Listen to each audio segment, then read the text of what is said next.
Alright, hello everybody, hello Camille, hello Yatoya, thank you for GLs. Let's do some practice and then do some runs. Oh wait, but people aren't gonna be able to tell that I'm doing practice if I don't have that text up, that I'm definitely not gonna forget to remove later. Alright, Devil. I'm gonna start by doing some Clap Flames practice. You know what, let's leave the Pitchfork to random. I'll get some clap bubbles practice too in there, that's not too bad. What's up, Fuel? Thank you for the glove.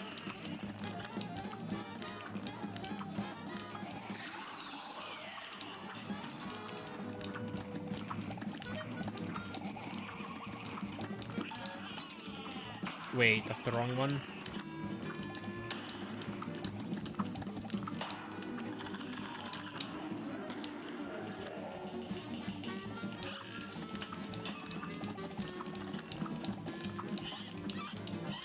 Cuphead speedruns are pretty hard. What's up, Lucy?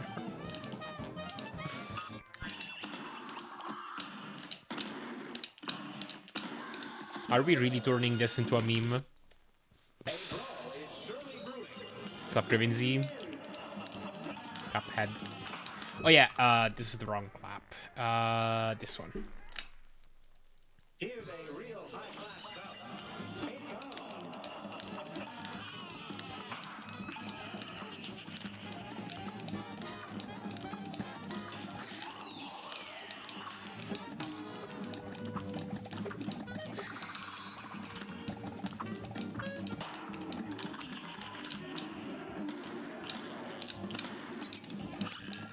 Hello, Rapik. Thank you for gel.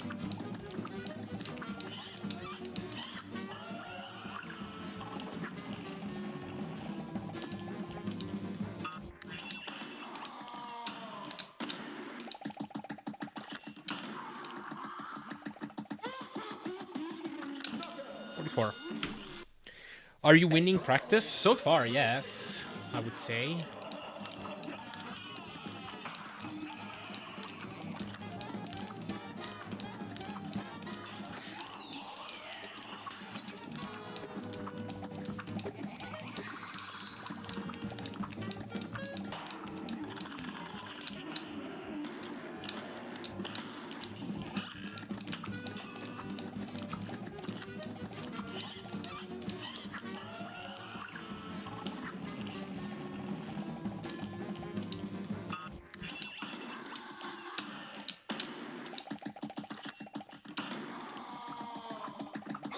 Not bad. You know what? Let's do some random head practice. Like, if I get Spider, I want to practice it.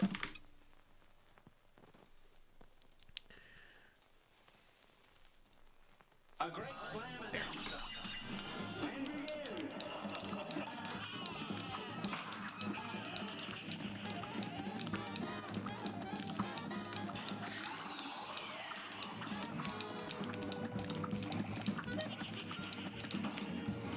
Oh man. This match will get red hot. Here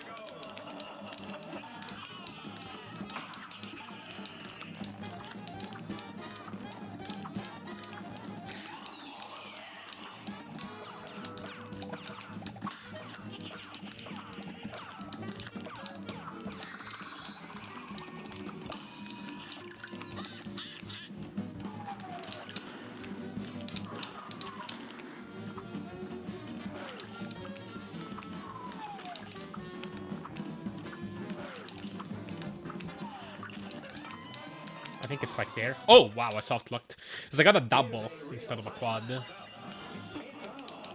on one of them.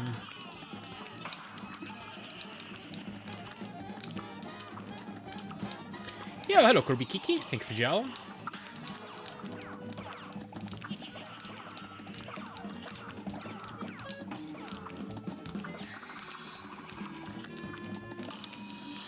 Okay.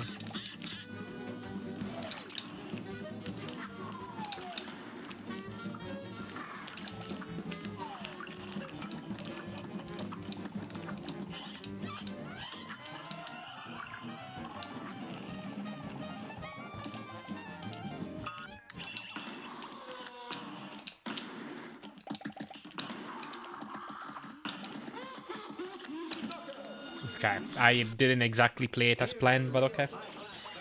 Yeah, what the next video will be about? Yes, I do. And it probably won't be coming out that far into the future. We'll see.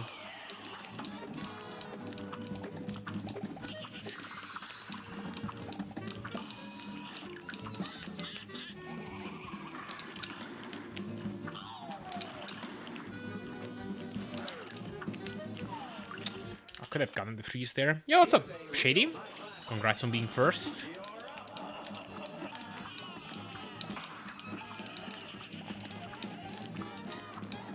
I will not divulge what it's about yet.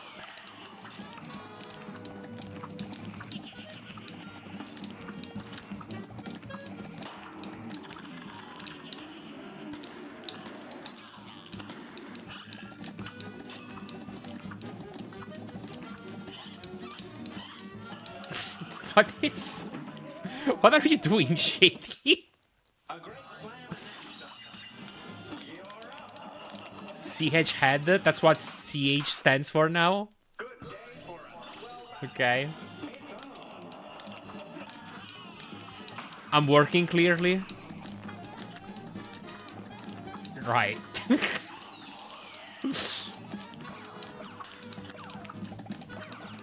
So is Bubbles.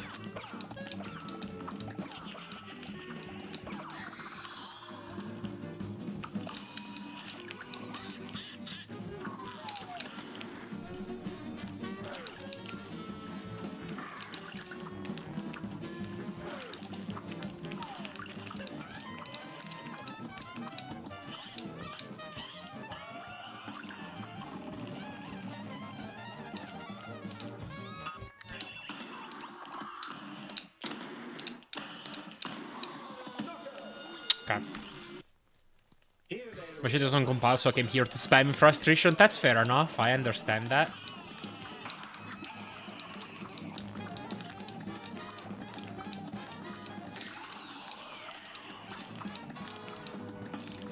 What programming languages do you use nowadays, if I can ask?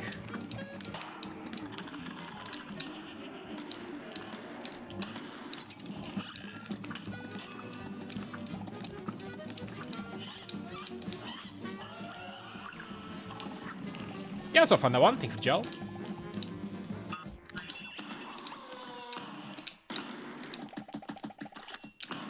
Oh, that's too close. English? Well.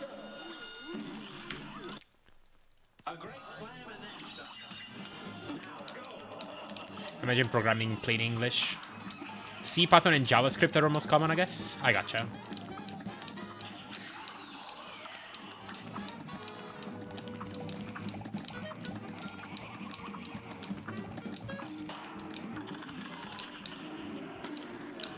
I can easily imagine frustration about like a C program or a JavaScript program not compiling.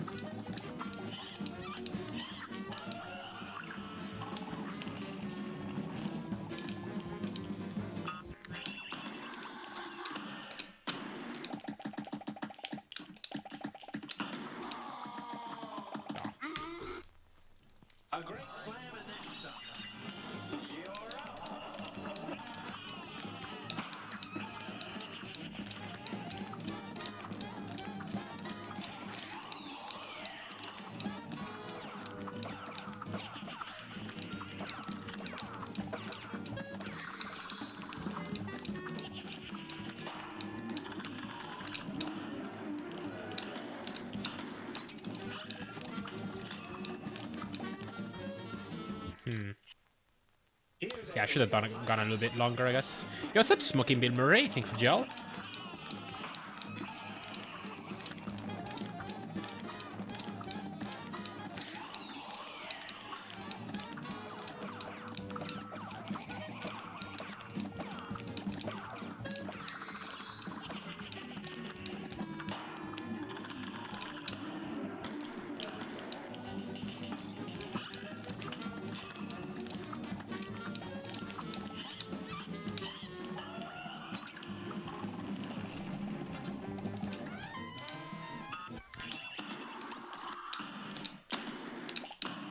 Oh my god. Still a decent time.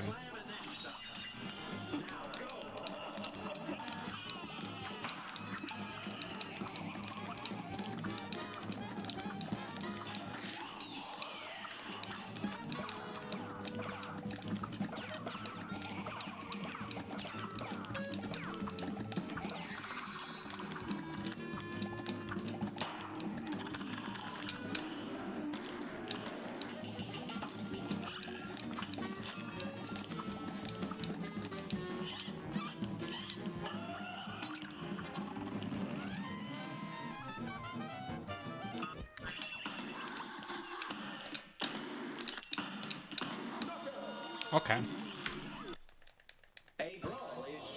Do I have Lubber? Yeah, they are set to always. I do want to practice with these on.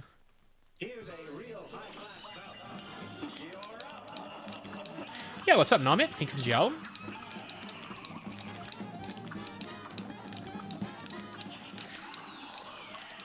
Yo, congrats on your 27. Again. Everybody, Nomit just got a 27 in this game. After like 3 months of trying. Something like that. So shoutouts to Nomit.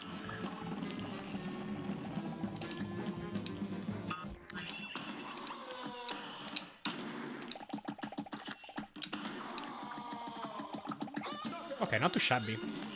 Alright, let me practice a fully random babble now. That.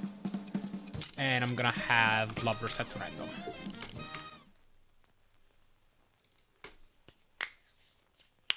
No, not Cagney. Maybe I'll practice Cagney later, but not now. You're very welcome.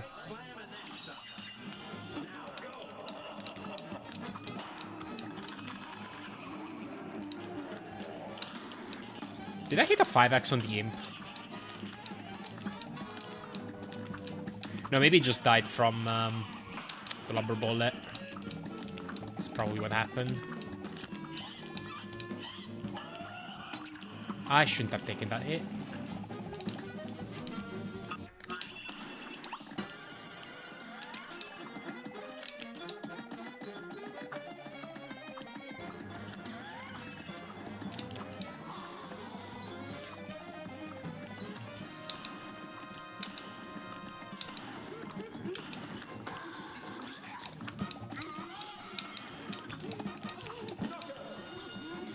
Okay.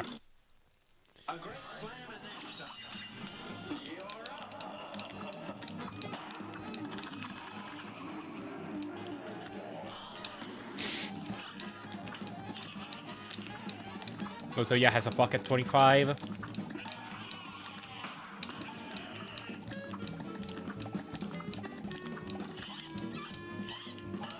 Oh yeah, don't take that hit.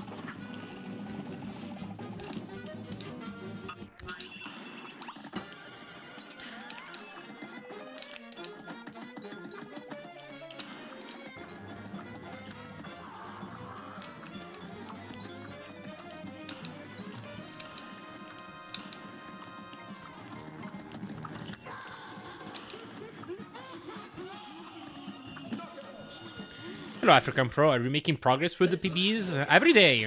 Every day. You know, just getting paces going, getting new goals, new best segments.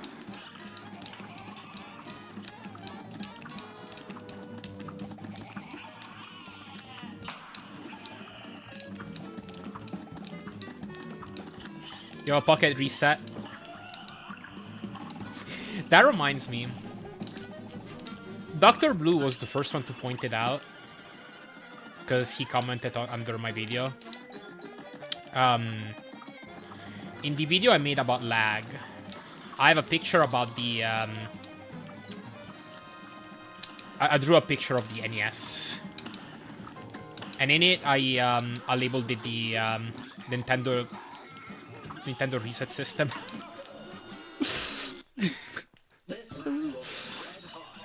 I don't think anybody had noticed until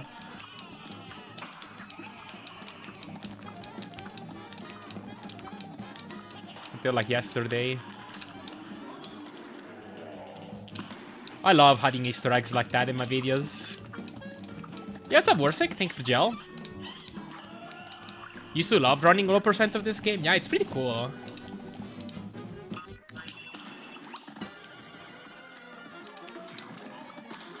I like that category myself, too.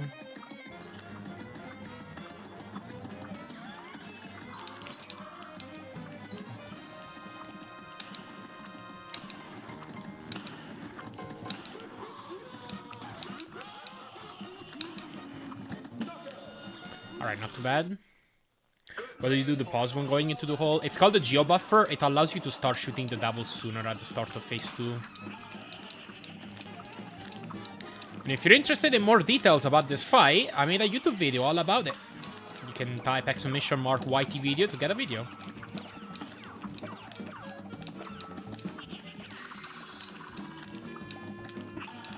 Okay.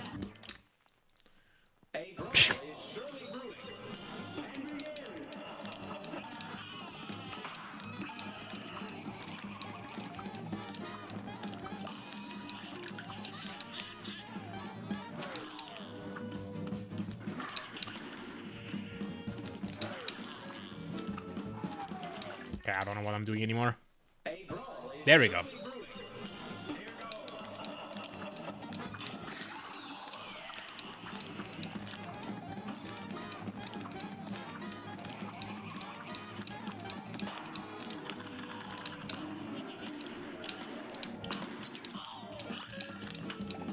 I was actually really close to getting that card in time.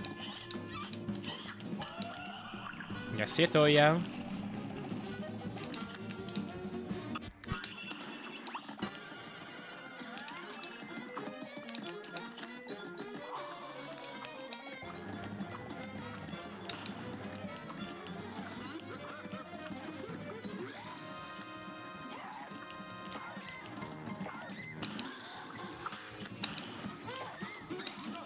Okay, sure.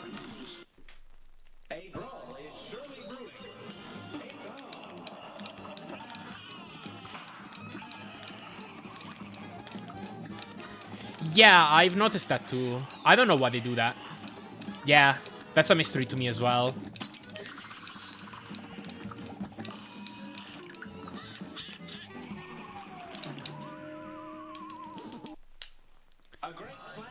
Maybe they do it for like... Because when... This is pure speculation on my part. But...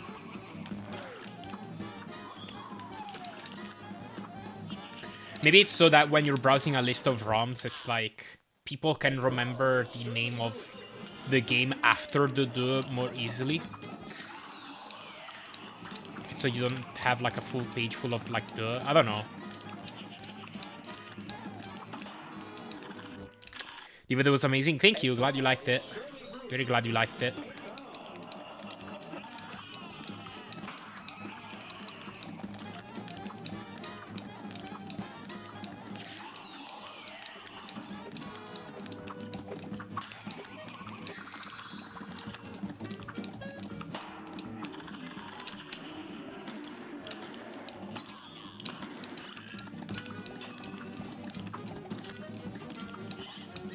Yeah, what's up, Hero? What's up, Landon? Thank you for GLs.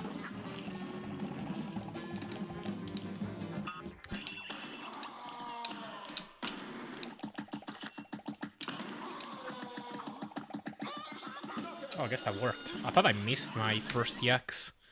It's a good thought. Sounds pretty logical. Yeah, it might be plausible, but yeah, I don't know for sure.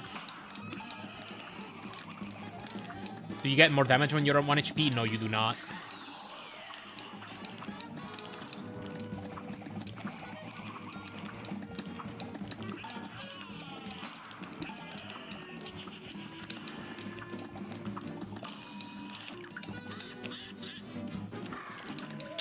Was a 0 offset.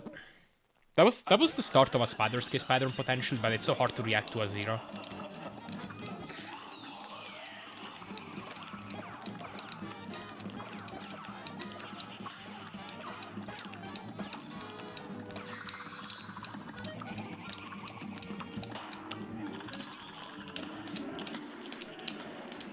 Yo, it is Bubbles Dragon.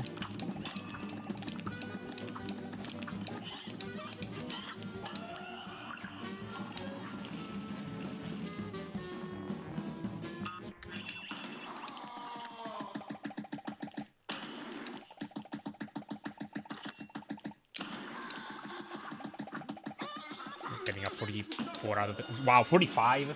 I kind of messed up the freeze phase. That's good though. All right. I'll do some spiders case practice for fun, and then we'll move on here. Let's just do like clap any pitchfork clap into spider. Let's manip 5 hops and then any offset. Let's see if I can get it ever. This is tough. A brawl is surely brewing. Now go.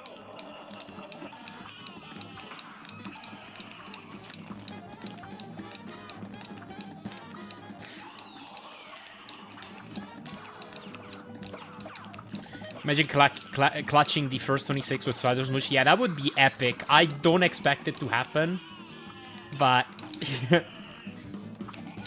I don't know if I'd ever want to beat my PB if that happened. Wait, what? Oh, that was a 200. Okay. Hello, Xbox user Galt Rain. Welcome in.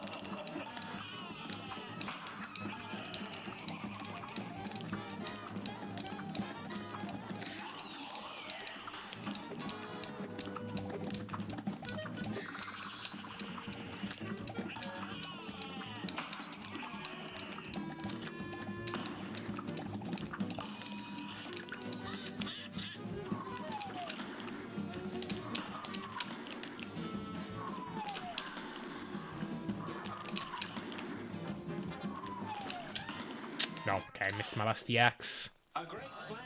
With the mod, can you control the offset of the spider hops? Yeah, I can.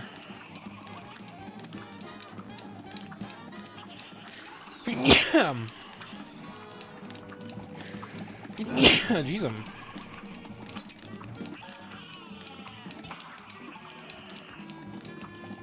nah, that's gonna be hard.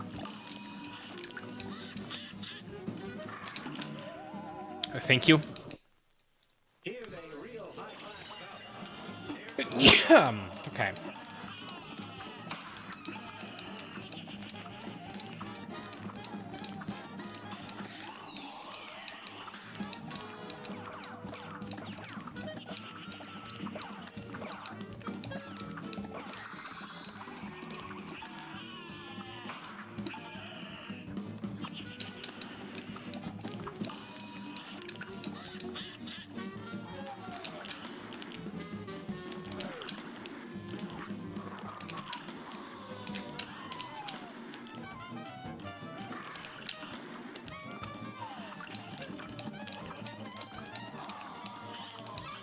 If I hit the quad, I could have gotten it by killing him into the hole, I guess. Hey, Albertitov. Thank you for gel. Hello. Oh, you're doing a game on Gimmick. Congrats on your tutorial. It's been very useful. My tutorial. Are we talking about Gimmick 2?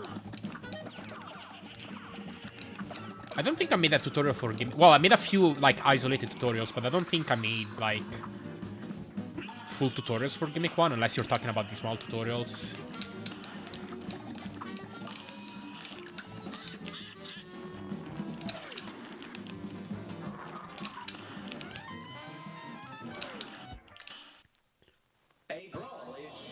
Okay, yeah, I think I remember now. That's cool. And I'm glad you're finding my tutorials helpful. Or tutorial.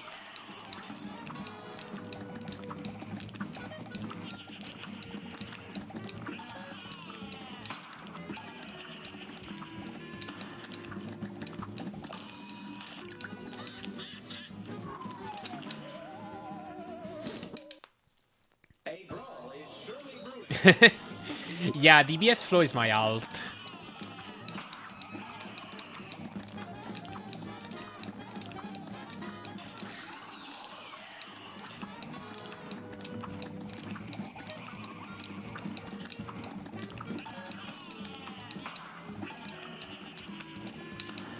So that is me.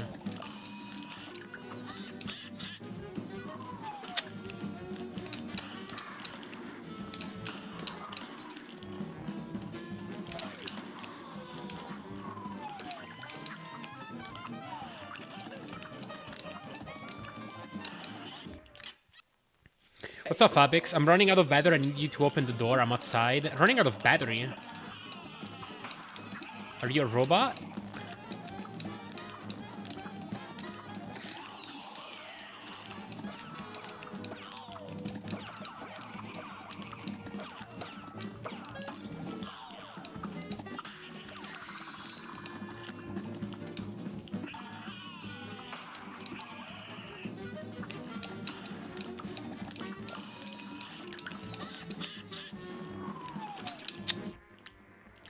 Hang on.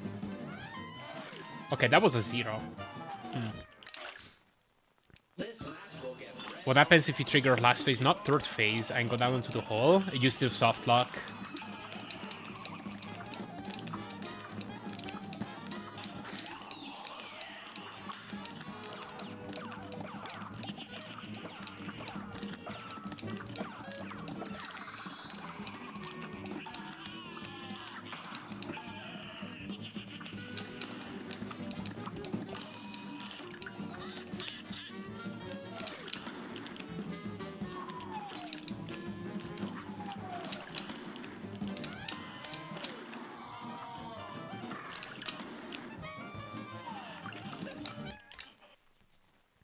Just try first 2 words, getting used to the attack and stuff. Nice.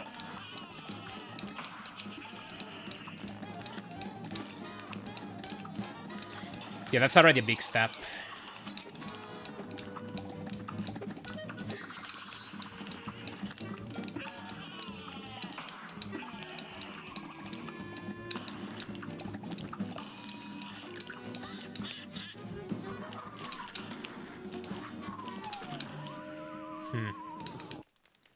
Good day for us. Well done. You're up.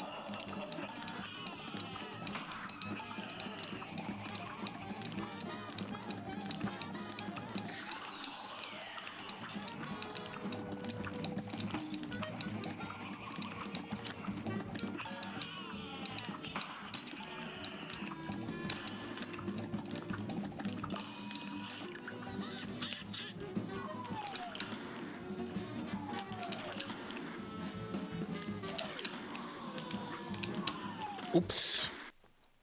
A great slam and then some. You're up. GG for your WRs. Thank you.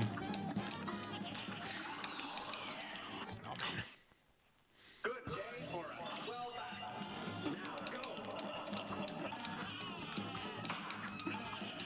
Hello, Danny stuff. Thank you for good luck.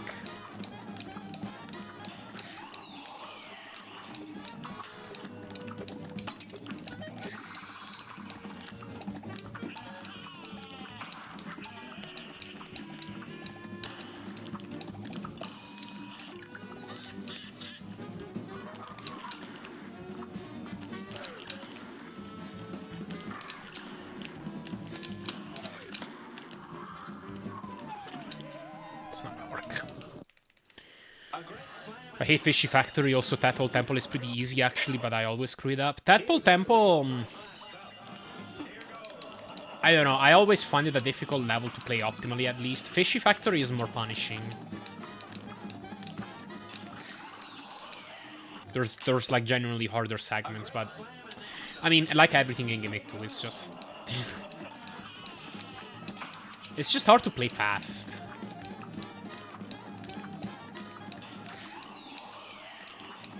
In a fun way.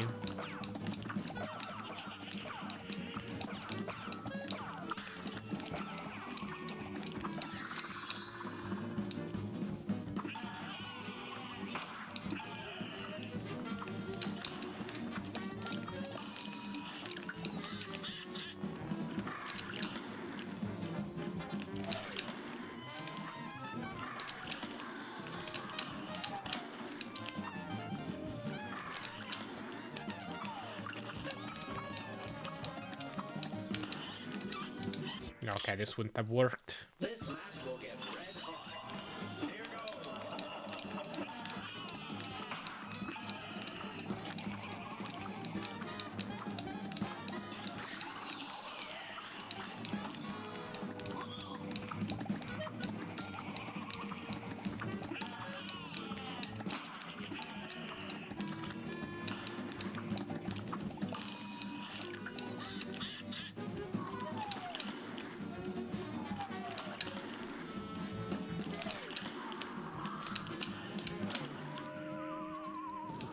What's up, Dabilch? Thank you for gel.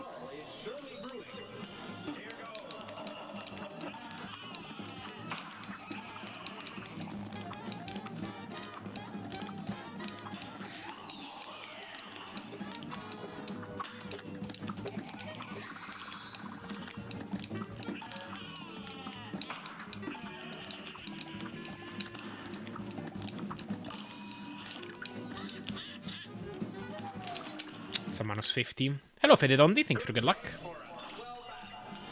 Kamikaze Lover EX. That's what I would have done, you know. That's what I should have done if I had 2 HP. But yeah. I had to super internalize the fact that I was at 1.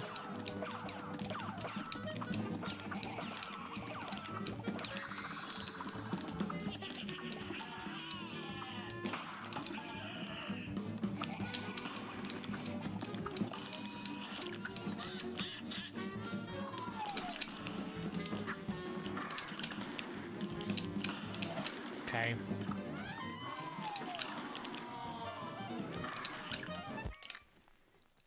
A great slam and then stop. You're up.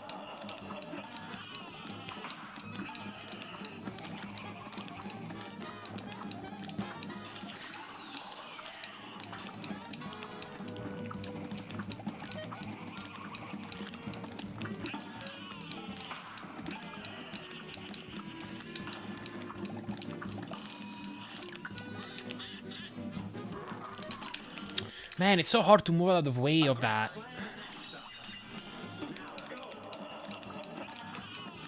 Difficult business on the Temple Temple, I gotcha.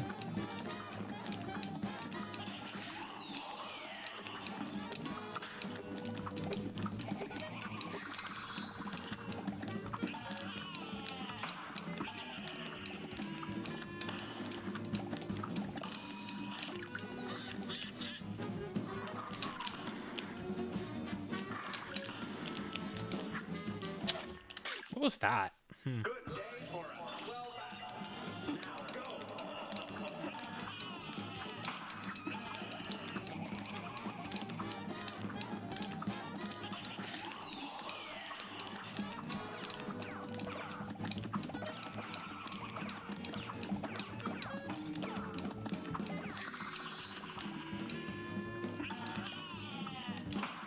Now go. Oh, well.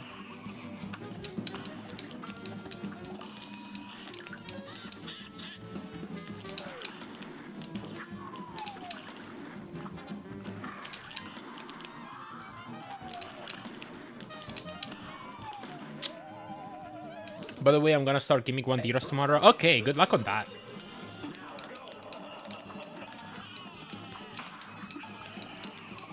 That's cool. I still have not hit Spider's Kiss a single time. I'm beginning to be like... This is a waste of time.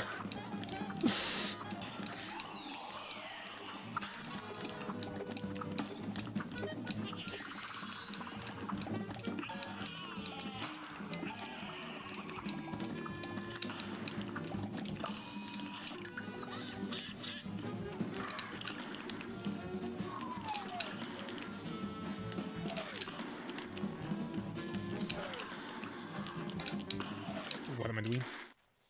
Hello, Bronco.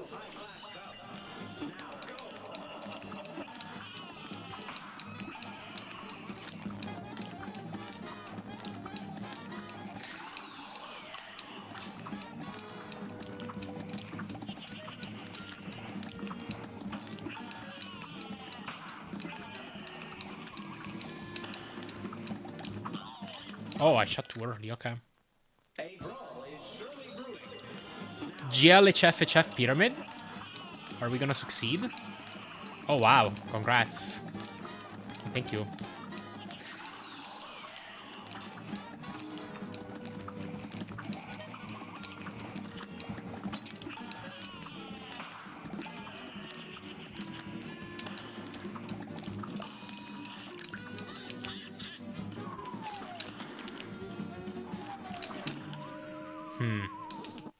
It's not a pyramid, it's a scuffed one. Oh yeah, you did send some messages out of order, I see now. Dang. What's up, Opinardo? Thank you for gel. What's up, Changloso? Thank you for gel. You watched most of the devil video? Nice. Hope you liked it.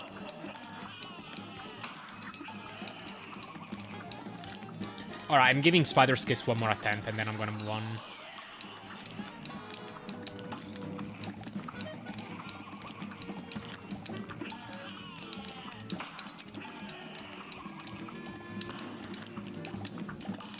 This is really bad damage into it. Alright, screw it. Let's do something else. Let's just do like some Cagney or something. What's up, I'm Coslet from Canada, live in Paris, Poland. Is there a city called Paris in a county called Poland in the country of Canada? How does that work? Or are you just messing? This match will get red hot. Now go. A brawl is surely brewing. You're up. I don't even know if Canada has counties.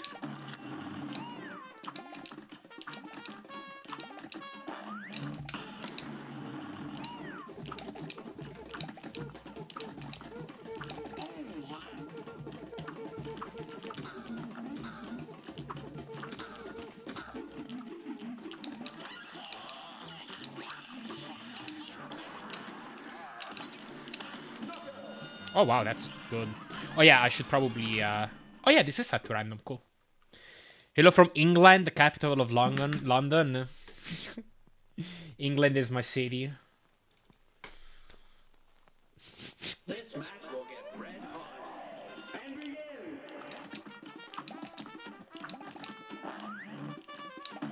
Might be forcing this pattern, actually. I think I am.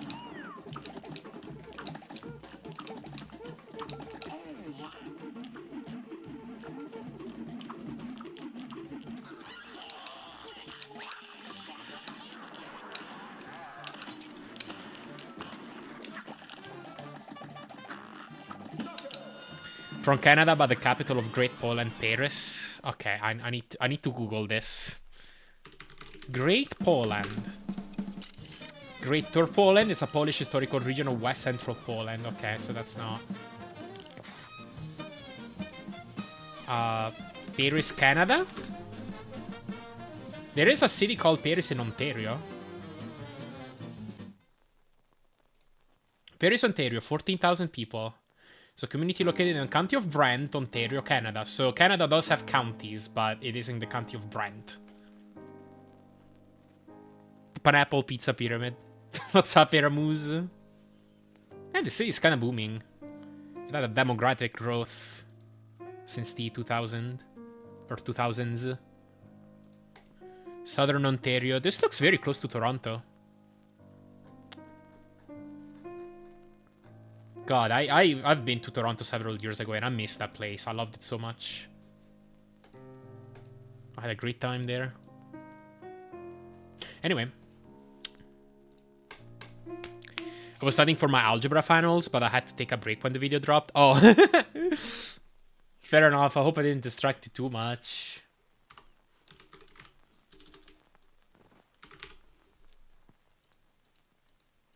Alright, yeah. Let's not.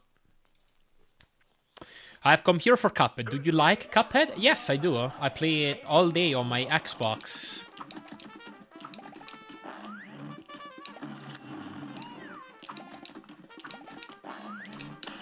I got this pattern anyway. It was worth. Cool. Glad to hear.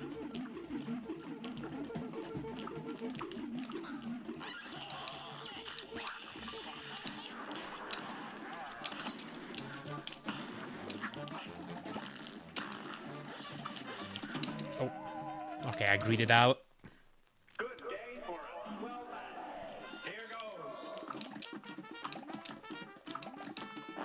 Streamy streamer, do you know what speedrun is? Very fun thing to do. A brawl is surely Is this a reference to something?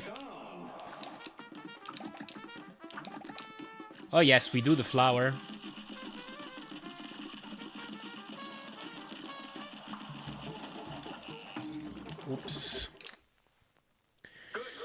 I can seedsman.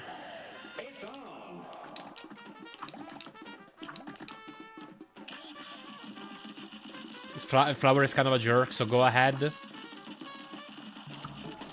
Make my day.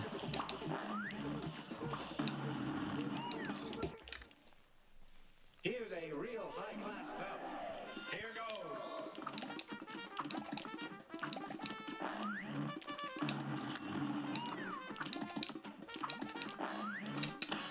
Say that too loud? Why?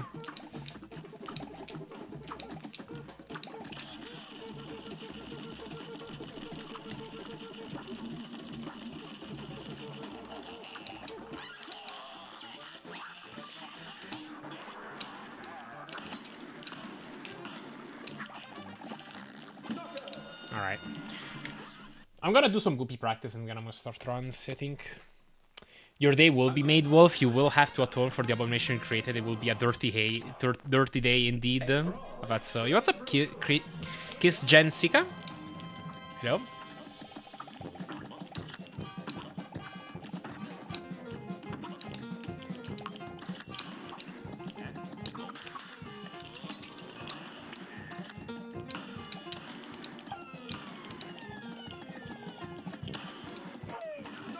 You know what? I think I'm doing alright. My nephew likes Cuphead and he says it's an old game. Yeah. This game is nearly a decade old now. You know? I get that. I feel old too. When you take time off from this game, do you get really rusty or is the muscle memory there for the most part? That's a really complicated question. Like, just in general, when you take time off from a speedrun, do you get rusty or not? That is very subjective. It depends on... well, the individual and their propensions. It depends on how much time you've spent running the game. It depends on how much time it's been. For me, with this game, I feel like muscle memory doesn't rust up too much, generally speaking. Like, there are games where the muscle memory is a heck of a lot more specific than what you have to do in this game. But that being said, I haven't taken a break from this game ever since I've learned the new stuff, so... I don't know. It'll be interesting to know how that will feel. Alright, I'm gonna verify game files. And I'm gonna go use the bathroom while that happens. So I'm gonna play some ads and I'll be back in just a few minutes. BRB. And then we're gonna start runs. Okay, BRB.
Alright, I'm back. Sorry about that.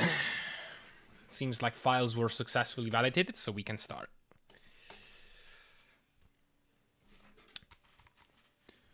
Wait, oh, wait, I didn't switch to vanilla. I just validated game files for the modded version, which works because the mod is extra files. Alright, one sec. Steam... No, wrong folder. Program files, Steam apps, common. There we go.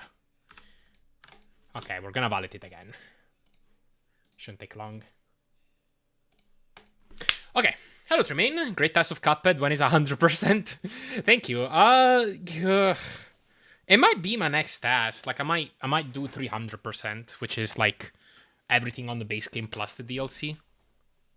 Because it might be the next category I run for this game.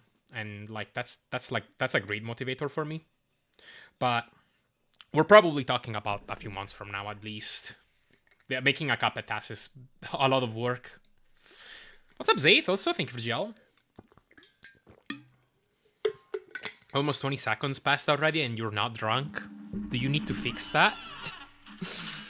I don't super recommend, but... Oh, there were a lot of pyramids. Okay, well. Anyway. No, this game is not older than me. I'm like 3 times as old as this game. God, that makes me feel old. Is the Cuphead gonna kill the devil in less than 27 minutes today? And we will find out. What's up, Justin? Oh yeah, this. So I can use spacebar. Alright, here we go. Let's get the attempt started.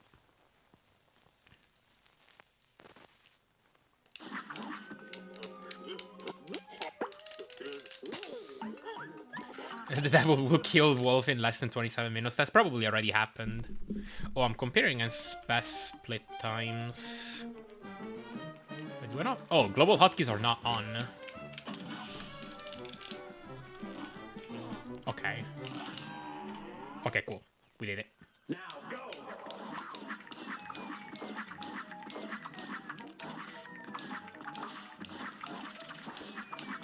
27-minute long devil.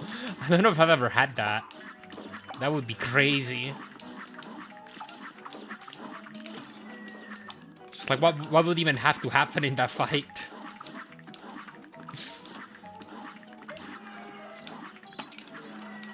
What? Okay. Yeah, lots of dodging. Suddenly becomes a I wanna be the guy fan game kind of fight. And even those typically don't last 27 minutes.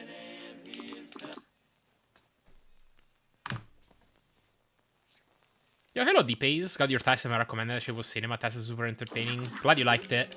That task, for whatever reason, it's been out for a few months. But the YouTube algorithm just decided suddenly, hey, let's recommend this to everybody. Just out of nowhere. I don't complain, it's just weird how that works sometimes.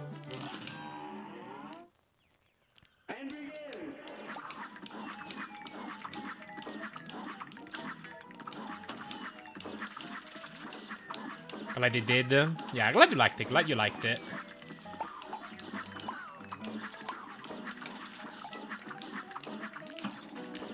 I might make more coverage on it. Like, one thing that I should have done a while ago was, like, make a commentated version on it. Just, like, breaking down what's happening. Because there is some confusion about some things that are happening in it. So maybe I'll do that eventually. Now that it's getting a lot of attention. How much more could you imagine it being lowered by, if at all? Right now, a few seconds. Like, there are some improvements that have been found over some bosses. But not that much. That task might not ever go below 23 minutes. It might. It's hard to tell right now. Because that is the first task that has ever been made for this game. Like, the first full game task.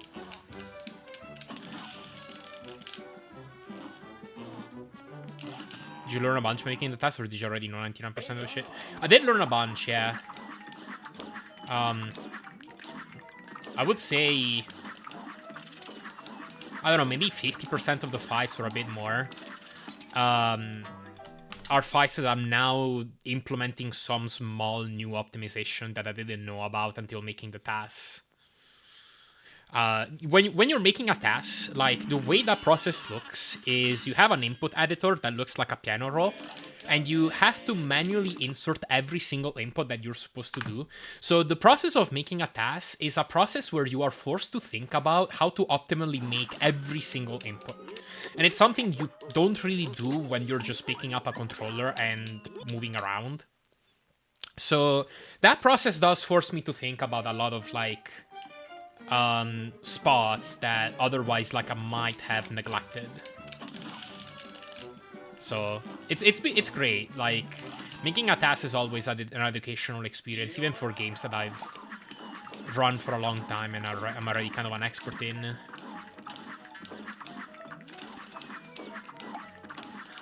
Like, I've tasked Castlevania for the NES like 5 times at this point or something like that. And I feel like every time I task, I still learn some small new thing.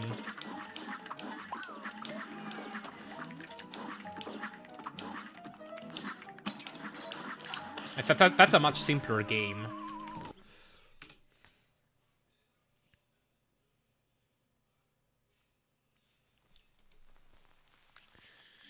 Click big title in thumbnail. Here's the plan. I'm all ears.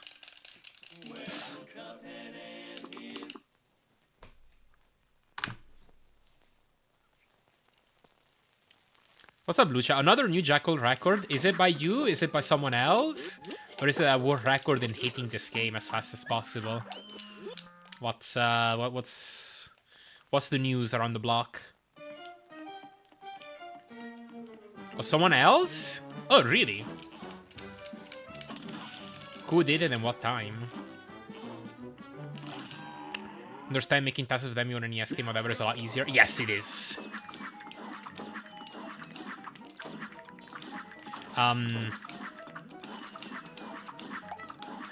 The way this game even became taskable is like a story of its own.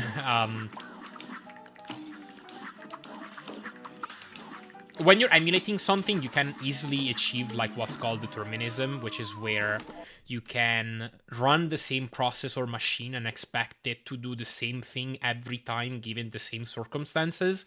But when you're running a game on an operating system, you don't really have that easily, because a lot of things will depend on where the operating system decides to allocate memory, or what kind of priority the operating system decides to give certain threads or an application or whatever. And that kind of tight control, you cannot really achieve that on Windows because it's a bit of a closed system under certain aspects, and it's a bit of opaque into its inner workings. But there is a program that allows you to task games on Linux. And this game has not been officially out on Linux. So for the longest time, we couldn't use that program until somebody called Demo Jameson managed to make a script that can take the macOS version and convert it to a Linux build. And with that, we've been able to task it on libtasks, which has some issues. Like, it's a bit less robust than something like BSOC, but it's pretty good nonetheless. And it was good enough to task this entire game. What's up, Dr. Blue? Thank you for gel. Okay. Rainbows who has Kirby any percent WR? What Kirby game? That's cool though. That's what I can explain. The comments will explain the task even more engagement. Okay, I missed the first half of your idea, Justin, I think. Oh, same for Hollow Knight. Yeah, Hollow Knight is also being tasked on libtasks. Hollow Knight is officially out on Linux though. Like, that game just works out of the box on Linux.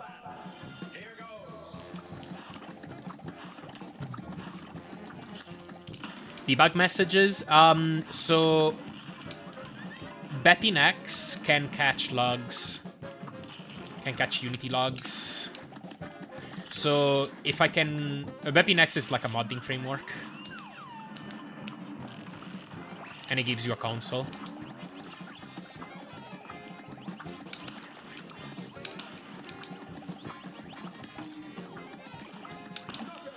And then from there, I've just modded the game and added my own logs. Unity just has a logged library that you can use. No, that's real code from the game. The code snippets is because this game was made in Unity, and it was made in C# and compiled into IL language, which is like basically Microsoft's bytecode. That it compiles at runtime. You can take that bytecode and decompile it with something like dnspy to something pretty close to source code. Because it keeps symbols and stuff for the most part.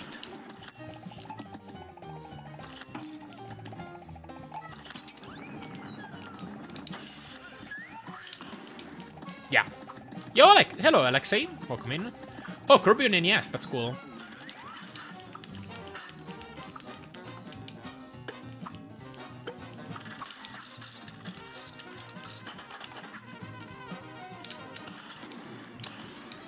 Shouldn't have done this.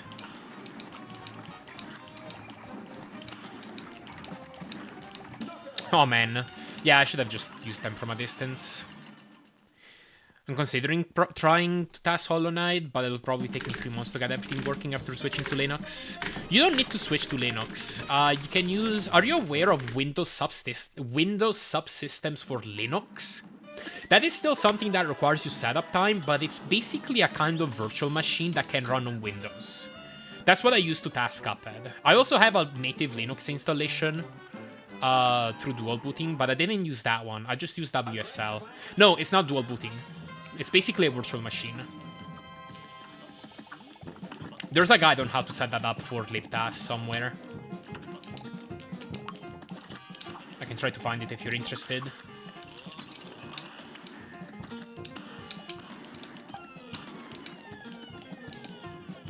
Oh, I was on Lubber. All right, that works.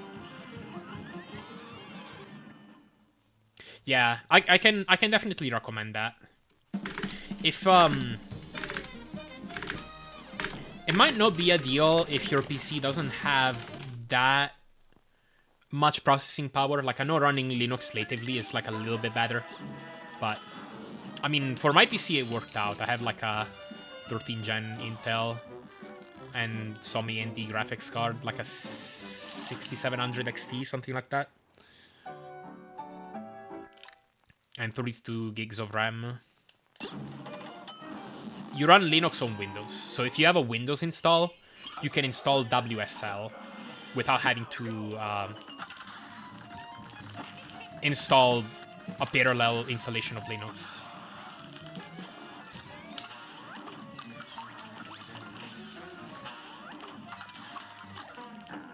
And then it's basically a Windows app, is what that becomes. He has RAM, get him? Oh boy. Yeah, dangerous thing to mention these days.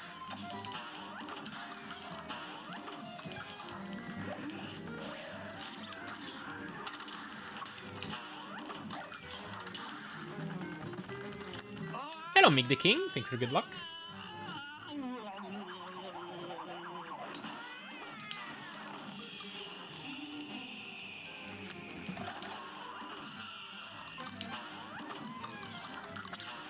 Whoa. That was scuffed. Alright, still a 104. Gonna lose a bit of time here.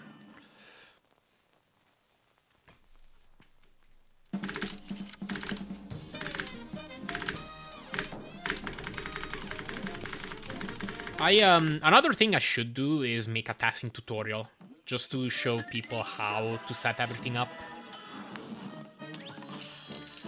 for this game. Just because I know some people have been interested before, but it's a very complicated process, like particularly for people who have never done anything too technical on a PC before.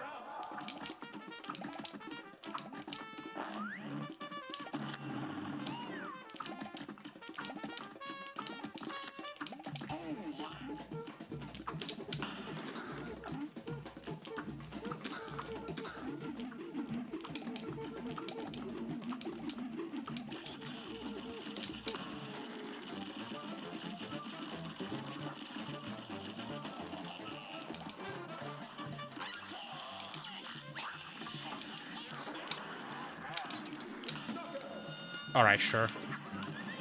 Bad pattern. Make a tutorial on how to get sub 27. I don't know if I know how to get it myself. Bad pace, but it's the first run of the day, so I'll just keep it going. As of right now, to the average speedrunning viewer, you need around 2 bazillion IQ to TAS. See, here's the thing. I don't think you do. It's just that...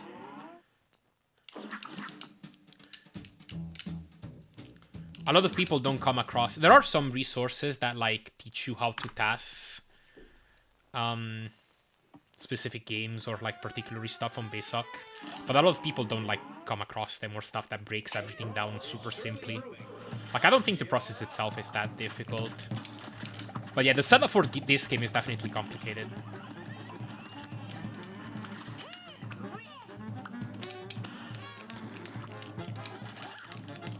Once you have it going, though, it's not that bad.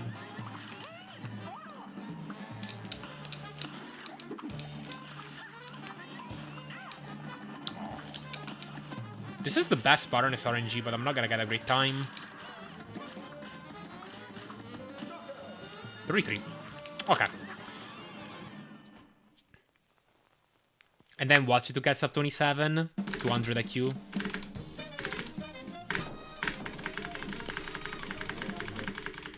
Make a tutorial on how to sub-hour. DLZ is working on stuff like that, like beginner Cuphead tutorials. I'm gonna leave that to him.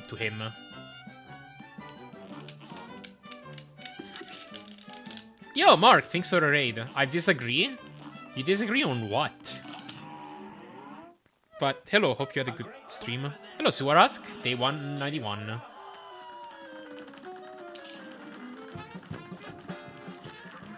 Down eggs. Oops.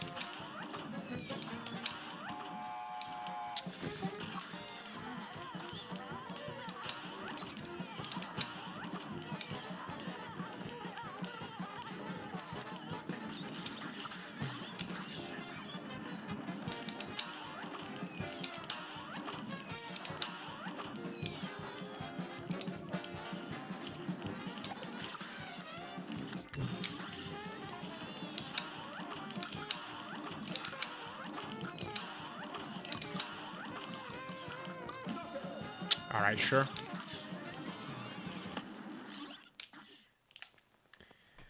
I'm here to troll you. Glad to hear. Missed the first hour runs today. This is the farthest I've gotten a run so far. So, it's not a great pace, but we'll keep it for practice. A TFT in Cuphead? What's that? I don't know what that is.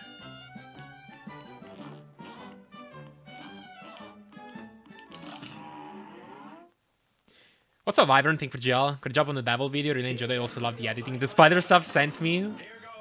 I'm really glad you liked it, Vibrant. I'm really proud of that spider section. Oh, no.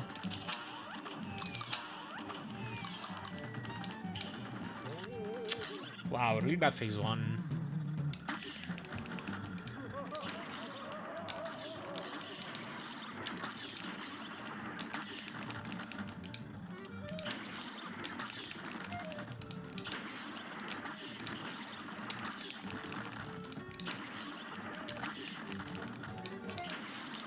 Yo, what's up, Tuznek? Good morning. Hope you're doing well.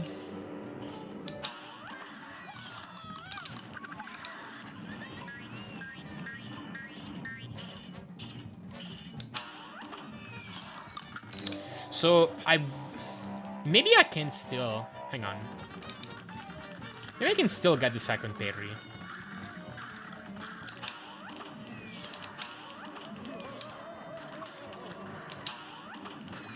No, okay.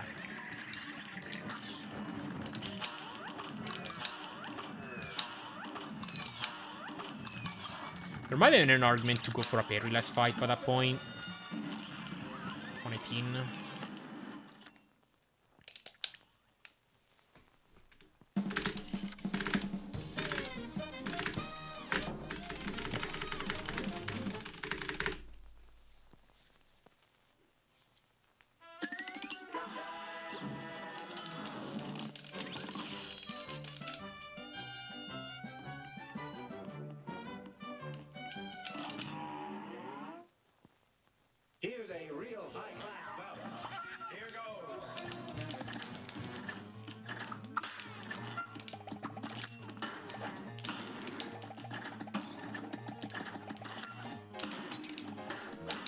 Ah! I tried for a tough 2 cycle. This match will get red hot. It's on.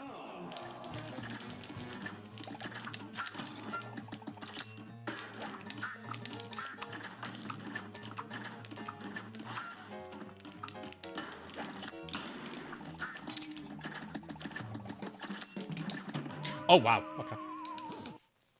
A brawl is surely brewing. It's on. What, Mark? What the heck? Hang on. For $20.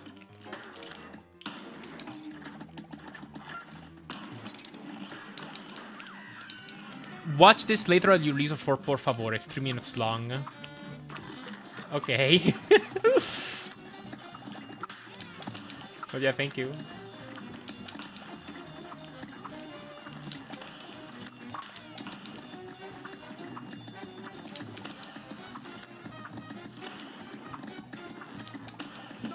Alright.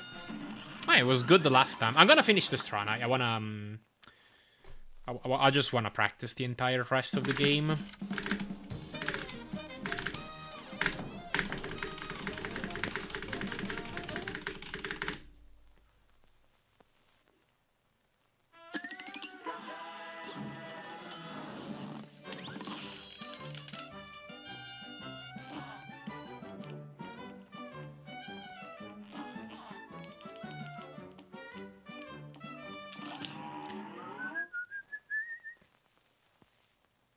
Here's a real high-class bout. Now go.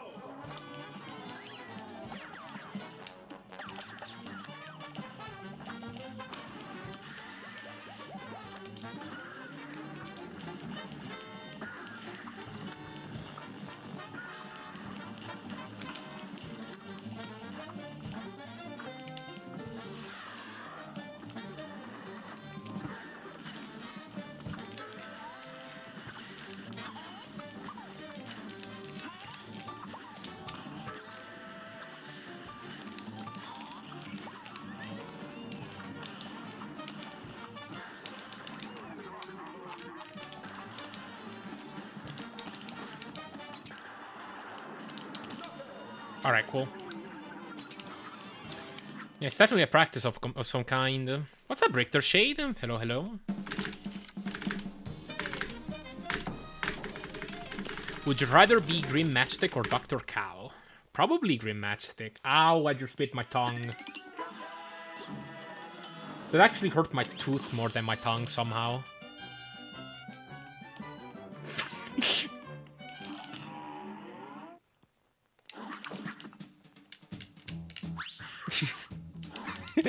Yeah, I didn't know I had such a strong tongue.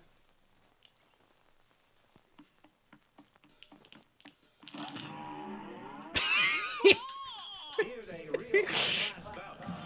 You're up.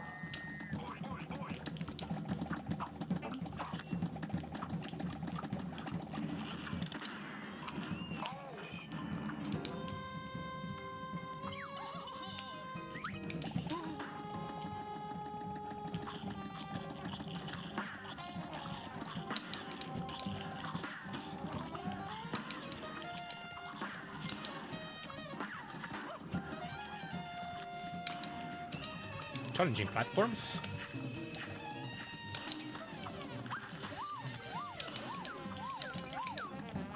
Alright, sure. Just got here, what is happening? What, me biting my tongue or like the game?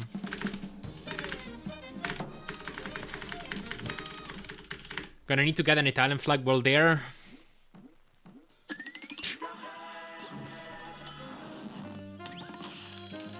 Just going around waving an Italian flag like no Italian ever would.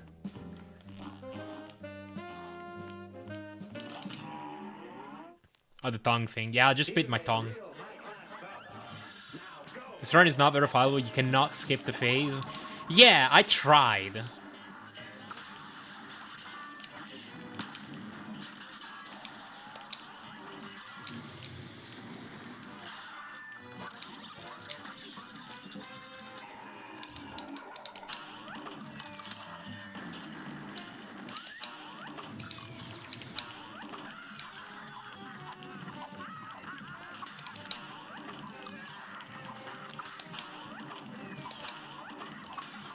think I missed a bomb.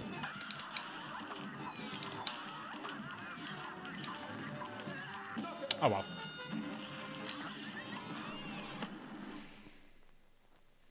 Please don't let me go back. Do I need to kidnap you?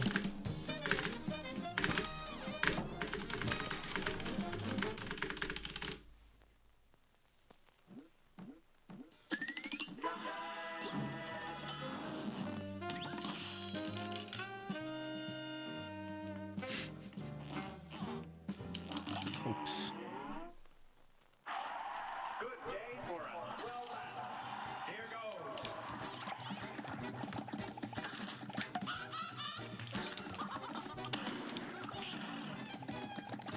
Oh, I almost had a really fast phase 1 thing.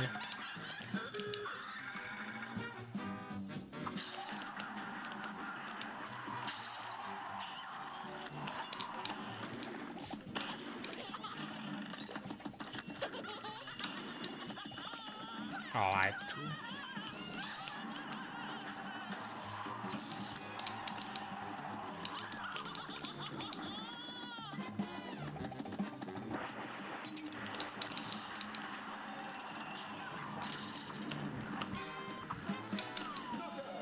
Alright, solo 48. Oh no, being held hostage in Italy is such a mid country.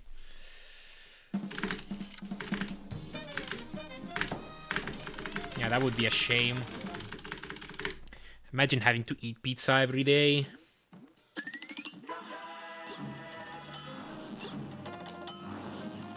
Yeah, what's up, Cobra? Thanks for good luck.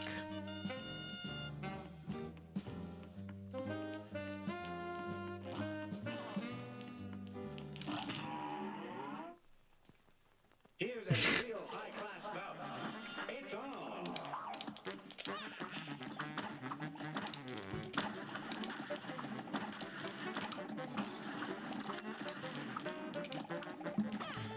I'm not gonna.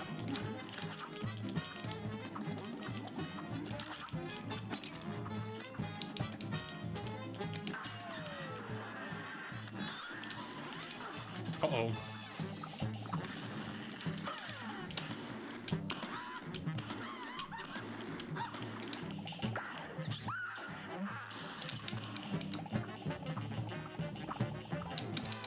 Oh, okay, sure. 41 paperless. It would be so boring. I would love it.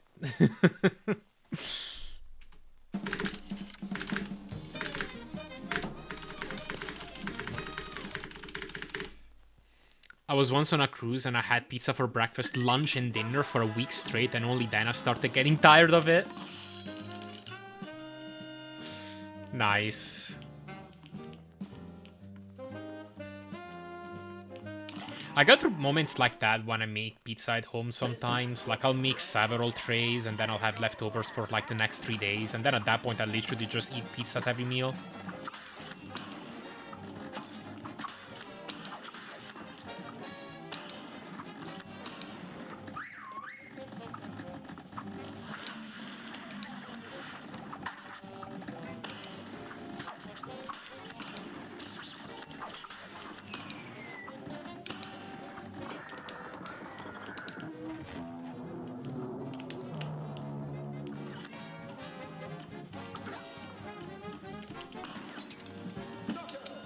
.38. That's good.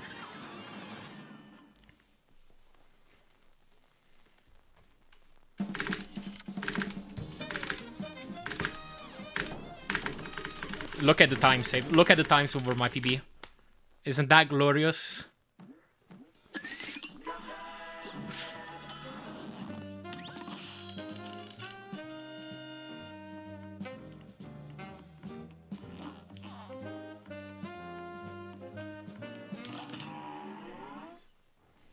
Here's a real high-class bout. Here goes. Sounds like heaven if you ignore everything that is not food. Exactly. Exactly.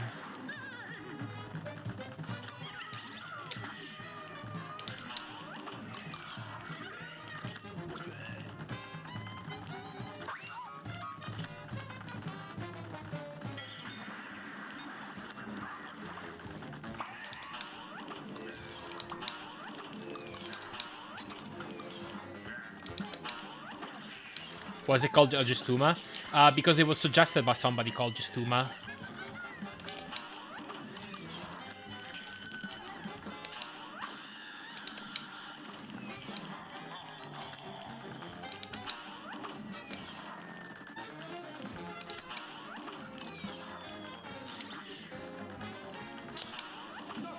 Who does not run this game, but happened to be in Grondius's chat at some point and just like threw the idea out there and it worked.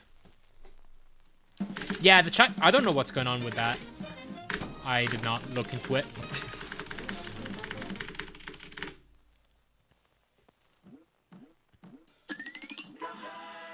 Took me a moment to realize that you're talking about gnocchi. I gotta give you some Italian lessons, Richter Shade.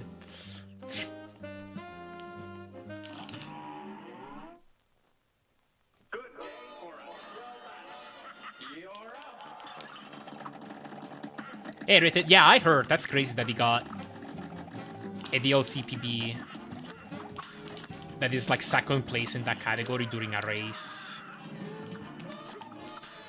Honestly astonishing.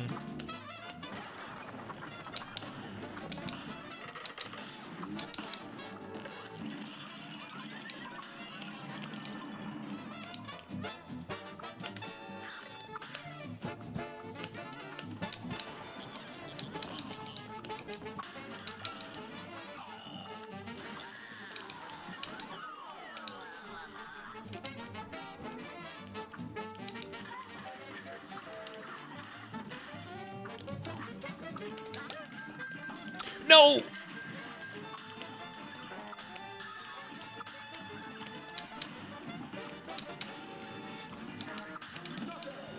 Okay, still at one flat.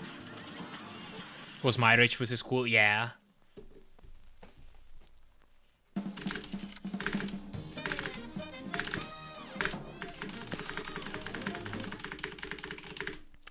Oh, you're Canadian? Yeah, right, you're already in the role. When you're traveling abroad these days, you just gotta say that you're Canadian. Perfect.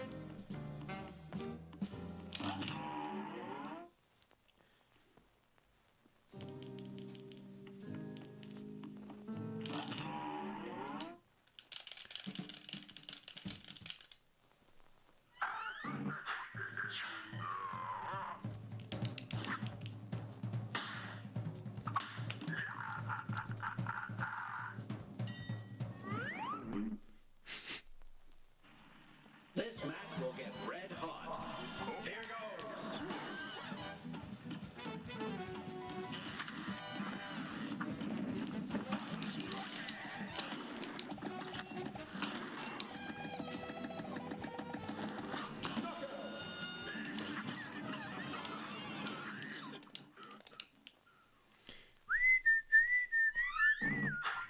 What's up, Glenn? I have more faith in Canadian-speaking languages than Americans.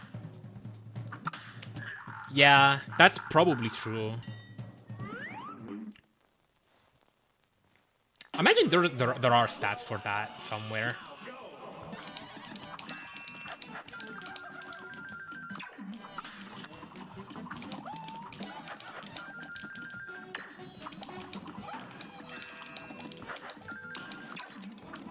Oh no! I just screwed myself up. Okay. Because I don't have a heart on 7, do I? Alright, this is gonna be a slow fight. Oh, oops. But didn't actually lose me any time. Funny French. Good day for us. Well battled. And begin.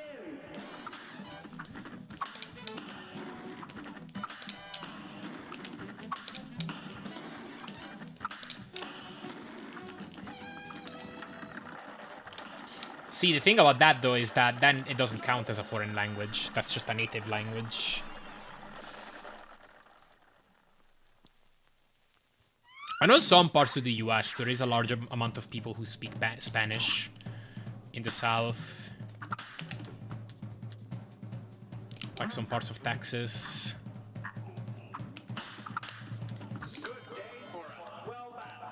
It's not exactly the same thing that I have going on in Canada, but...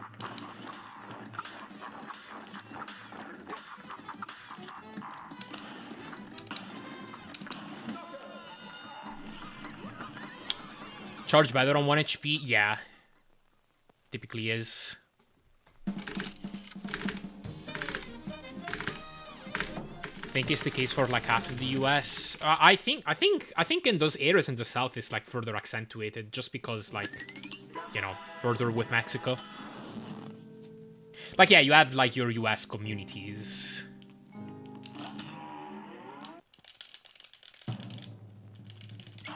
But I just remember hearing that there's areas in the US that are like pretty close to bilingual near the south, like the southern border.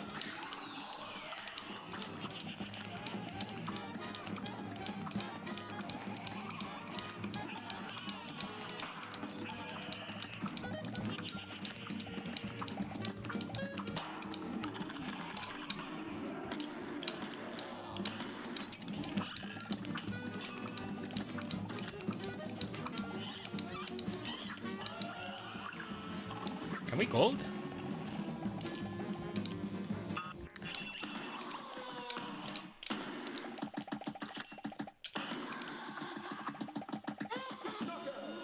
Yo! Okay, that's a small gold, I think. Yeah, I brought it down by like 0.2. Okay, that's cool. That's cool. Very happy with that. I keep getting Clap Flames Dragon the past couple days, which is, I mean, I'm hoping that happens on a good run eventually. I saved 1 second since Beppy, so if the rest of the run went well, after a Beppy tie, this would have been a 2704. Probably wouldn't FPB'd even if with like a better Beppy. But still, that's cool. Thank you all for GGs. Thank you, Mark, with a very early GG. Gravenzy, Felipe, Landon, Smoking Bull Ray, Save, Flandon, Justin, SD3K, Fiol, Richter Shade, Dr. Blue, Cobral, and Changlozo. Yeah, we just got a double gold, a very small double gold. Thank you, Bronco, for the VV. Thank you, Sprunza.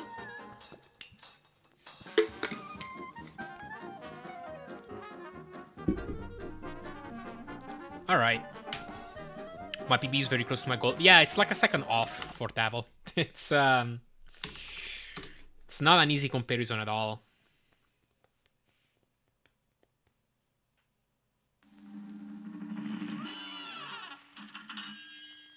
Not sure if I showed you the video. Oh, speaking of which, I forgot to watch the link you sent. Should do video already. If you have watched it, you don't need to watch it again. Okay, let me see. Let me see what this is. Remembering a Loser. I think I've seen this before. It's like a compilation of SPBs and it stopped at some PB that is like much slower than what he has now. Yeah, I've seen this before. In loving memory, yeah, because he died. Yeah, it stops at 28-22, which is crazy because he has a 27-22 now, I think. Okay.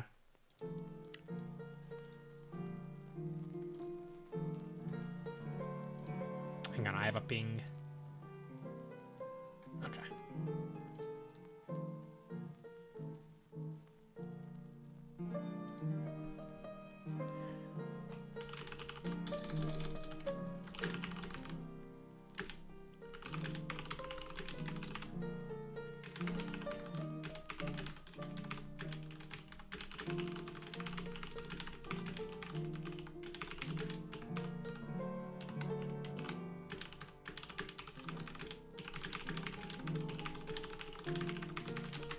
Okay. Yeah, I already reviewed the game, so I guess I can just go right in. Let's do that. Live split component for star skips? Yes, it is part of the autosplitter. It is automatically updated. It is capable of reading the game's memory. Looking at some memory value that controls whether the taker is active or not. And measuring the distance in time between those two values, and then it's able to tell whether you got a start skip or not. Yeah, it's great. I love it. I did some of the work on the logic, but Diggity was the one who made it possible in the first place. So shoutouts to him. Pretty sure there are way more native Spanish speakers in the US than Quebecois French speakers in Canada. So later, by the way, Discovery stream on YouTube. Oh, welcome, Mayhair. Yeah, I can see that, especially because the US just has a much bigger population than that of Canada. So it's like, how many people? What's the population of Quebec, or like other French-speaking parts of Canada? Like, imagine it's gotta be something like 10 million or something.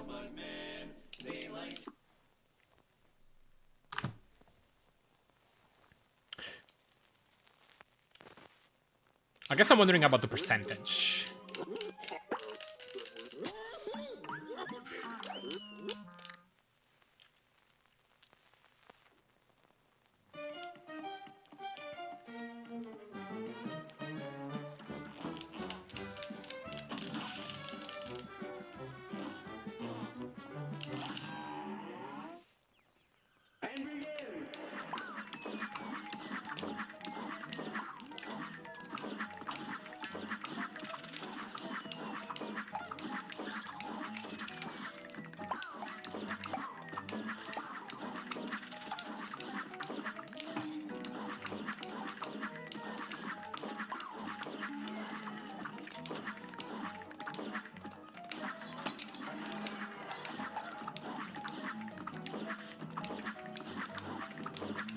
Alright, not bad.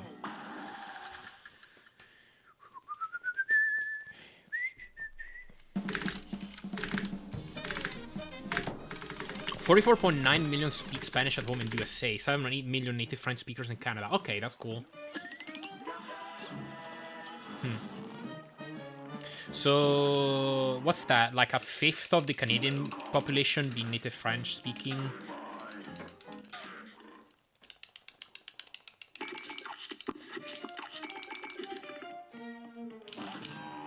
Compared to... This match will get red hot. Here goes. 4 or 5, like a sixth of the US population speaking Spanish.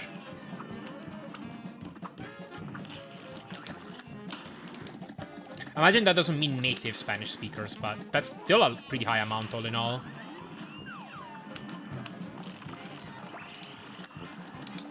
Oops.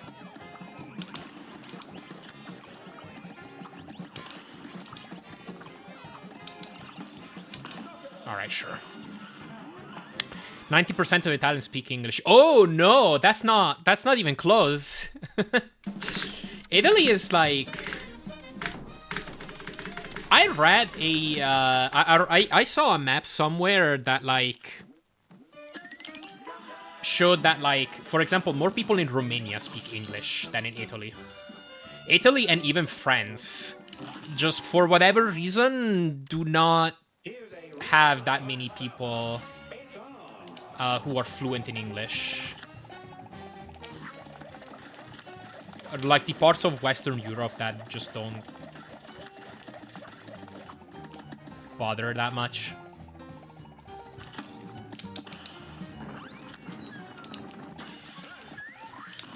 What a make country. Exactly. That's what I'm saying. What's up, J Chili? Thank you for GL. I mean, the percentage is still like fairly high. It's like what, 30 to 40%.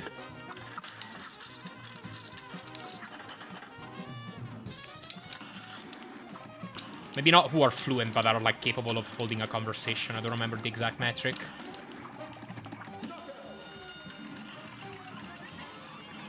But still.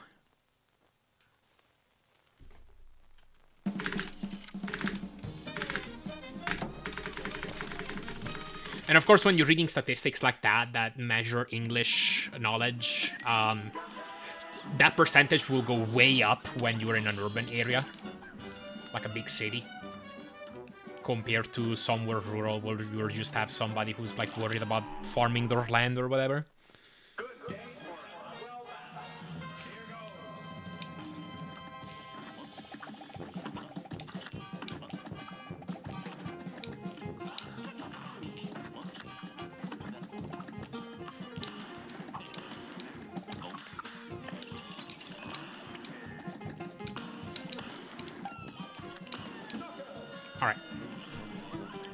Wonder if there are more fluent English speakers in Pakistan, my country, than in Italy. It used to be part of British India. Maybe.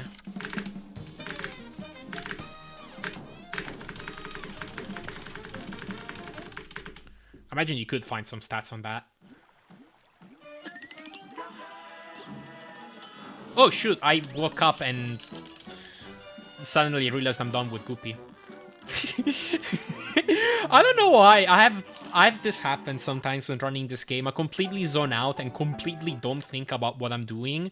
And then there's a part of my brain that suddenly wakes up and it's like, oh, we're in the middle of a run. Oh, I've already beaten 3 bosses. Okay. Sure, I'll play Hilda.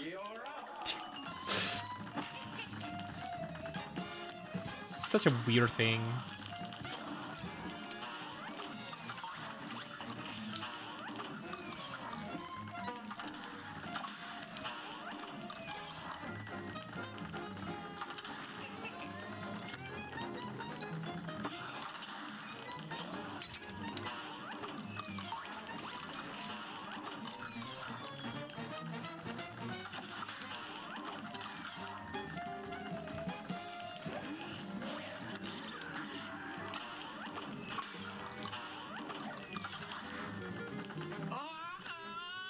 Okay.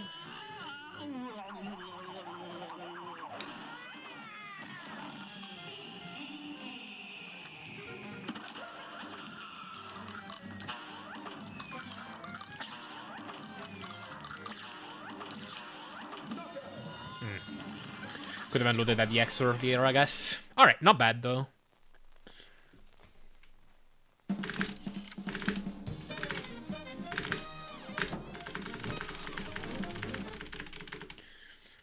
Definitely not bad. The Republic of India definitely has more English speakers than Italy's total population though, at least 100 million. Oh yeah. That makes total sense. A great slam and then some. You're up.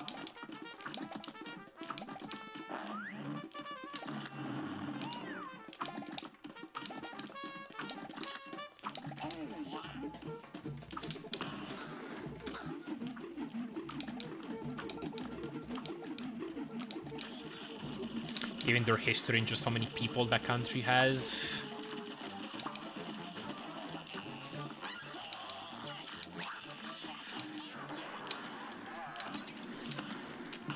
Like, I'm pretty sure English is just a national language in India. I know they have many languages that they speak in India, but English is just one of the more popular ones.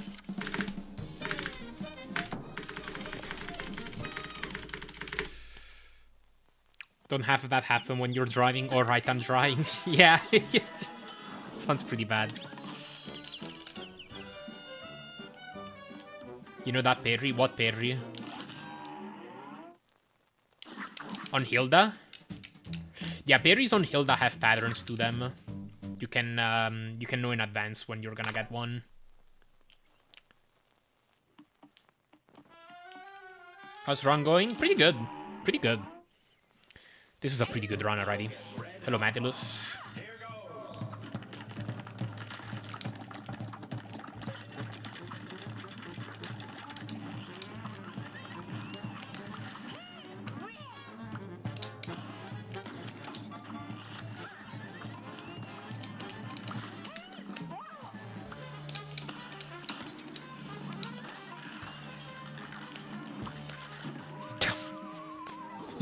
Okay, I gotta be greedy. Trying to set up that trap after that Jawbreaker kill is dangerous. I should probably generally back off unless I can tell that I'm getting a really early spawn and then landing there is safe. The berry from the Little Plains, yeah. Yeah, those are predictable.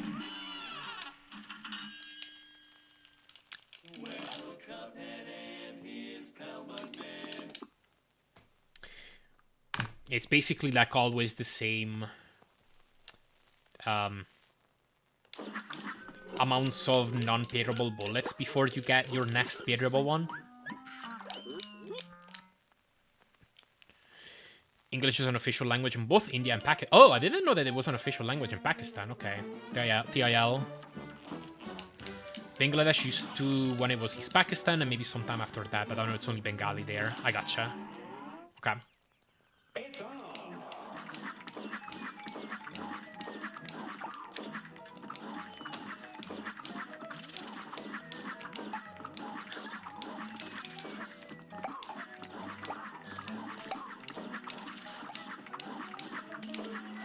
Ooh, okay.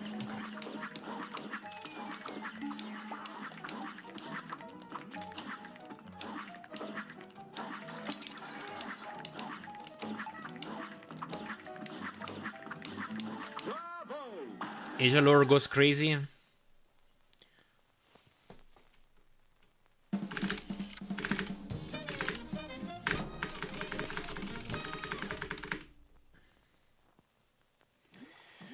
Oh yeah.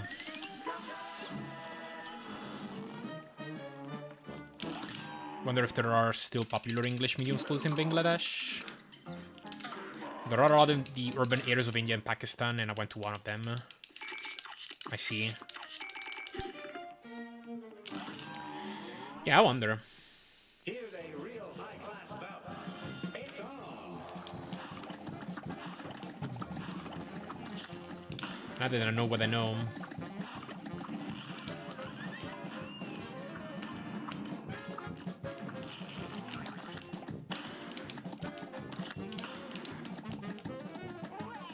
Hello, cook pizza. Thank you for the chef.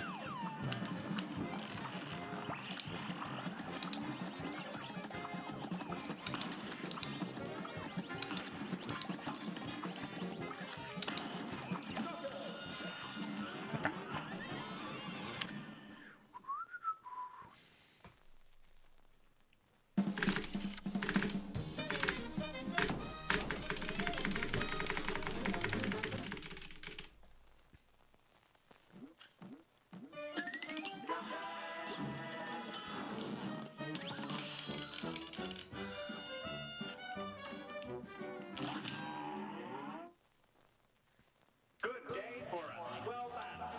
Here goes.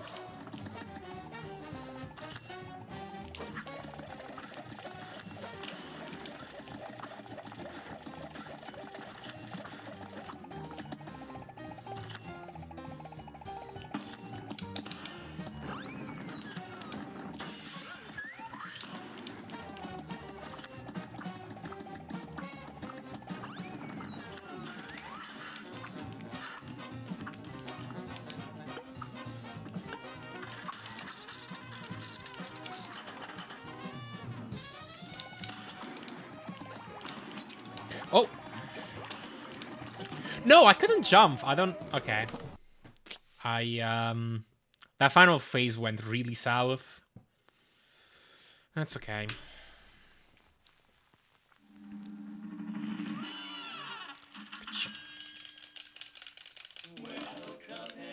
No, it's a human fault. I'm the one who didn't physically lower my finger to press the jump button.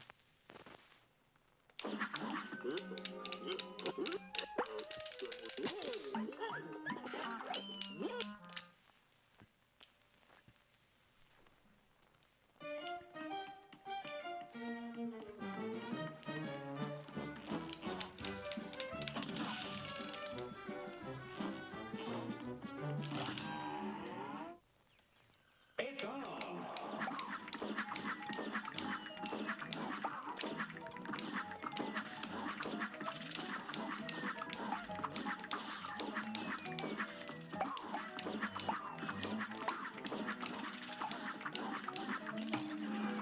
Okay, sure.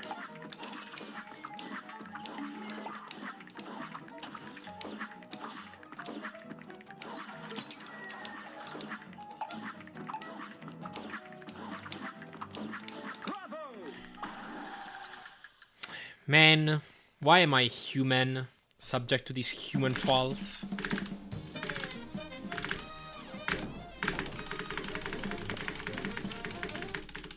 Bad forest follies.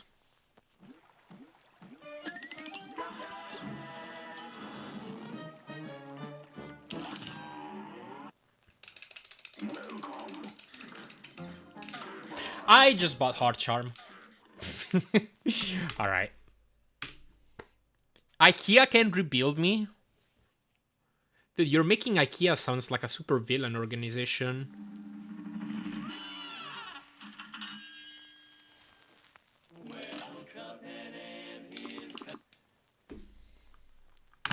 Sending out drones made of wood to invade planet Earth.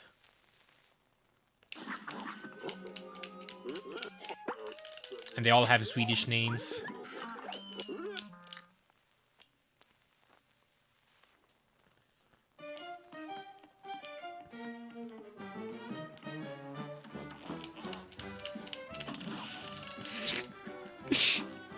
Hello, Spinderball. Doesn't matter if you play on keyboard as opposed to controller. It's negligible differences. Oops. It's basically preference.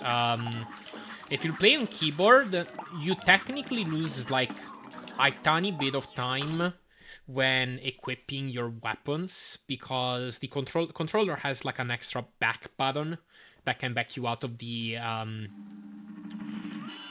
equip card, and so you can press it early when equipping weapons behind portraits dialogue, and then be able to move once you close the card. But on keyboard, that button is shared with the pause button, and if you press it too early, it'll just pause the game. So that makes that sequence like a little bit tougher, and I think at least 1 frame slower.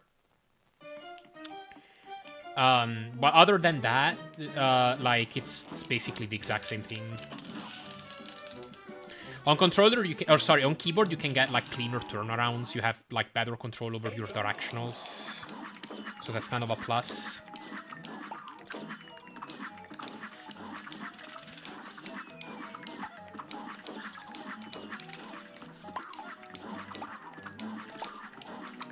Oops.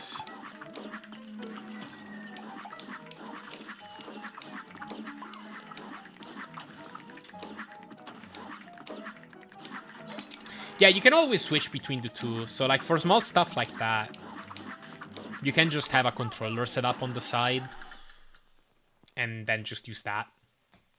And you can do the reverse. For example, some people, they find it difficult to do Luigi swaps on controller. I have a control layout that allows me to do it easily because it's just 2 face buttons next to each other, so I can just slam my thumb down. But some people switch to keyboard for plain levels, where they have to do Luigi swaps.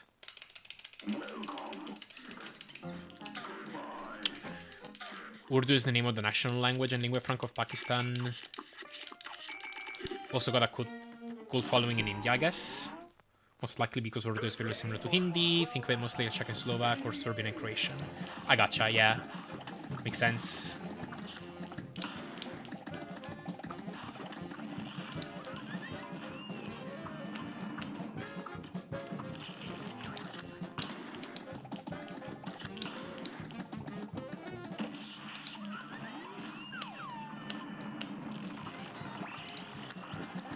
Oops.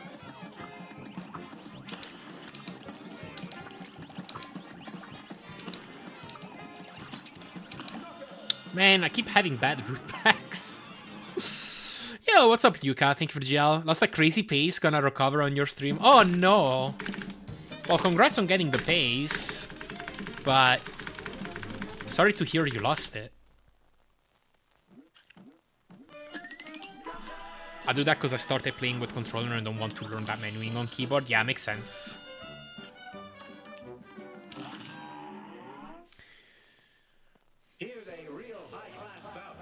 The Gabe controller is good. Is there a Gabe controller coming out? I know about the Gabe Cube. And that's its canonical name, by the way. Definitely.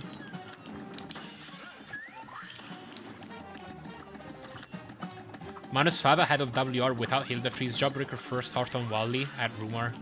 Oh wow, that's crazy stuff. You could generally destroy the record potentially.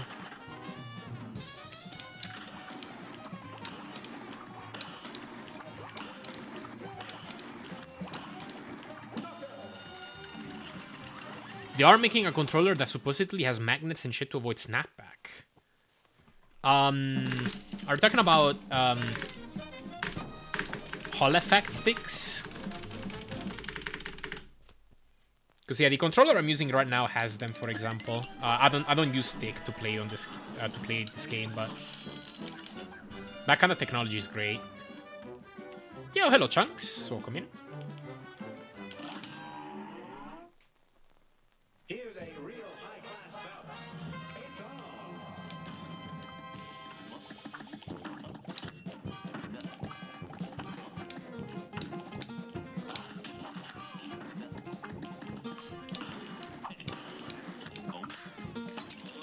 on. I'm gonna reset. I missed the ferry. I was gonna lose several seconds there. So with the pace I was already on. Name of the controller. This is an 8Bidu Pro 3.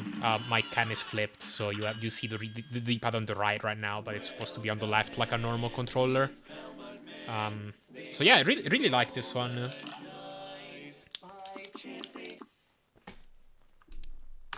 Uh-oh. A completely safe way to operate a submarine 4,000 meters underwater. Is that a game controller?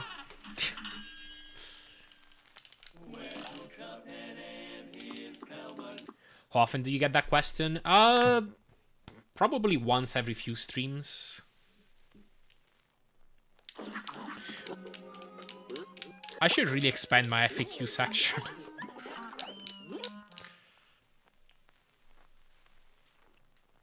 There's definitely some questions that I get a lot more often.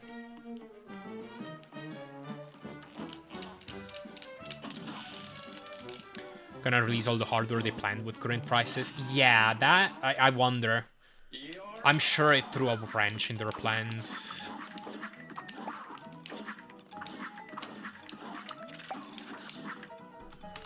The sudden rise in RAM prices.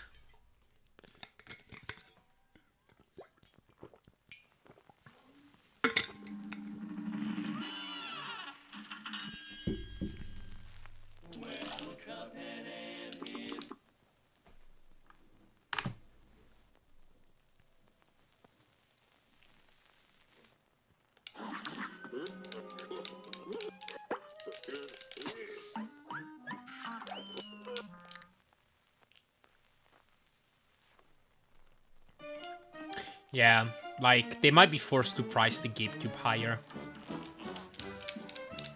And I don't know if it's gonna be able to be that competitive of a machine.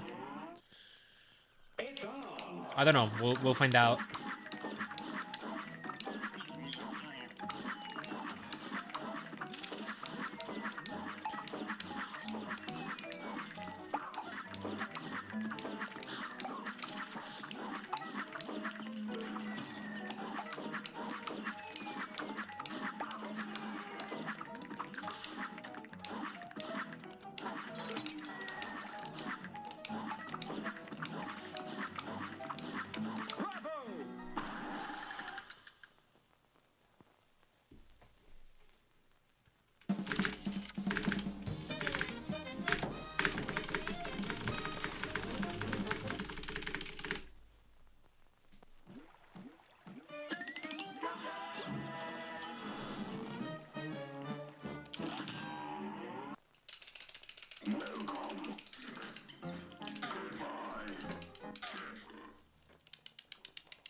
I always have issues with this last EX. It's crazy. I prefer root packs where I hit all the triples so I don't have to worry about getting it off. Working on 100% achievements for Chrono Trigger, all the multiple different endings. That's gonna take a while. Have fun.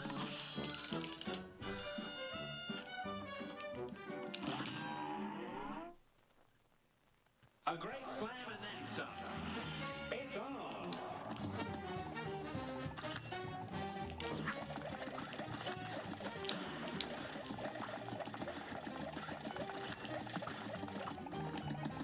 I did, Yuka. I golded Devil.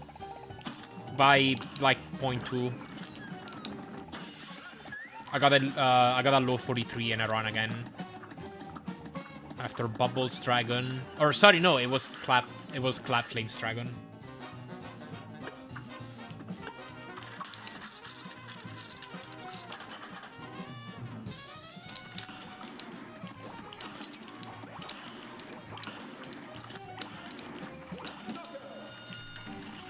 Lucy Sup. I'm not responding to all of those individually, but Lucy Sup.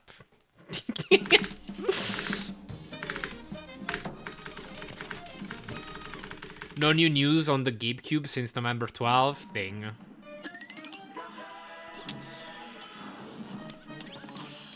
Maybe we'll get it soon. I mean, I thought they were planning a launch like early in 2026. They would have to talk about it if they were still planning on it. But maybe they aren't. Maybe they're delaying it.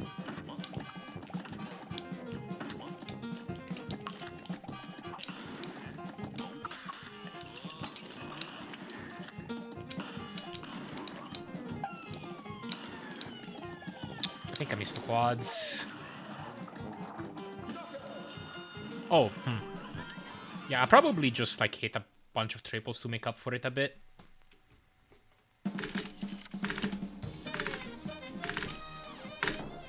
My understanding is that that was just a rumor.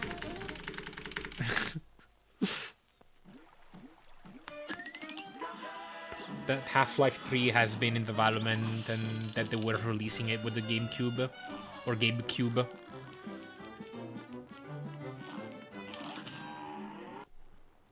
Oh yeah, I think Lucy knows. A great slam and then some. Here goes.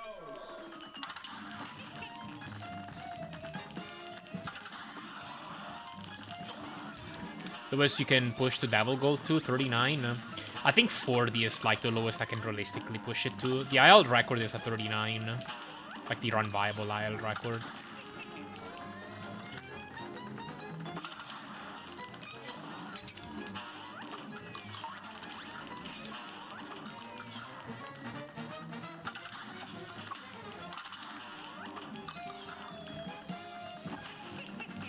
But I think that time is pretty unlikely to happen.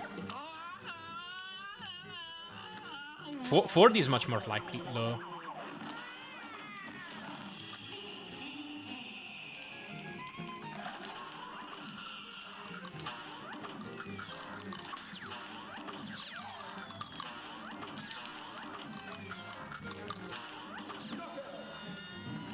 Alright. Maybe I could have played this a bit differently.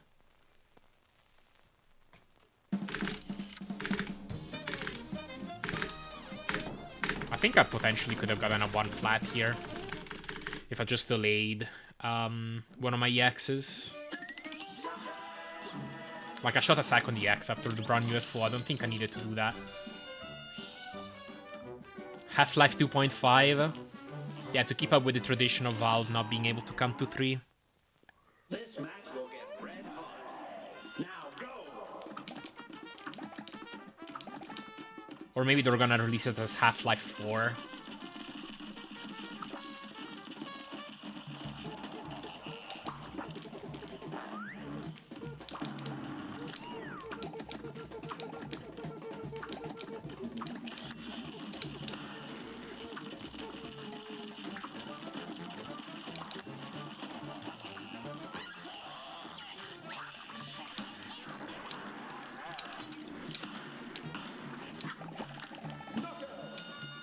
Oh, I guess I should have used an extra EX early. Oh well. Yeah, because of Half-Life Alex. Exactly.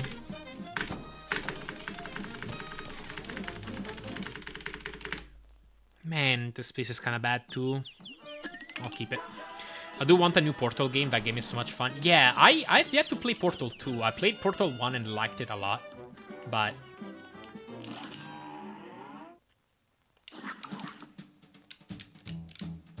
yeah, big fan of that. Yeah, I'll have to play it eventually.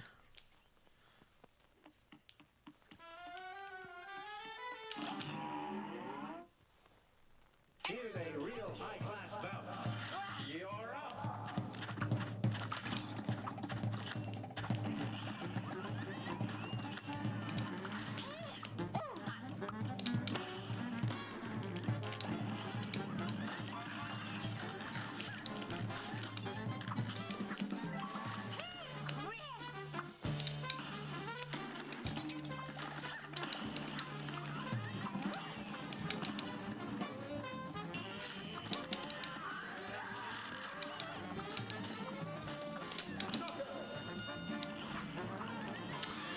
Alright, kind of a crappy pattern, but I'll take it. Oh, it has a separate campaign for co-op. That's interesting. Maybe I will play Portal 2 with the new friend I just made. I got that too. Nice, nice. Yeah, that sounds fun. In fact, I got the Portals and Half titles in one purchase while they were doing some discounted bundle. I got all the Half-Life titles when they were releasing it for free on the 25th anniversary some years ago. I still haven't played any. I haven't played any Half-Life titles yet. But they're all sitting in my Steam library.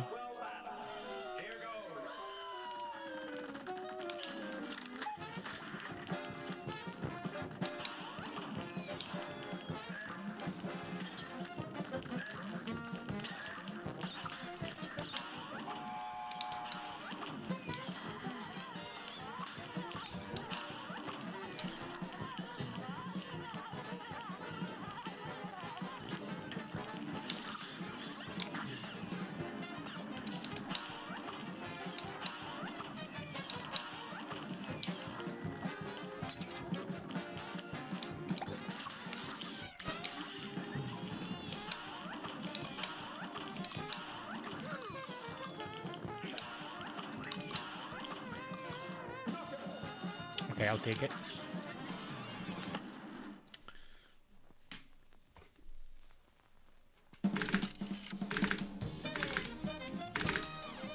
Suddenly I moved to replay Portal 2. Understandable. Maybe I got it from that free giveaway. Yeah, but I don't exactly remember that queue. Gotcha.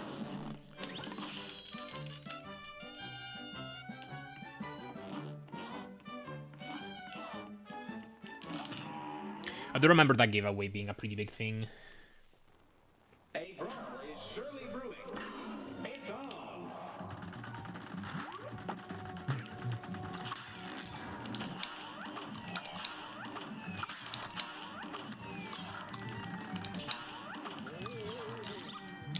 Okay.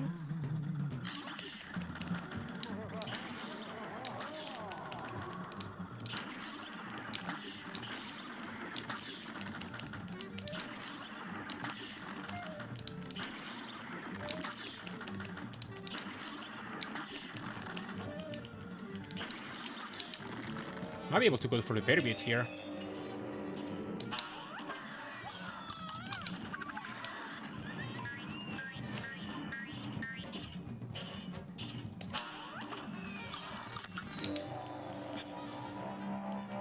I think I won't use one EX.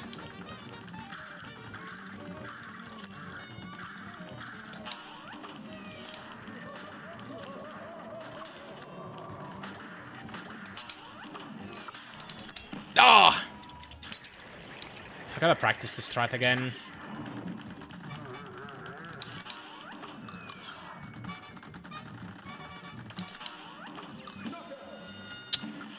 One ending with a nuke.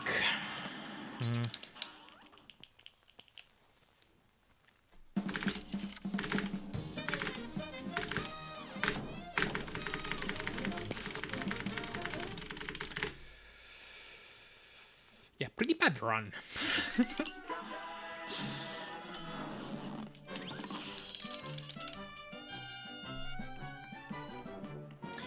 Streamer, you're behind. Why aren't you resetting? You keep talking about this run being so bad. Now go.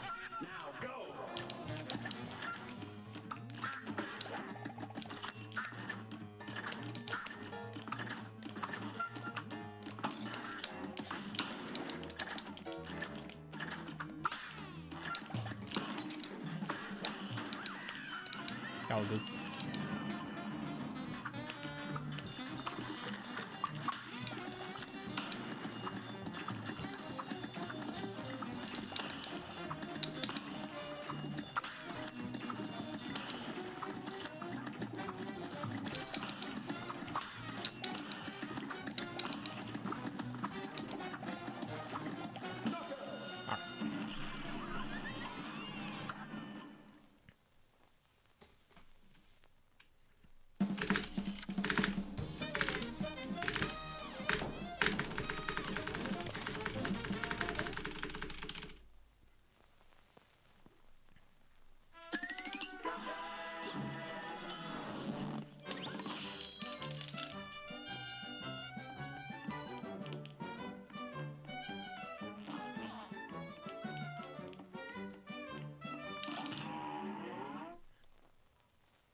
A great slam and then some. Here goes.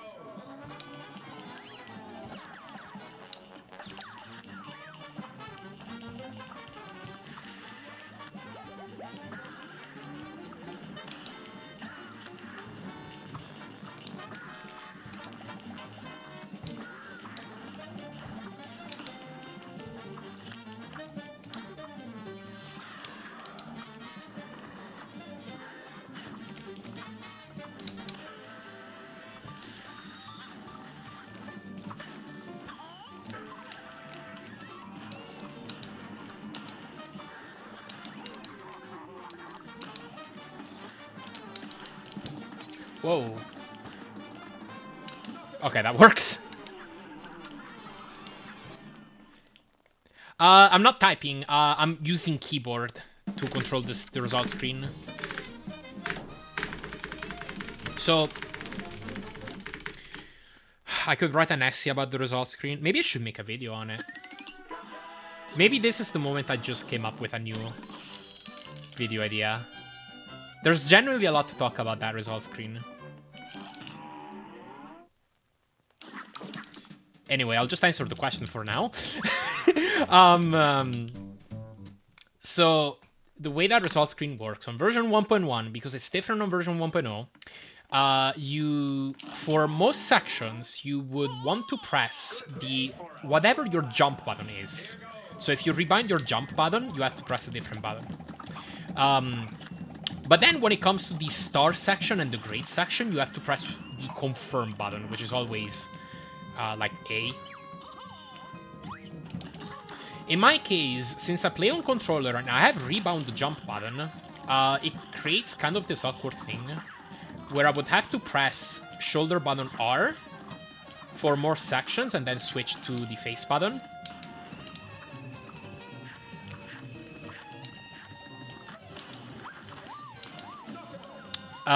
For star skips. And that's like not very meshable and not very easy to do a double tap with.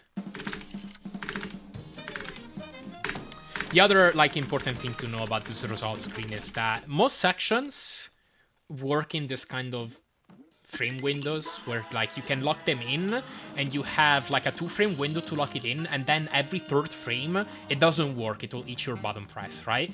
So you either want to mash, or if you want to time it like I do, you want to have multiple taps and have them be close to each other, just so you have backup taps to fall back on if you miss your timed press. And then star skips themselves, so locking in the stars on the result screen, that's just frame perfect. So same thing, I want to have backup presses just in case I miss the frame. And I find that kind of rapid press easier to do on keyboard.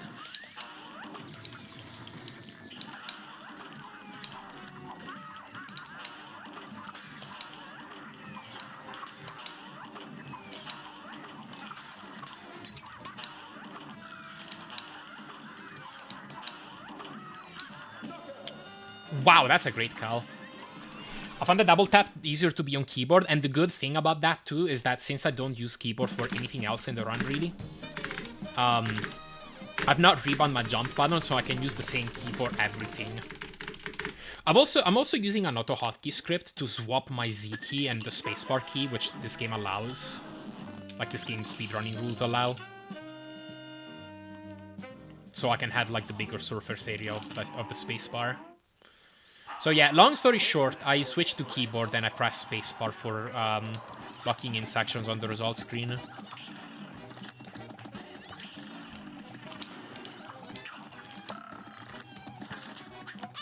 Ah, she's gonna come back on screen. Hello, Quit Alves. Whatever that means. Yeah, Lucha mentioned.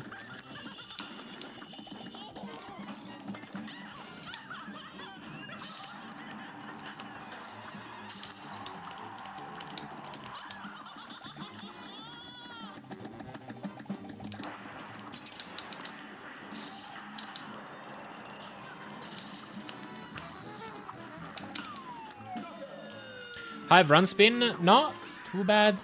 I had a much better pace than this one. This one is not great.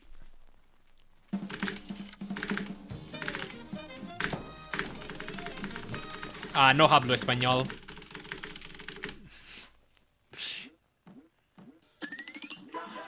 Got some awkward thingy, even as someone who rewinded my keyboard controls, jump and confirm being different buttons. Yeah. Yeah. Back in the day, when I was first getting started running this game, I remember one of the runners, Kaleva, who eventually like got the record. I remember when he was starting out, he didn't know,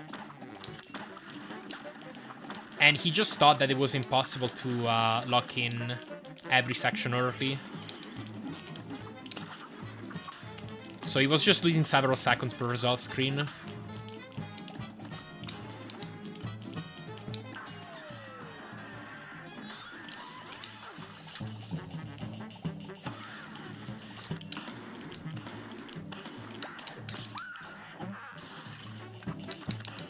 Oh my god. 39.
Alright, I'll take it. Could have been a bit better.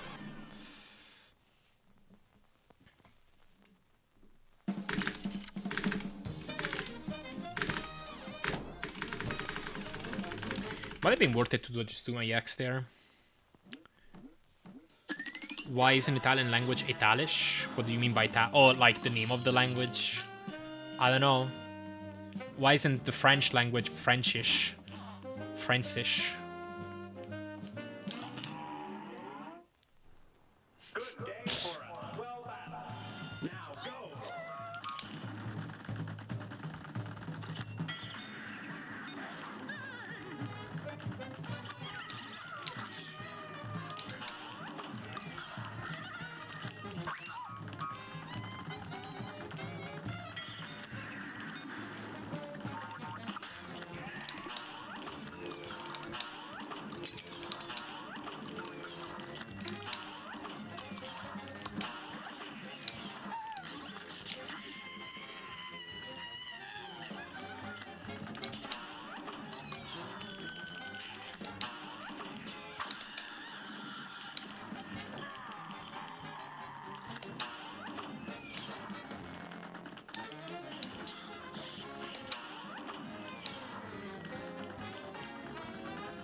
Ah, that's pretty bad. Oh well. Englishies.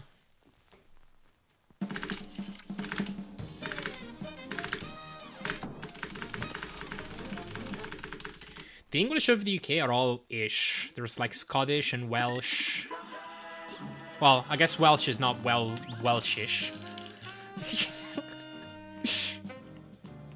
It's just sure. Yo, what's up, Brain Check? Thank you for GL. Hello. A brawl is surely brewing. You're up.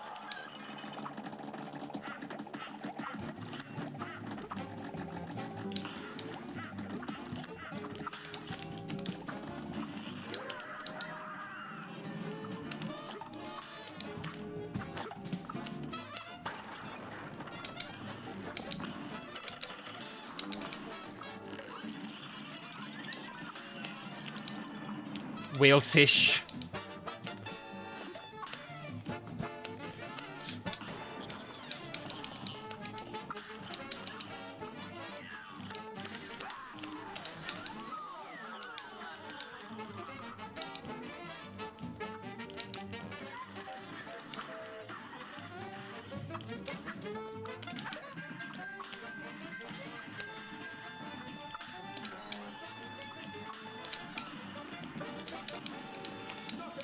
Okay. Low 59. It's not bad.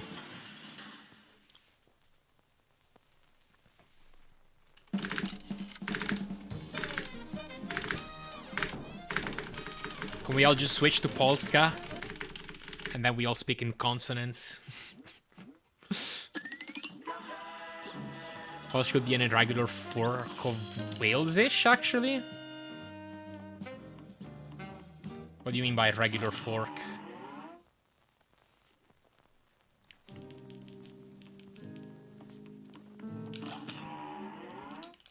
You like rain? Same.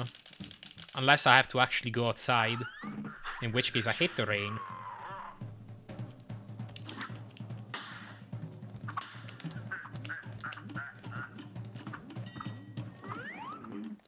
You don't want that?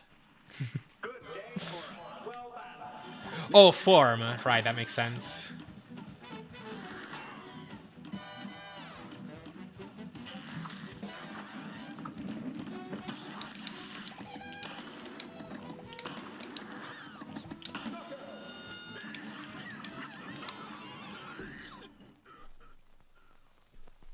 You're not made out of sugar? Yeah, but then it makes me have to shower.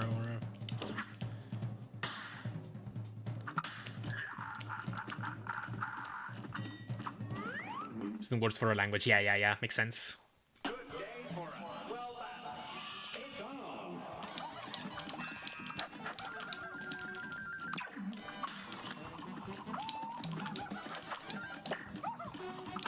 Okay.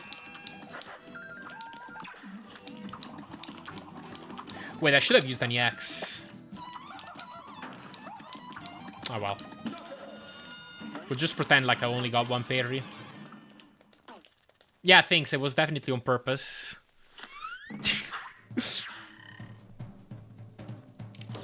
With 0 hearts, too.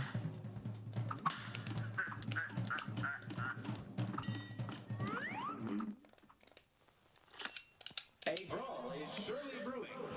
And begin.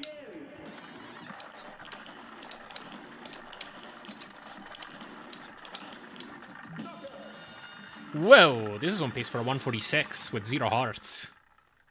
It's kind of crazy. If only I used the EX on Rapid, I could have been on pace for 145 even. A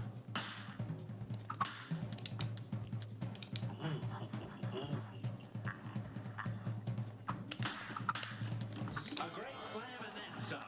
Now go.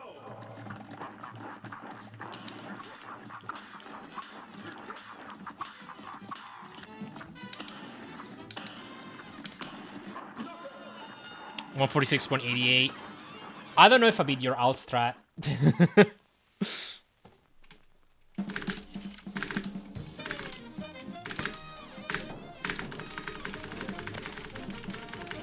Yours is a 146.1. Okay, never mind then. What's up, Jorim? Thank you for GL.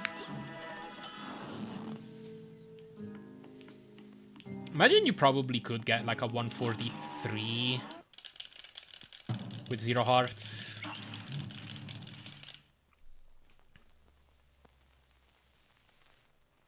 Good day for us. Well done. Now go.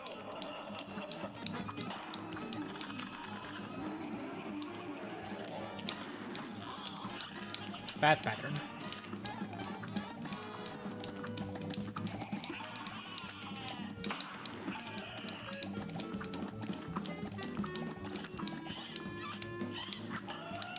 Oh yeah, you're welcome.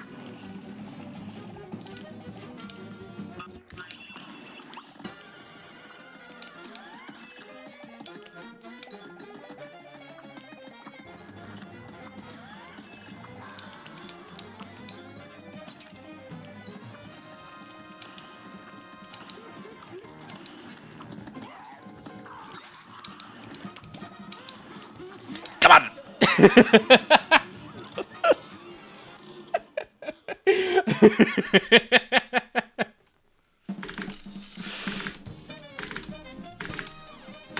Yeah, that was probably very close to the double KO frame. Thank you for GG's. Thank you, Lewis, Rainchak. Yetoya, Maldite Loki. Thank you, Bronco, for the VV. Thank you, Dr. Blue, Chori, Zape. Zokirsto. Thank you, Sprunzo. Thank you, Nova. Thank you for you all. Does that bomb Grand? I forget what these milliseconds are. Thank you, Hero. Thank you, Jason. I'm literally gonna check. Oh, I didn't. It's 0.2. Let me see it for myself. Yeah, 0.21. I'm washed. Imagine descending on sub 27. It would be legendary throw.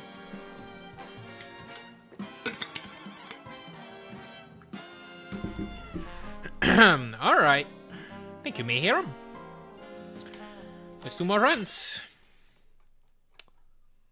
I mean, this run didn't start too great, but it kept up after that start to IL-2. IL-3 wasn't that bad.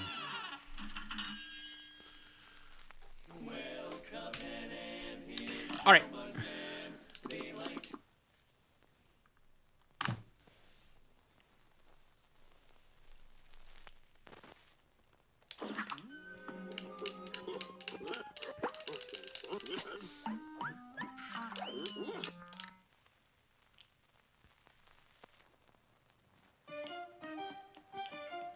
Every time you get that 1x, I just want to do runs, but then I remember that Follies exists. We should all switch to low percent. Thank you, Wallbear.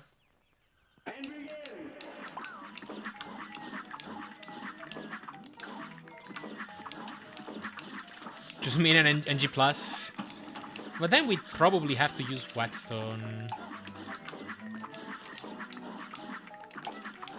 Actually, maybe not. Maybe Coffee is optimal for this weapon combo.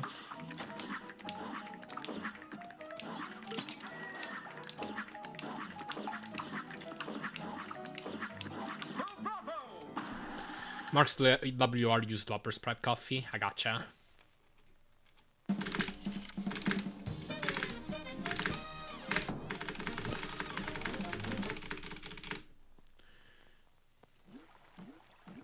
I mean, it'll still save ya RTA, but with this weapon combo, it's hard to use.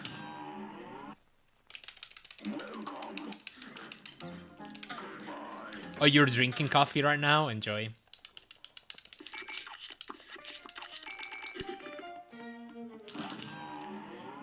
Yeah. It's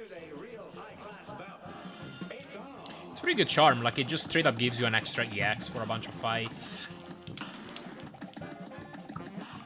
New game plus stats with Whetstone. I think we'll just test 300% to scratch that itch.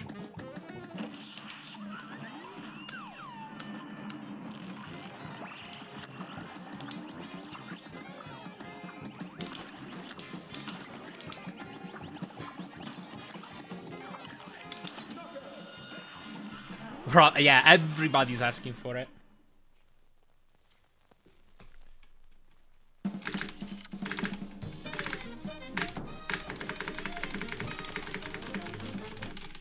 But yeah, I think it is pretty likely that like the next category that I really focus on for Cuphead is 300%, and at some point I might dabble in passing, which will take forever, but you know.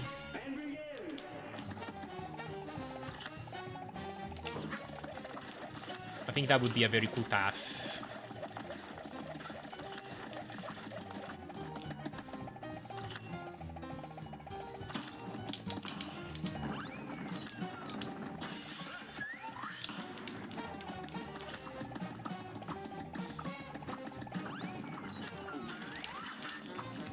Yeah, relic routing. Oh yeah, you could absolutely manip that technically, but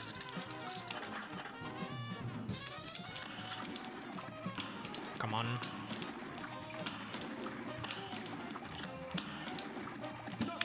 The way I'd probably do it would probably be through some programming, like modding, and just say, hey, like the first time you're weapon swapping, switch to this weapon, and the second time you weapon swap, switch to this weapon, so that we don't have to bother. But maybe the way I'd route that, yeah, how do I even route that? Like, because I can't just equip myself weapons, because I'm gonna be using more than 3. Or more than 2. A brawl is surely brewing. You're up.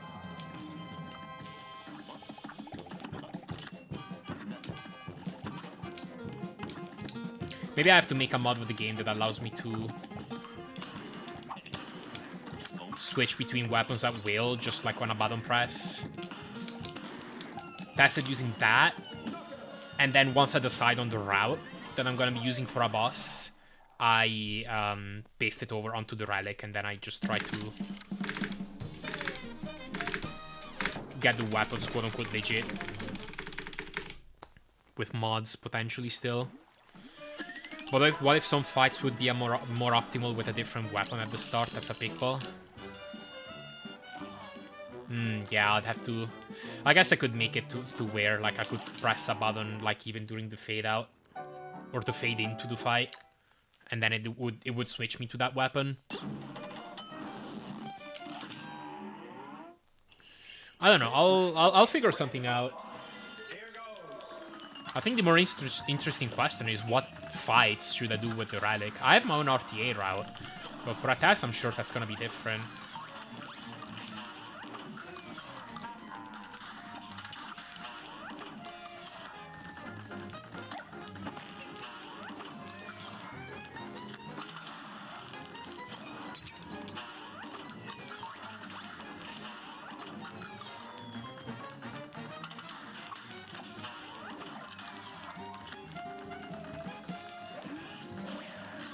Yeah, I think there's gonna be solutions. Just need to figure the details out.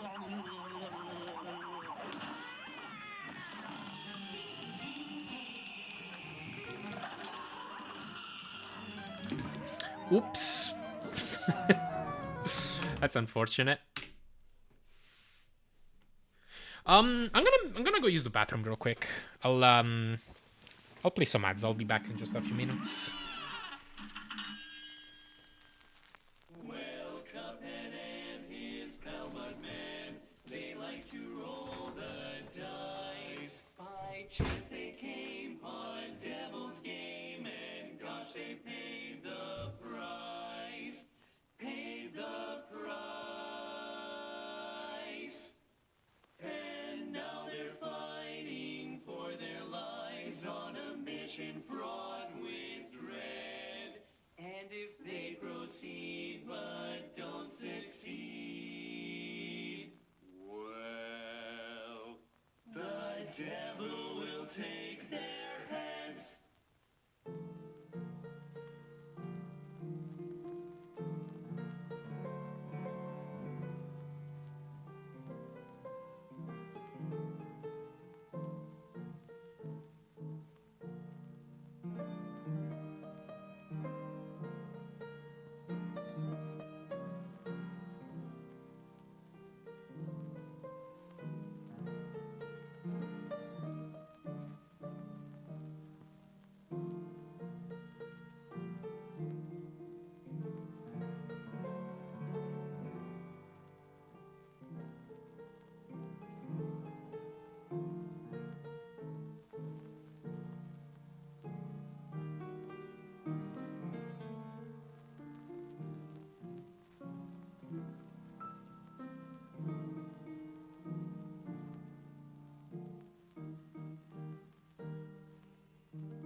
Alright, I am back. Do you use a keyboard macro to restart Cuphead? I do.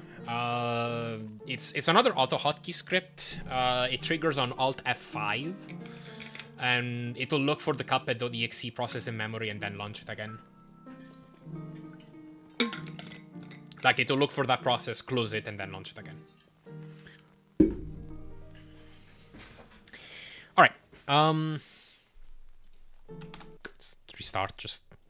I'm not sure I, I'm not sure I, what's the word? Rebooted the game before I left.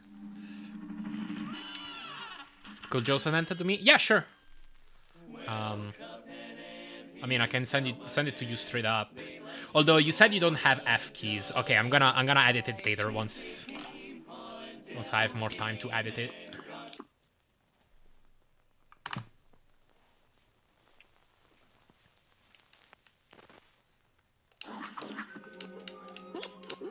Hey, you're welcome. What I really want to set up someday, though, is...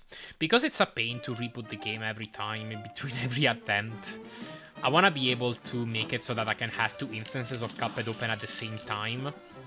And when I reset, instead of pressing the macro to reboot the game, it'll close the game, it'll switch me to the other instance that's already open, which is right on the title screen that I can just like immediately restart a run on, and then reopen another instance of Cuphead in parallel, ready for the next reset. I think that would be a lot better than what I'm doing right now.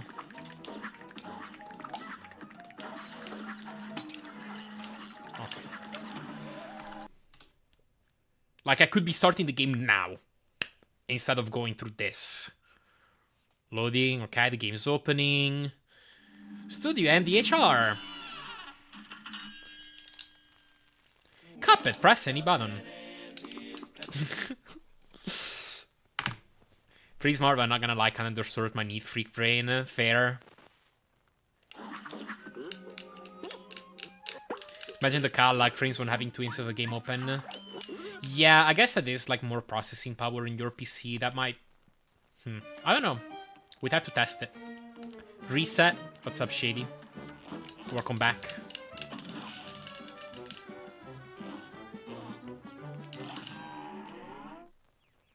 Here goes.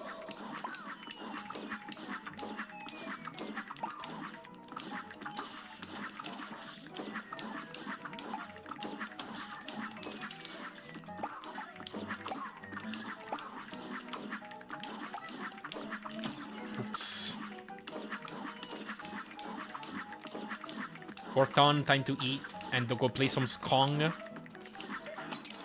Nice. Hey Joe Q public, the game might have built-in protection to prevent 2 instances. Yeah, I normally cannot do it, but I've heard from Fintan that he's been able to do it, like, without even doing anything special. So, yeah, I don't know.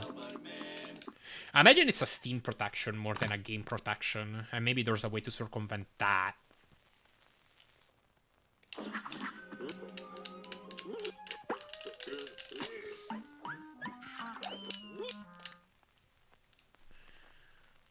Just a project to look into someday. Honestly, would be really beneficial for me to immediately drop runs now and like look into it now, because speeding up resets by like 15 seconds every time sounds glorious. Now go. GOG version, you can start 2 instances at once. Okay, good to know. Very good to know. Another challenge might be to get the auto splitter to like know which instance of Cuphead to monitor. Like, it might not just naturally work. Oops. I've also sometimes been able to have 2 instances of the game open. I don't know how, but I remember I have before. Gotcha. I don't have memory of being able to do that. So yeah, like, it might be a Steam setting somehow. Or some Steam theme that you can disable somehow.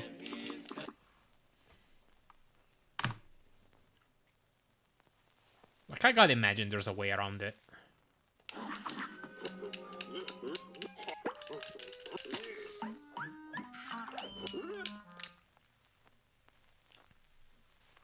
Maybe the auto splitter would just work. Because when you close your game, like if it unhooks from the process, it's supposed to immediately restart looking for the process. So if there's at least a little bit of delay so that it gives the auto splitter time to find it, then maybe it will automatically just hook to the correct one.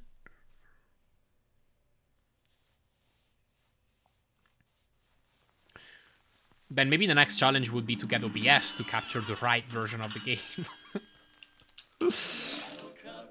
I don't know. Definitely something to look into. I'm sure it would be worth it.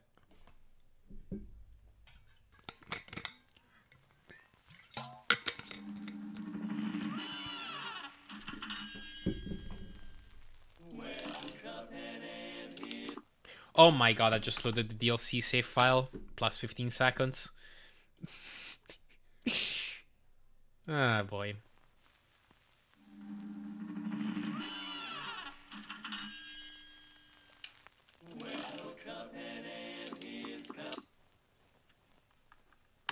Shit, I'm sure you love these notifications of being like, SPD Wolf is playing Cuphead, SPD Wolf is playing Cuphead.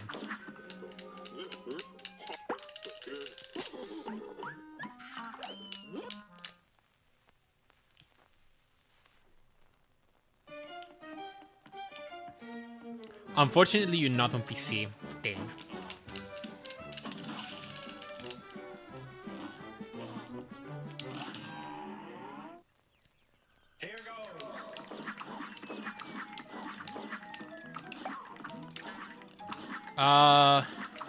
Oh yeah, I guess they would be called different.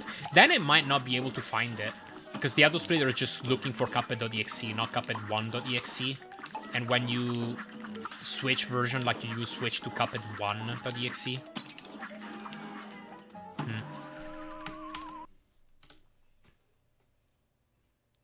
But maybe it could be modified to potentially look for both.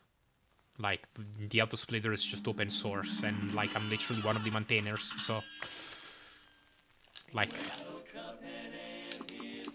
we could figure something out. Oh god. Yeah, I restart in every attempt because for whatever reason, if it's a fresh boot, the intro screen is like 0.1 faster. Don't know why.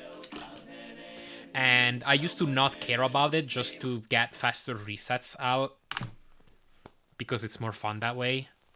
But ever since I got a 2701 as my PB, I have been paranoid about the idea of missing the sub 27 by 0.1 seconds, which could very legit just happen. So I am gonna...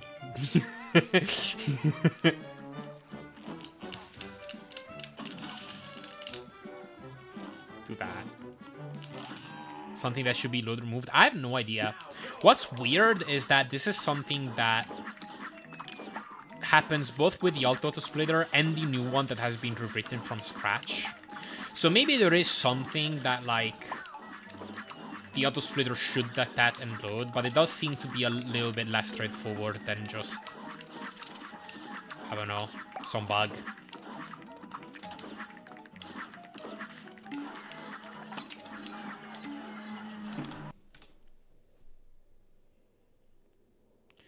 It's funny because in Ori it's the opposite. Oh, first boot is longer? Interesting.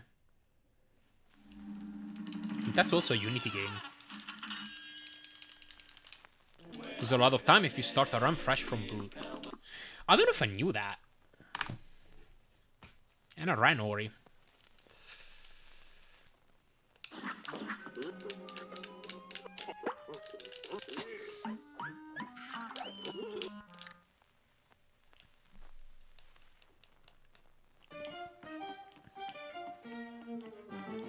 Throw the towel and then remove to menu, it's fast. Yeah, it's the opposite here.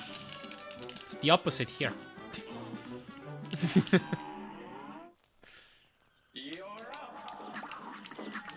But like, it's not load removed, it's just like part of the scene, I guess.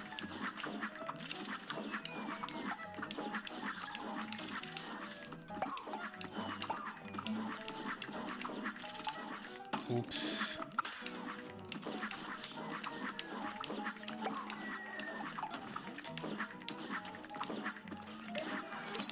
That's like fine.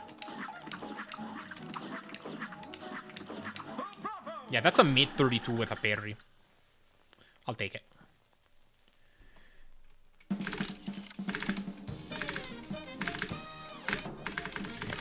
You know how I've been showing that one guy from college a bunch of stuff about speedrunning? Well, he's going to start speedrunning now. Not Cuphead, but he said he wants to try running SMB1 for a sub 6.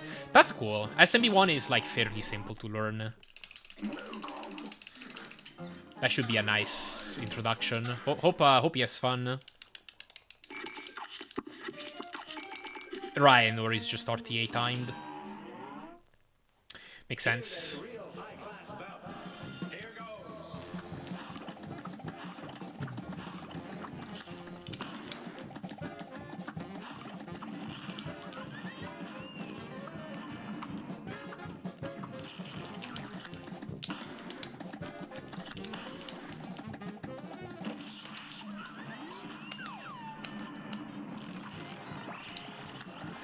Man.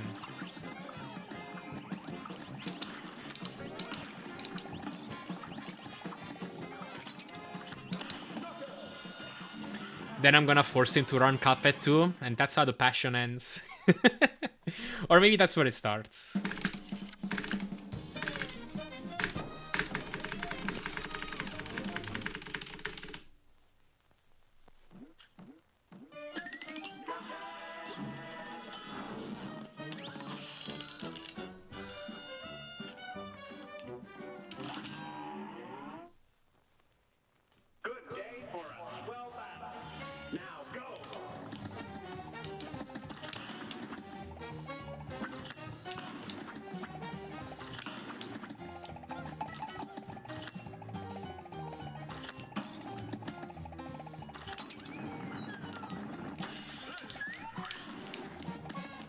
Gonna force me to run Skong.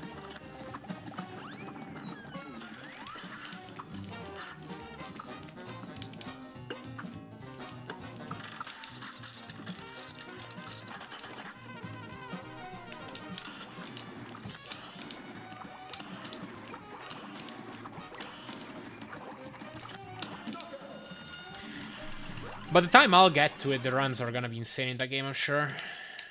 If I get to it.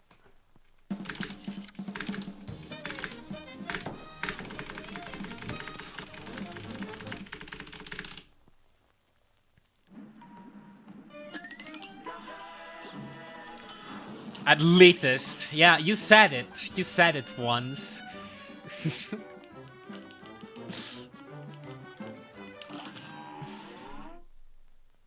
A great slam and then some.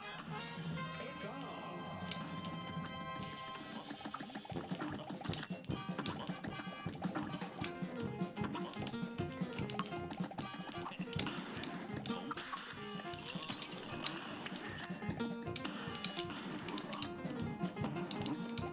What was that? This match will get red hot. It's on. Guys, did you know that Goopy is the hardest boss in the run?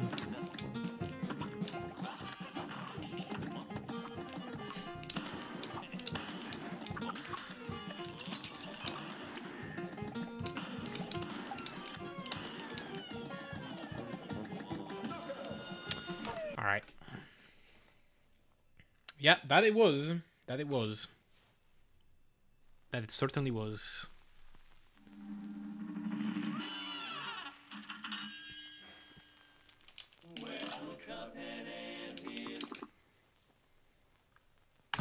Oh god, I forgot to click into the game.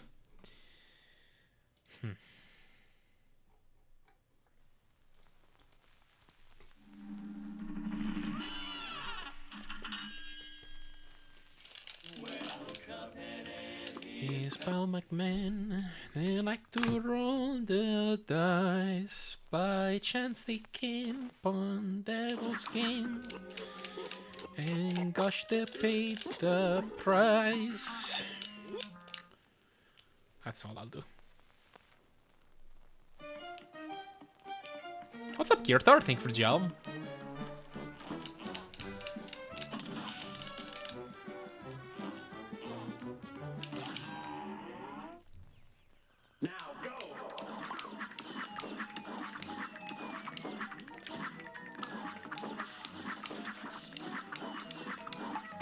Oops.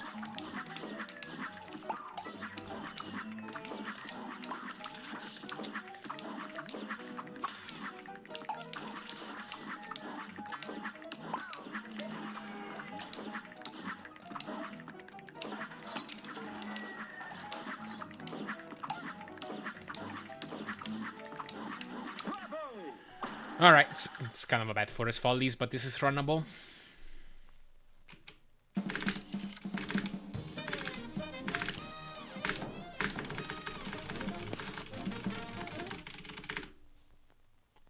Man, plus 3.3.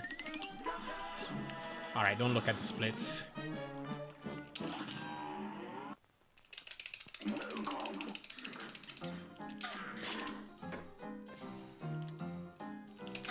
There we go. And the run dies to the shop.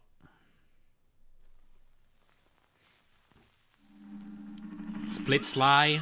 Unfortunately, they don't. But we're just gonna choose to ignore reality for a bit. Oh my god.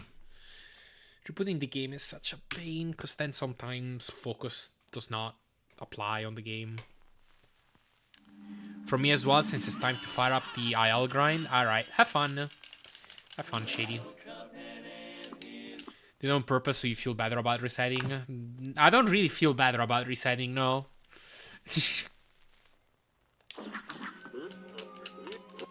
Didn't see nothing? Good, good, good. Hello, bullcap.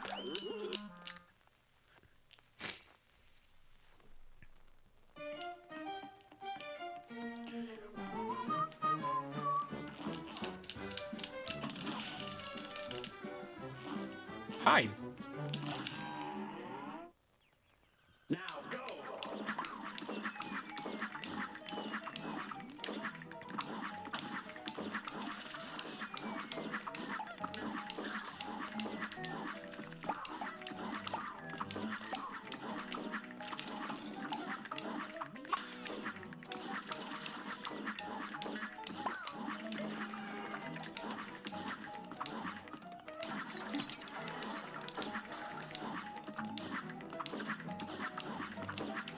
Alright, sure.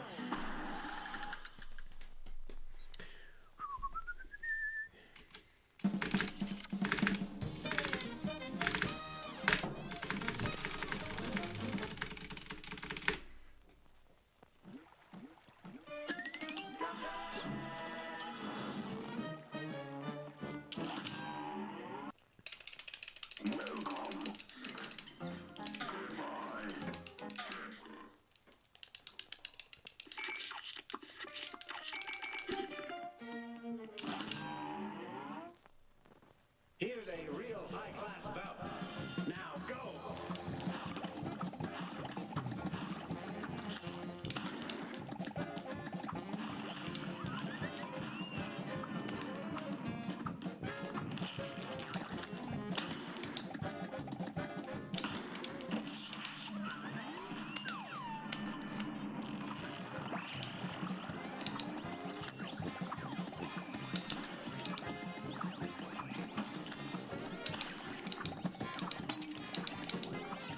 Wow. Alright. 34.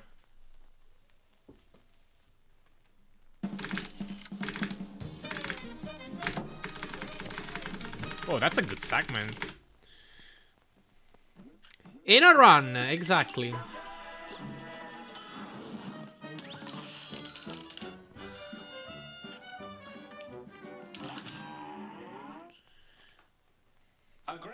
Hello, Dr. Romeo. Thank you for good luck.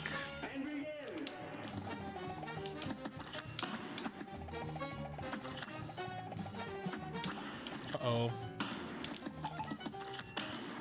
I'm gonna need to shoot an extra Labry X.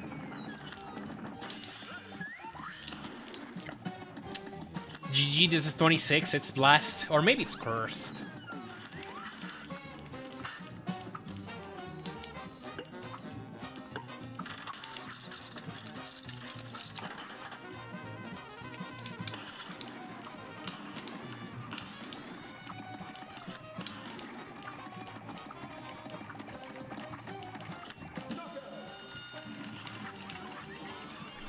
Good starts are always cursed. Yeah, that's what I think.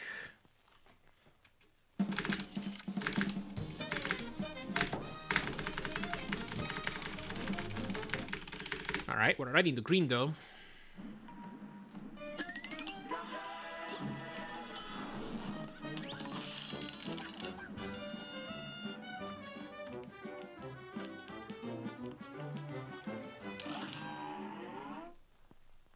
This match will get red hot.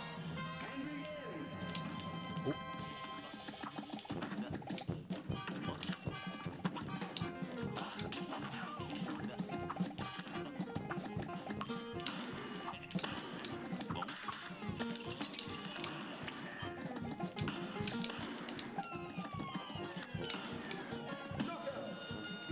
Okay, pretty good.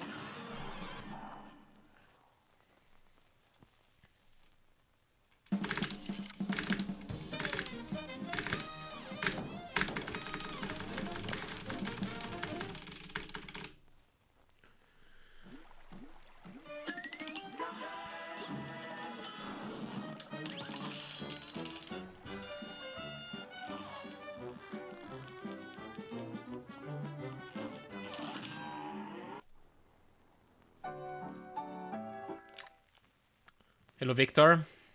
A great slam and then some. It's on.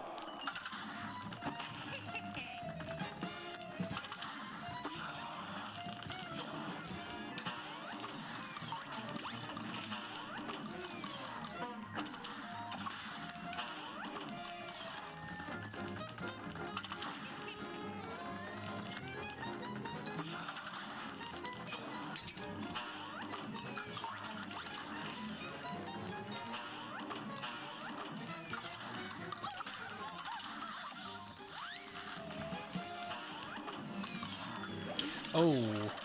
Oh, and that's my parry. Wow, really rough ending here. It's a great fight till that point.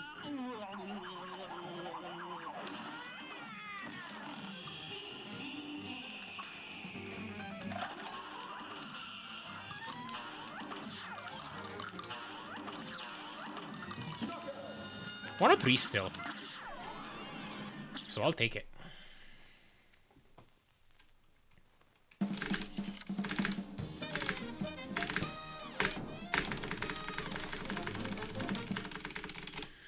Okay, come on, Kekni.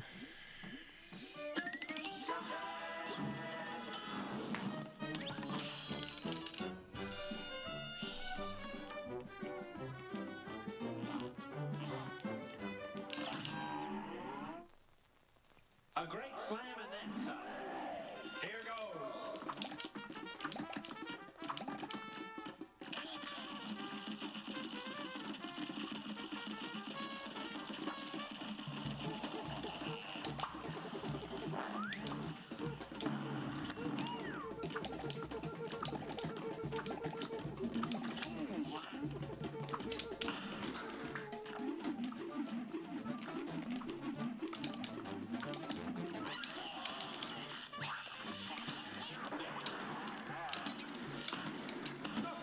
Okay, sure. Kind of a bad pattern. Should still be a pretty good aisle one.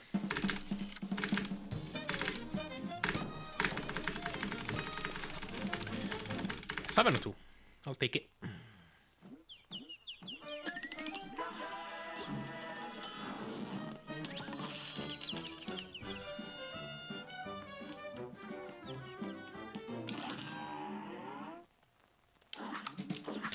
Jeez.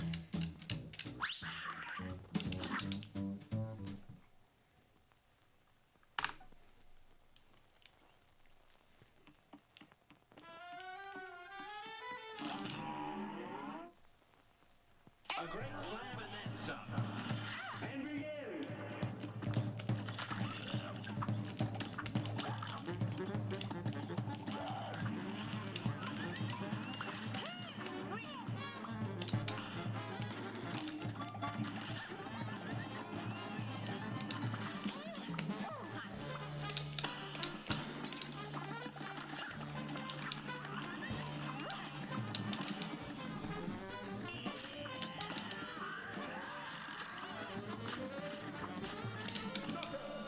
Okay, I'll take a 35. Missed a frame roll in the die house, so this is a bit worse.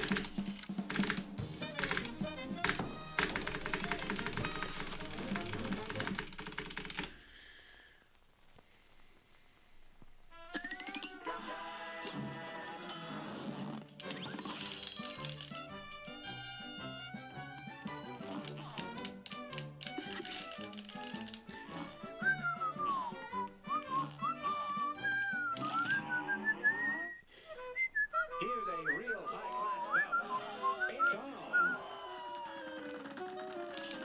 on. Up eggs.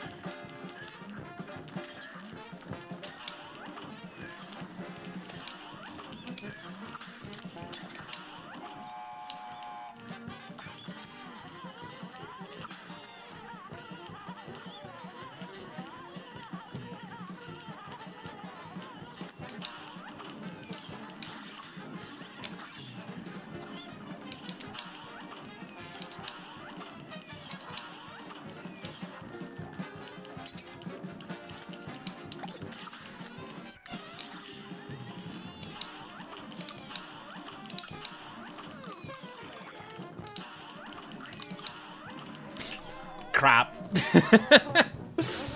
Oh, I gotta stop reading that out so much. If I get, like, fewer ticks, it's still better than dying. That was probably gonna be about even with how it went for PB. Kind of rough, kind of a rough pattern, all in all.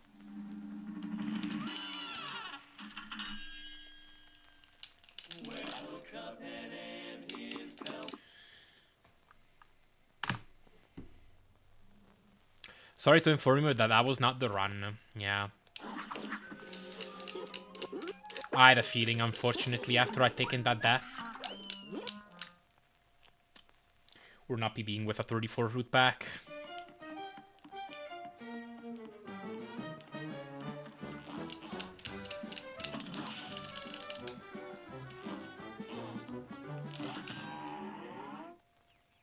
Here goes.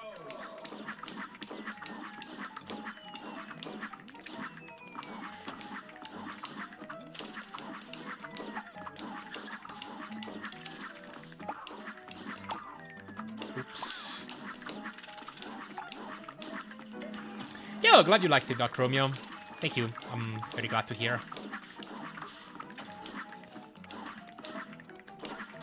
I do think my video making skills have gotten better. And I'm excited to make more.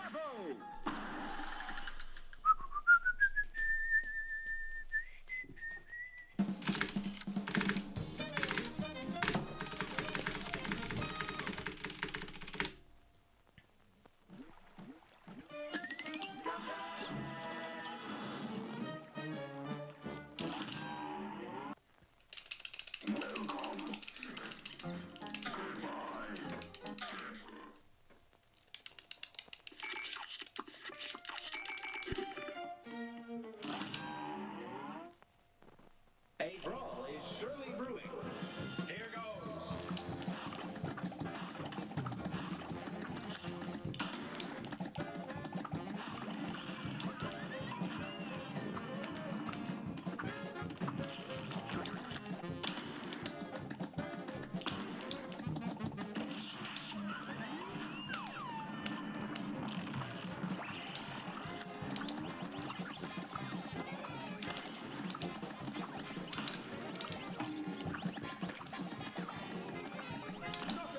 Okay, good root back.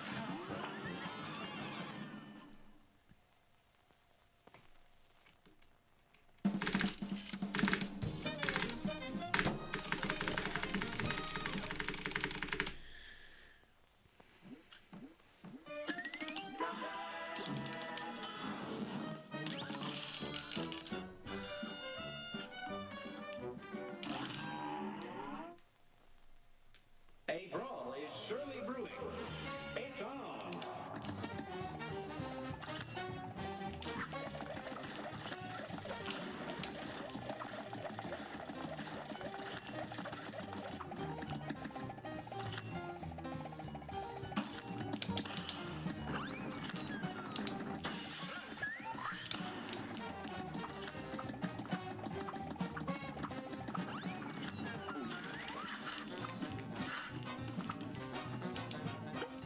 Yo, hello, Lego.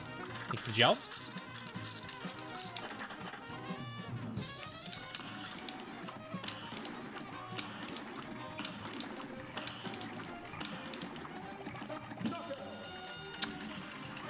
How do you know which position the projectile from the punching frogs is coming from? They're always consistent. It always starts from the bottom, then it goes up a step, then it goes up another step, and then it goes down, and then it goes to the bottom again, and then it continues to go in that cycle.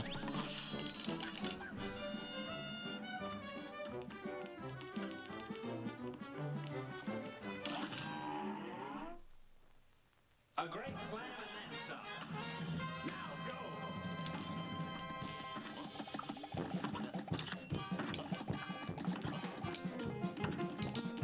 Yeah, it's fixed, exactly.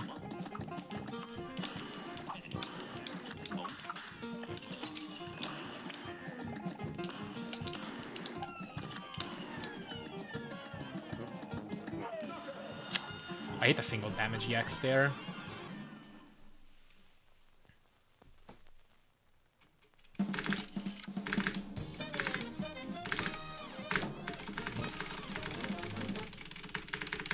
Yeah, the damage is intentional. It lines yourself up perfectly to go for lobber crits. Like the possibility of getting a triple or sextuple damage EX.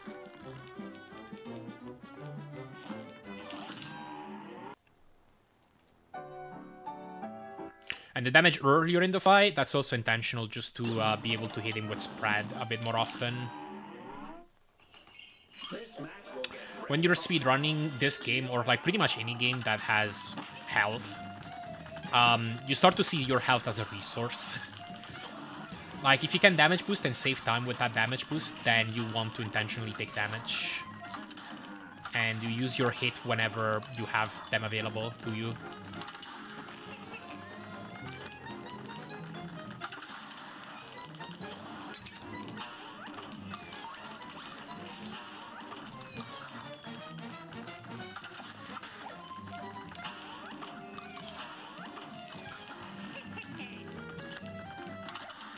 Whoa. Wasn't expecting that. At least we get up consolation parry here. Yeah. In a game like that, where you lose your power-ups when you get hit, it's a lot more specific.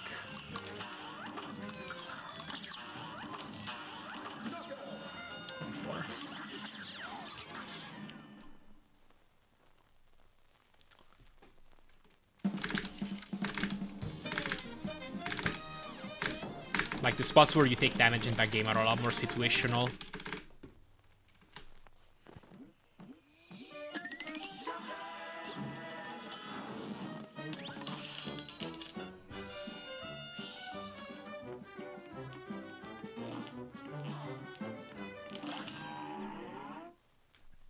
A brawl is surely brewing.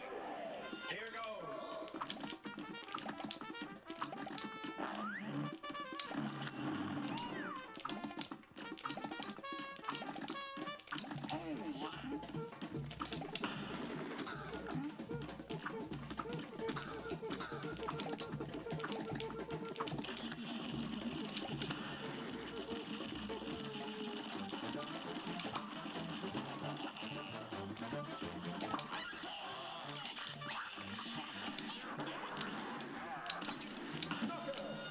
Okay.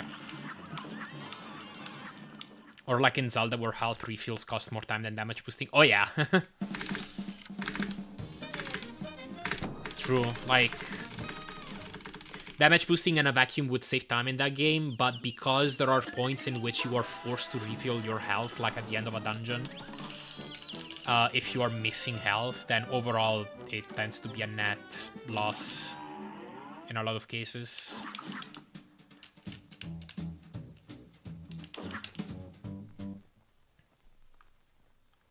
So yeah, obviously, like, not in every case where you can take damage and save time in a vacuum, you want to take damage. It's a bit more complicated in a lot of cases, but yeah, in a game like this.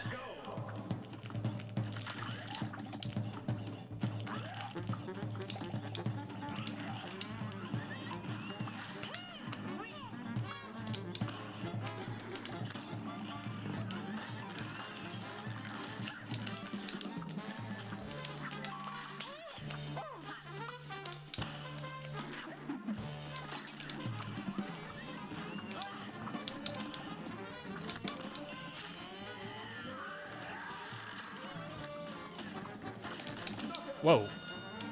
Man, that's a 37. I guess it was a bad pattern.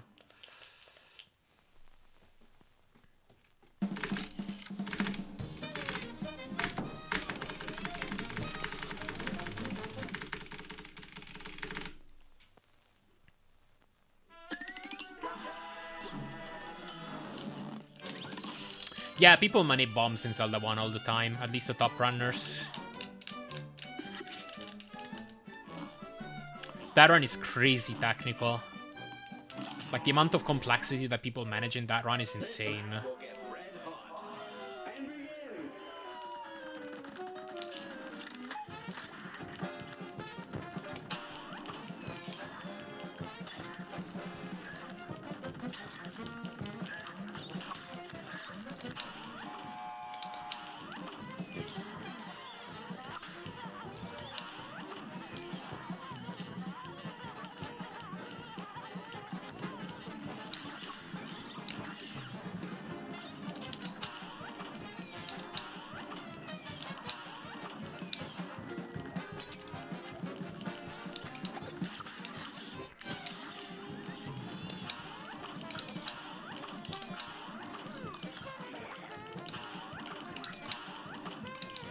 Okay, there we go.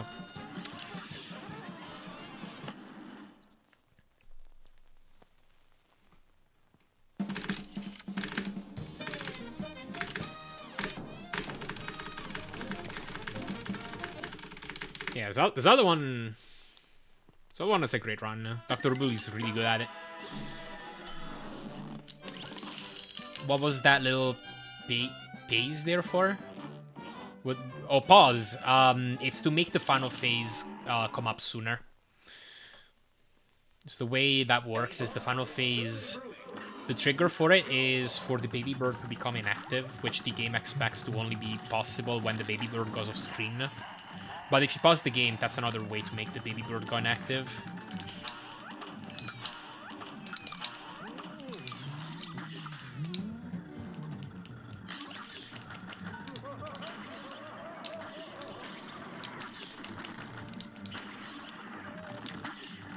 Oops.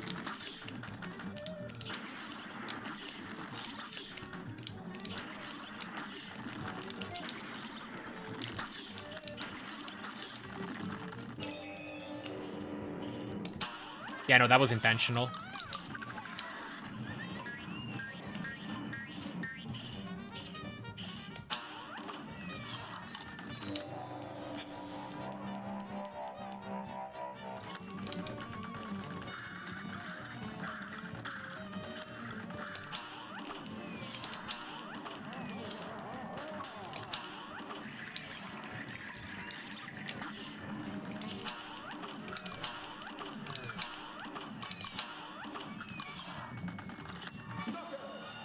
Oh, that's a 117 still. Okay. I have a jump. I want to test an SG and I want to test a bunch of sub-pixel combinations, but doing it by hand is insane. You could use a bot. That requires you to have some programming knowledge, though. You could make a Lua bot that automatically reloads the save state, writes a new sub-pixel to memory, tests the jump out, and then determines whether it was successful or not. And then it like writes the results to a file or whatever.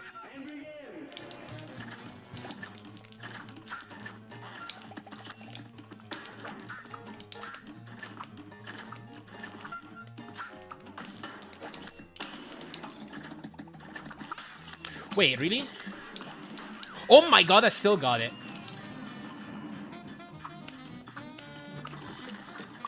I'm surprised. Oh! Sad. Yeah, Basoc offers a library for Lua to allow you to do all that. To interact with the emulator. Well, Cuphead and his pal Bugman, they like to... I should have a few example of some bot scripts on my PC to send you if you're interested. Like, you would have to adapt it to your own case. But yeah, what's What's up, Juncel? Thank you for gel.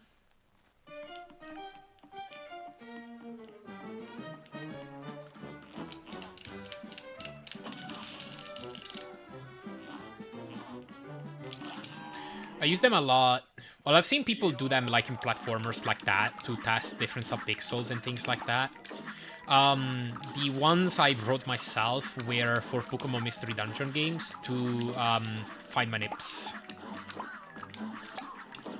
If you watch my RNG video on YouTube, you might know, but there's some... The 3DS games have this thing where there's some events where the RNG is basically determined by the frame of runtime that you enter something. And so I've wrote a bot that initiates events on different frames. Like, it'll wait a different amount of frames and then press an input to load a new screen or whatever. And then it'll read from memory, for example, the value of, like, the items that the shop is selling. And then it'll write that data to a file for that frame. And then reload the save state and then wait a new amount of frames. And so on and so forth. And then with that data, I can look at the save file and look at, for example, if there's multiple frames in a row that give you a favorable outcome. And then you can aim for that when doing a manip.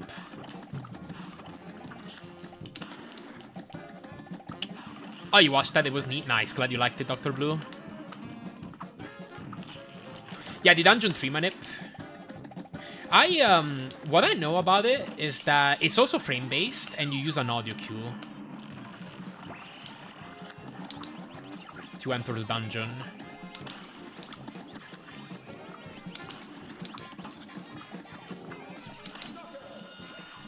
There might be more to that, though. You can frame-base your way through all of level 3. Technically, you can go longer, but nobody does that practically. I gotcha. Do you buffer your entire movement throughout level 3? Is that what you do?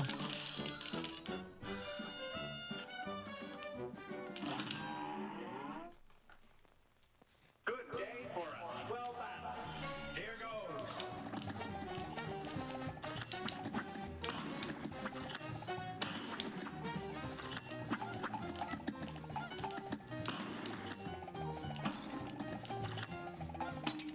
Hope I didn't turn around too much.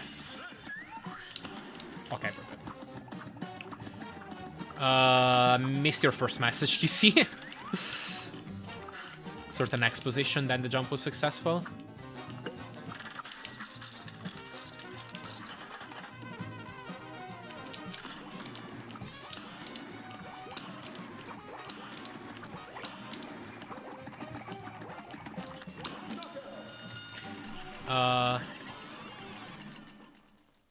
Would require frame perfect movement for a while. The only time it really falls apart when you have to pause. Pause introduces a coin flip that you cannot make it in terms of a frame. That doesn't happen until level 5. I gotcha. I don't know if you know, but in stage 1 there is a pillar that you're supposed to jump over with a double jump. Yeah, I know about that one.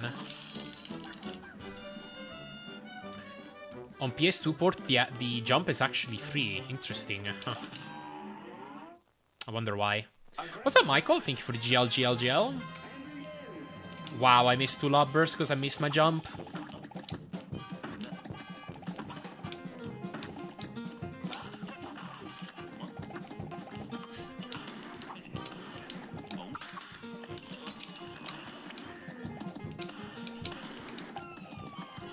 Bad goop incoming.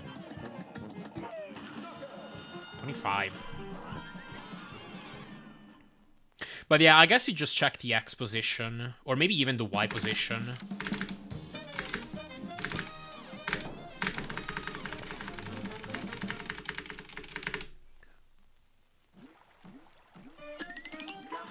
PS2 probably runs differently, would be my guess.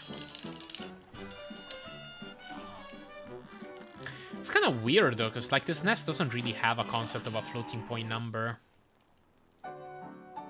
Good for butter. Hey, you didn't have to do butter like that. This match will get red hot. Here goes.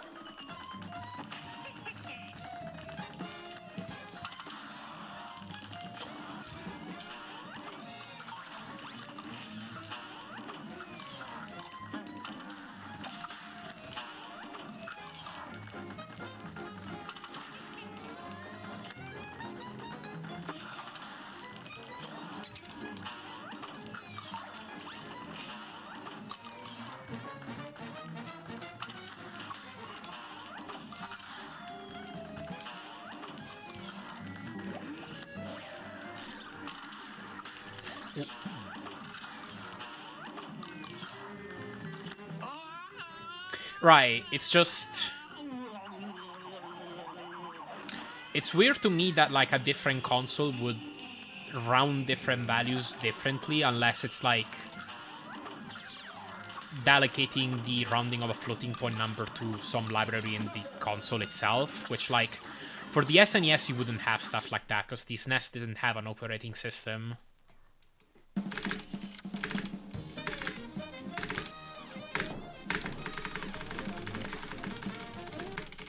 So... I don't know. I have a feeling there's something else going on, just intuitively.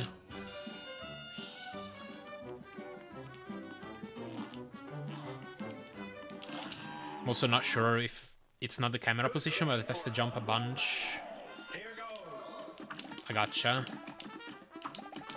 Maybe not then.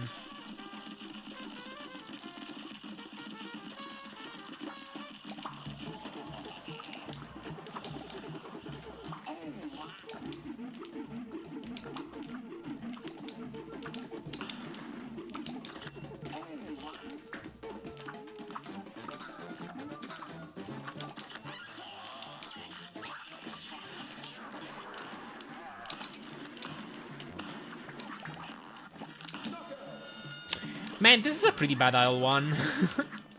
I'll keep it. PS2 version has no lag. Oh, it doesn't?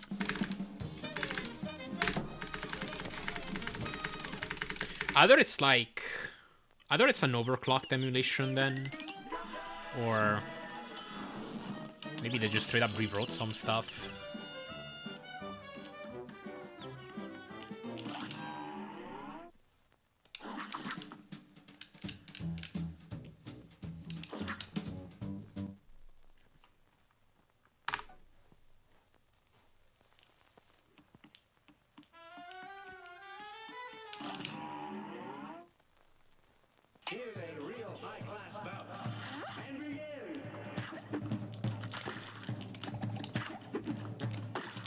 Whoa! I didn't jump.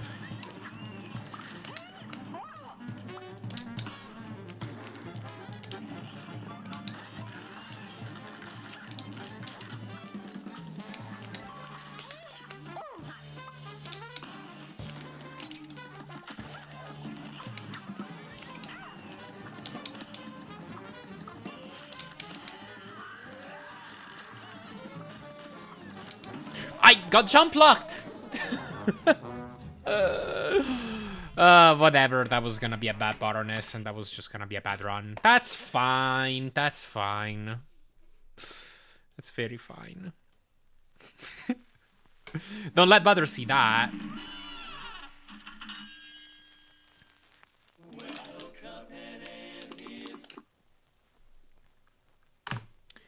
It has the Pal spawning point to the level 3 boss, but I think the enemy removal of Pal was reversed, so they definitely didn't work on it.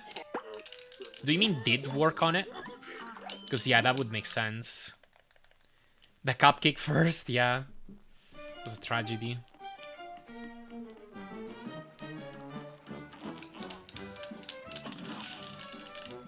Right, right.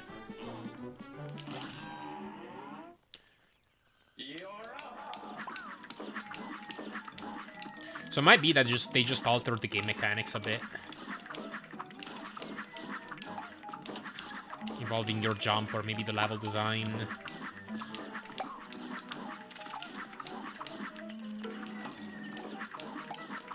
Or maybe the way the ground moves there.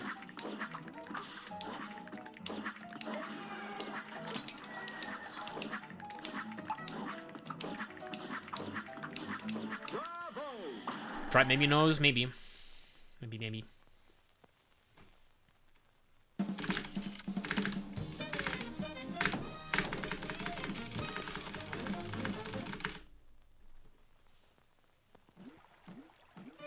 Game collection with the Arcade of Ghouls and Goblins too? I see.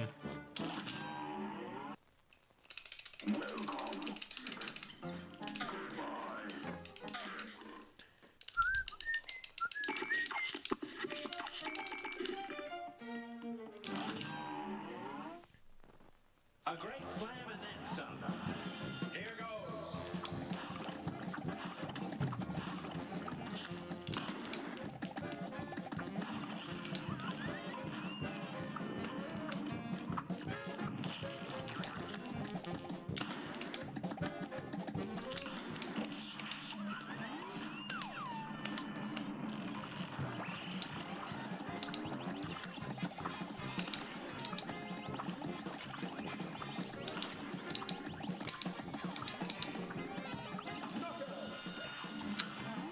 should have gotten a 34 on this. Oh well.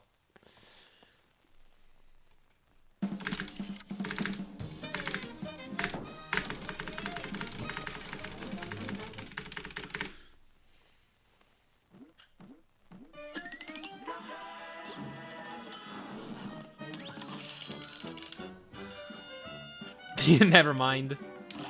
Yo, what's up, Laugh? Thank you for the raid, appreciate it. Welcome in, everybody. Hope you had a good stream.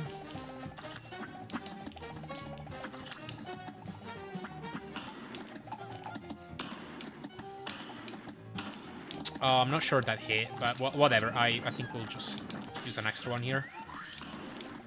That didn't work. I'm really surprised by that, actually. Yeah, that did phase him. Thank you for Geo. Appreciate it.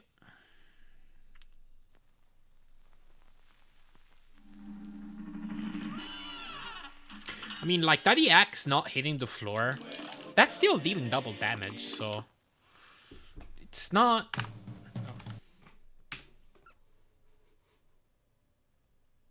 I don't know, I felt like that should have made the skip very easy, so I'm surprised it didn't. World record for PS2 is 31.35, and I think the old SG GWR was barely sub 32. Do you mean like sub 33? Because like I'm pretty sure the current record is like a low 32, right? Maybe I'm wrong. Oh no, sub 32. Oh. Well, have the times gotten so much better? Keep in mind that SG is run much more. So the PS2 WR is held by Malcolm, and he was the top runner for years, right?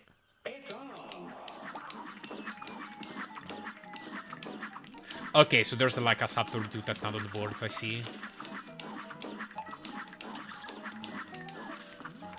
Dude, okay.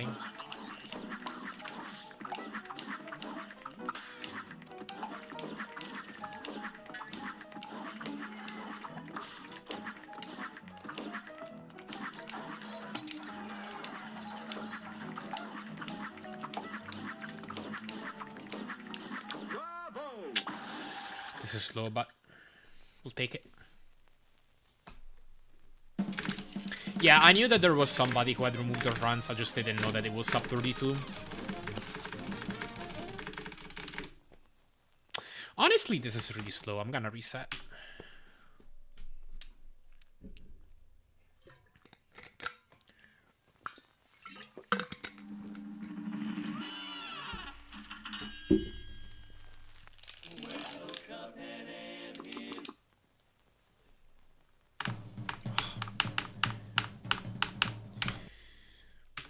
Forgetting to click into the game.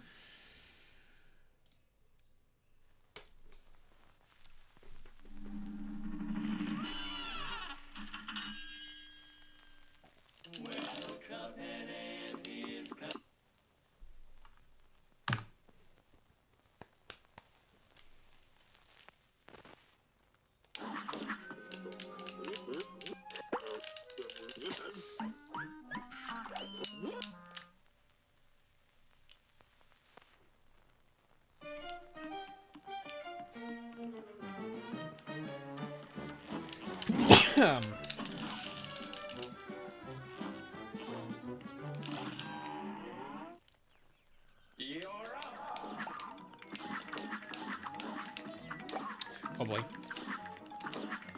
Okay, I gotta hurry up here.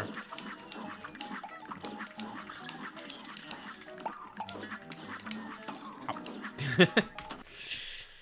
Mason's knee skip. I can never nail knee skip. Just an impossible trick for me. Okay, I want to test something. I see that OBS has focus right now. So if I press arrow keys... Yeah, that doesn't work. Okay. Cool. Why does OBS have focus? That doesn't make any sense.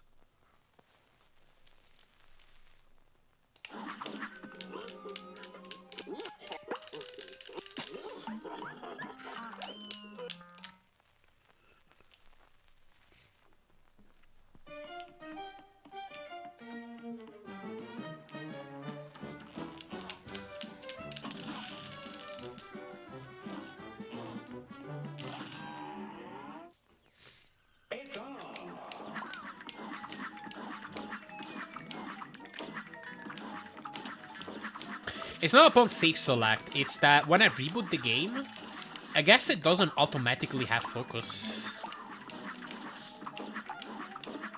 And I don't know why. Because I think it should.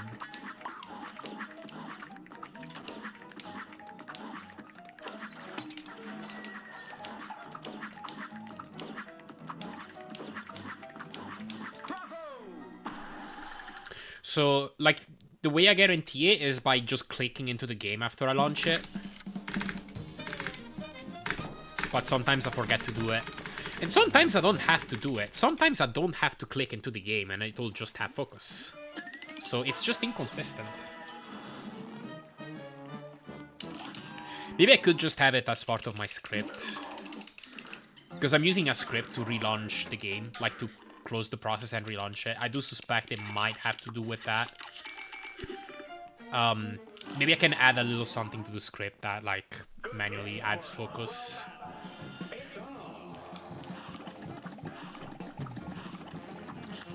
But I was saying, as I was saying earlier, then like the next level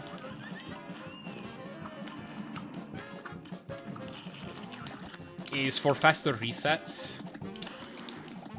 Make it so I can have 2 instances of the game open at the same time.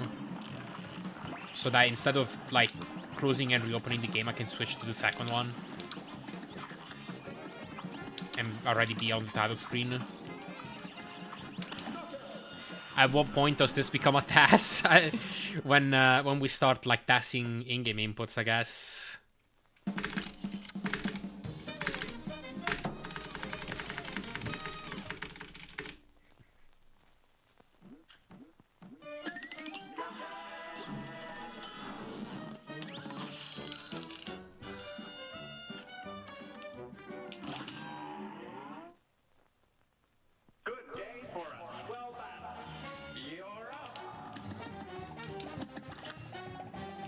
Wait, I wasn't supposed to let the lobber out.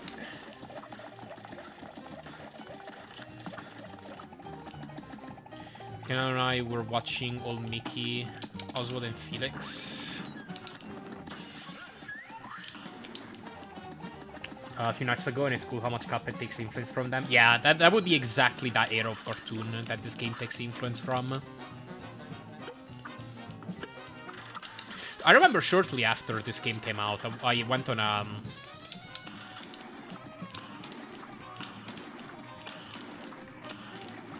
went on a slight binge, and I ended up watching a lot of old cartoons from the era. Yeah, what's up, Badr? Thank you for the GL.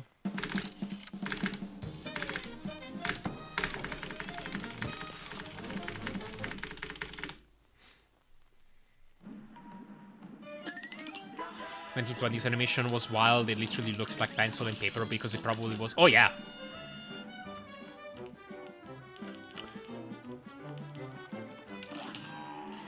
They, I mean, I guess at some point they developed more techniques, like using ink and stuff.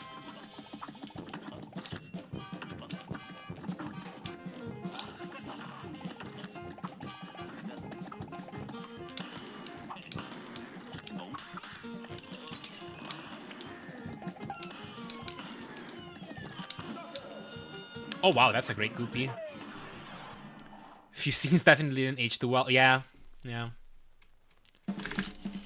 I remember stumbling upon a blog post by the person who worked on localizing this game to Italian and saying that they had a challenge and that when localizing names, like, the idea is to draw inspiration from what, like, people would, like, call things at the era, right?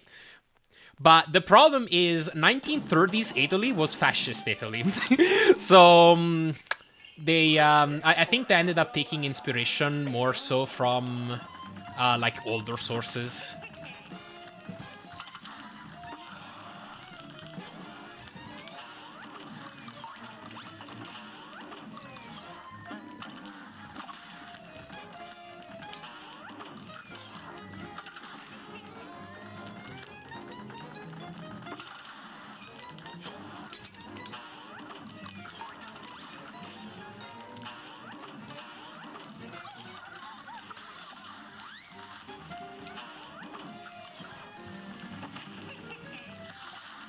Oops. I guess that works.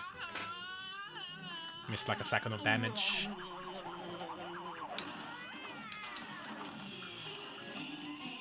I hope that hit.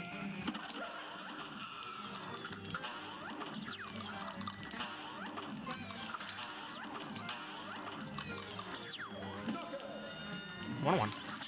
Whoa, Hokus, big raid. Hope you all had a good stream. Welcome in. Thank you very much for the raid. I think I was lurking earlier. We're doing some co-op SMB3 no wrong warp, right?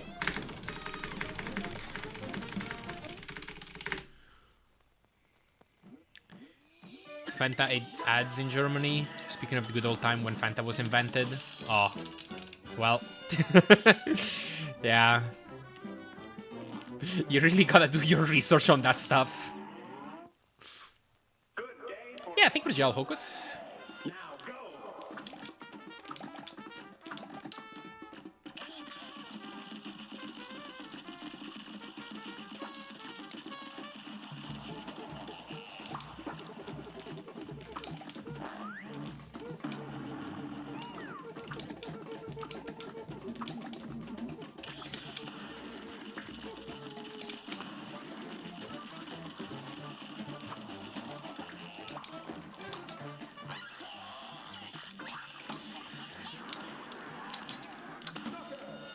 I guess that works.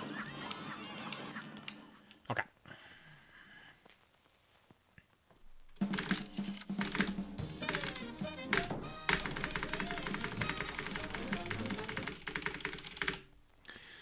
Pretty good L1.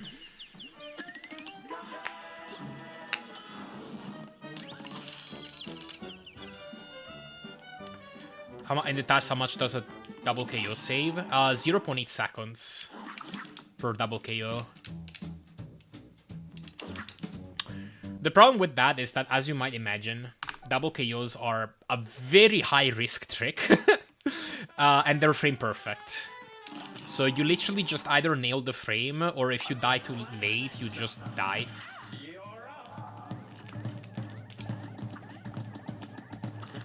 And you really don't save much for the kind of risk that you're taking.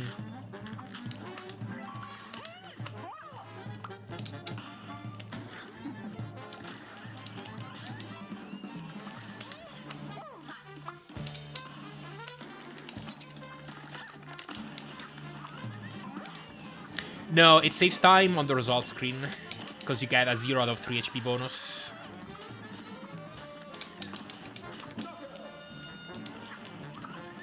A bad Baroness.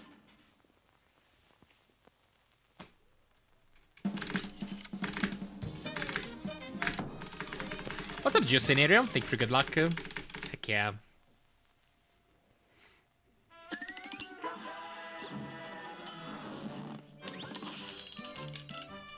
Yo, thank you for the raid, Slogeri. Hello. Hope you had a good stream. Welcome in, everybody. Trying to get to 26. Thank you for the job. Welcome, Liquid Cats. Or you're in class. Focus on class. But hello.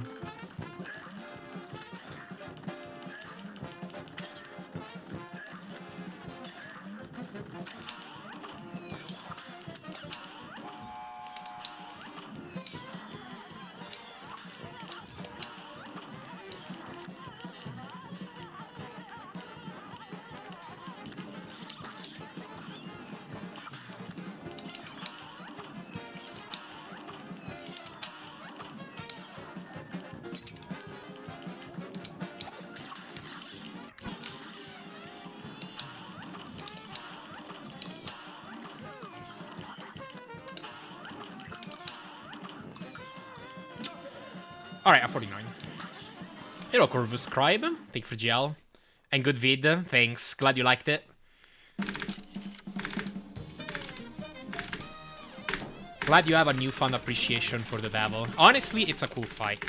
I don't love how much RNG, like, time delta there is in that fight.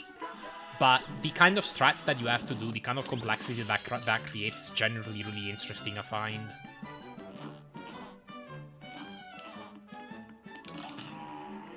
Finished all of my work, so I'm good. Nice, nice.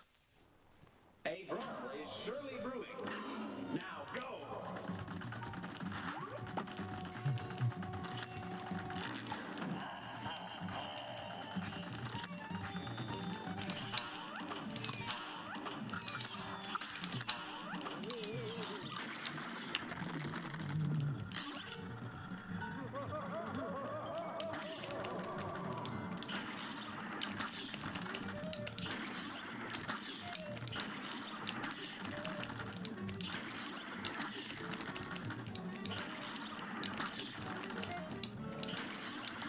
Hey, Actor Bosch, thank you for the gel.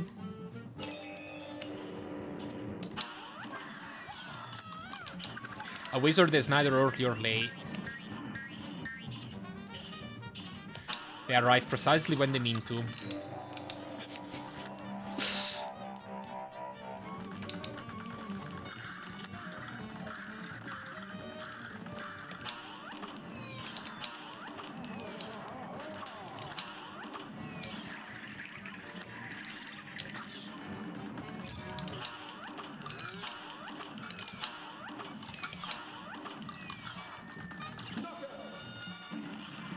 Yo, hello Spaguttu.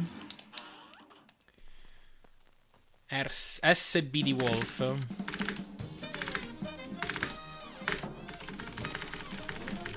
SBD Lupo.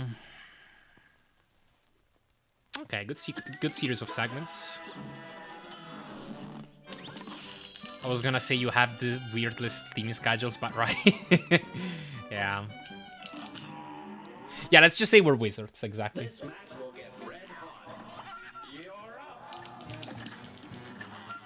Because that's just cooler.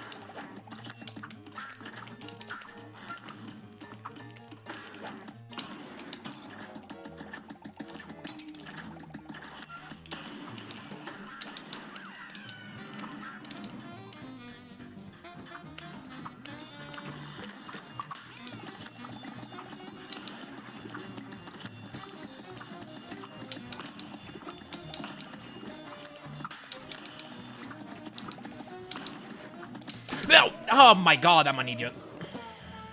That was gonna be a good fight.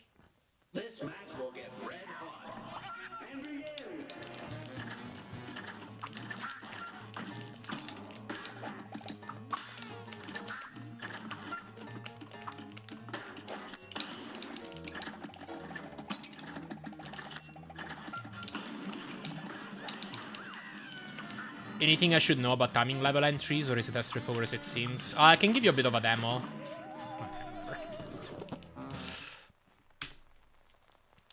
So, first of all, definitely if you're gonna be timing level entries, like, learn the range where you can interact with something.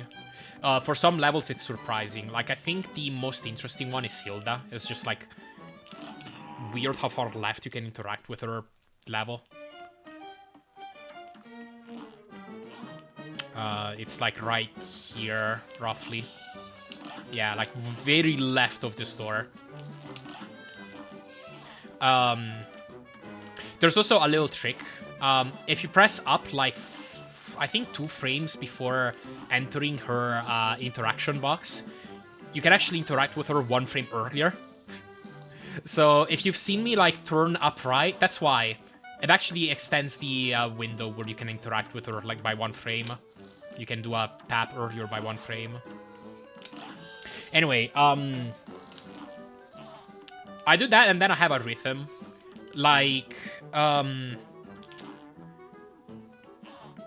when you interact with something, you want to do a double tap of A, right?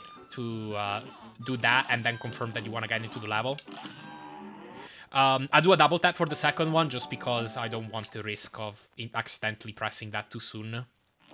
I already have a backup press. If I go too early here, my press that would enter the level already would open the boss selection screen, so I don't do it there. But then to actually enter the boss, I do a double tap. That's about it. The biggest thing is really just learning all the spots where you can interact with bosses optimally. There are some surprising ones. How did you figure this out? I found it out while tassing. Cagney is weird. It's like this bottom left corner.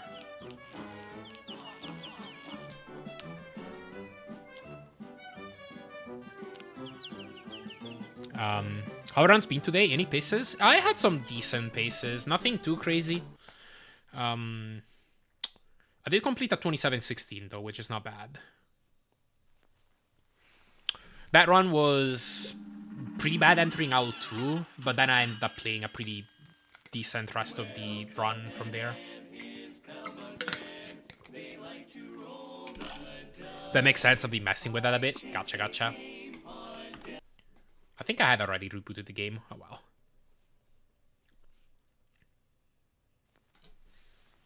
But yeah, I hope that helps. It's like, honestly, stuff like that is probably the biggest reasons why my PB is like lower than anybody else. It's like it's a bunch of really small things during the run that on their own might only save a few frames or like a few tenths of a second, but like if you implement small time saves like that throughout the entire run, it builds up to several seconds. I was wondering, did you have any issues over there with the hurricane? I haven't, but I've heard that some parts in southern Italy have. Yeah, there have been issues in Calabria and in Sicily. I'm much farther north, though. I'm from the region of Abruzzo, which is the farthest north region of what's considered southern Italy.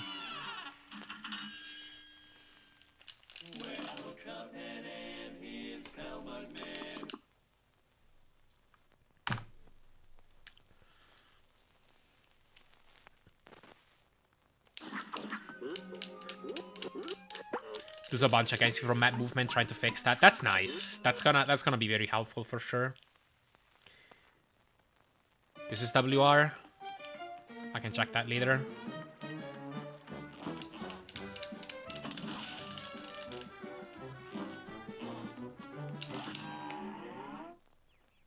Here goes.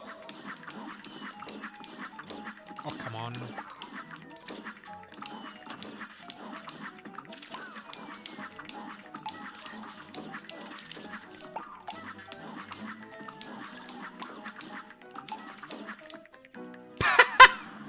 Just see that. I cannot replicate that even if I wanted to, I don't think. Obviously losing way more for level sums or anything else. Yeah, exactly. Like, I think the way you want to look at it is like anything you can do to save some time, you should do it. Especially stuff like this, which is just, you spend some time learning it, and then once you have learned it, you don't really have to maintain it anymore. You just, like, know how to... Like, that's just, like, your new way of doing map movement. Like, stuff like that is huge. If you can, like, spend some time across a few months just learning stuff like that, that's automatically going to bring your average down. Without having to, like, add any risk or add more routine practice time or whatever. 3153. I see. The first sub 32. Is the rhythm the same for every boss? For the double tap to enter them? Yeah, it is. It's the same for every level entry, so even running guns, the shop, airplane blueprints.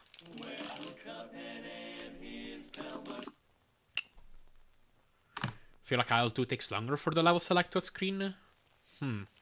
I don't think so.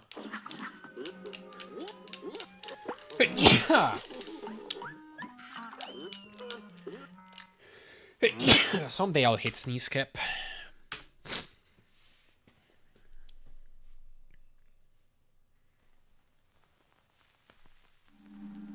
Thank you.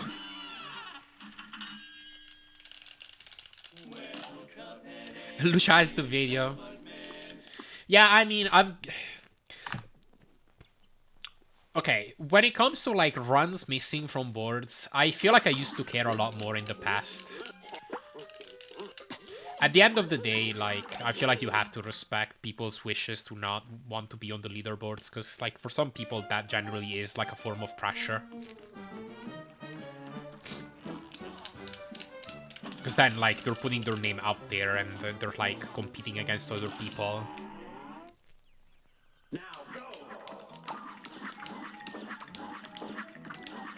Like, it's definitely nice to watch the run and, like, take strats from it, but...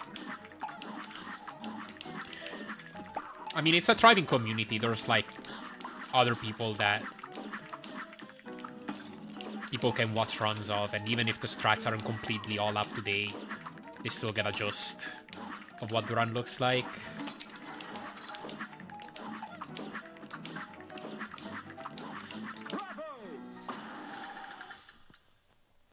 I don't really get why someone would not want to put their accomplishment out there, but it should be up to them. Yeah, like, that's not me. But yeah, like... It could be different things, like, I don't know, social anxieties.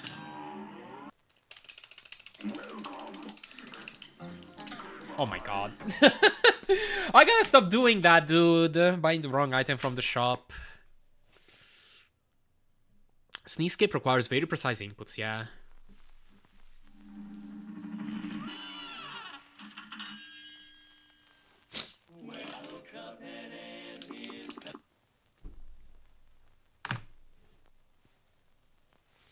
Tyler basically does all those threats, I think. Just missing the RNG outside of pillar jump, I see.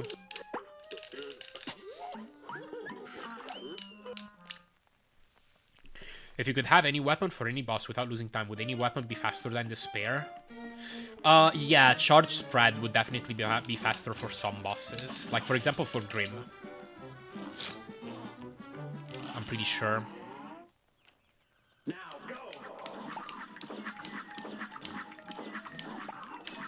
Like, basically anywhere where you are not doing double damage lob bursts and you don't have any crazy traps, Charge is probably better. I think it's probably better for Rumor too.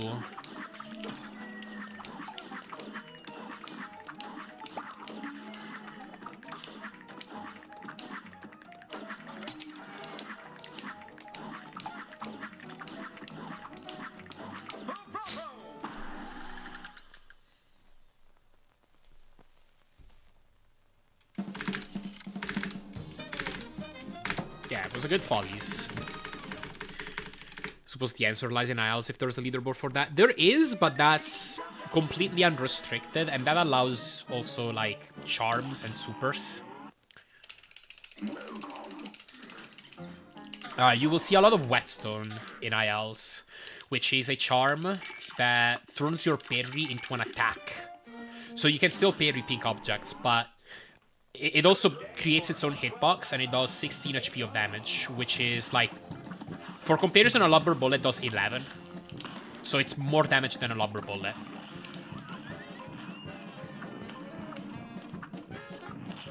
So you basically parry a boss to death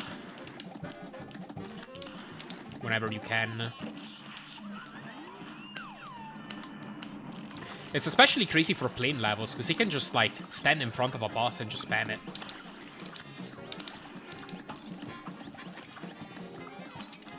And if and when I run 300%, I will be using a lot of Whetstone too. That's gonna be the biggest challenge, honestly. Like, 300% is gonna require a very different playstyle. That run genuinely looks very different from this one.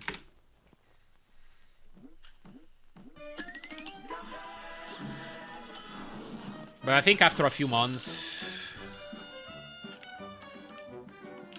it'll probably be normal. Yeah, I'm talking about Whetstone. Hello, musically declined.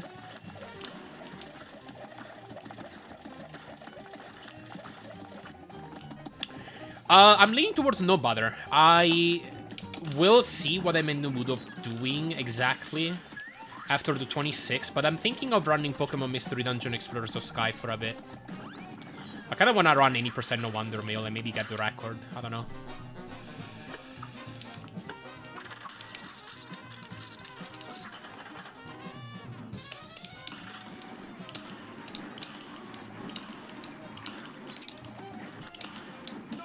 Was good.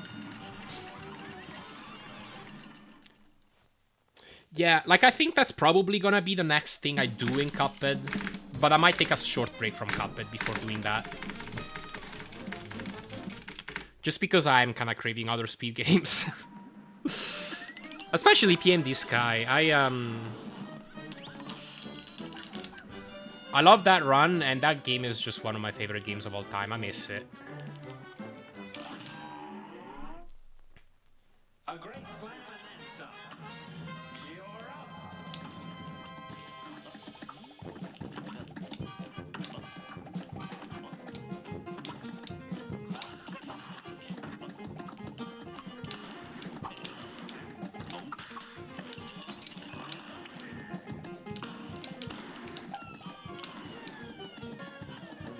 thank you, Liquid Cats. Any percent record should be doable. Yeah, like, the record is still with Bulbasaur, and we don't know for sure if Eevee is faster, but, like... I'm pretty sure the current cutscene less time, like the current cutscene less record, is better than the vanilla time, and my own PB in cutscene less might also be better. So I think it should mostly be a matter of de-rusting. Maybe, like, finding a few strats if we can, but I'm doubtful. And then, like, just grinding it out for a bit. I never, like, did a huge grind of No Wonder Meal, so... If I focus on it for a few weeks, I imagine I'll probably get it. Cutscene should always be better than full grind. Yeah, because we can just grind out so many more attempts. Very true.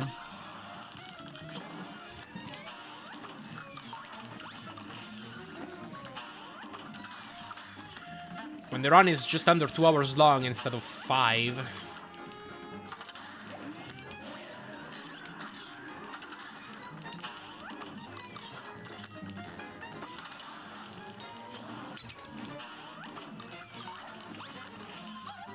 Ooh.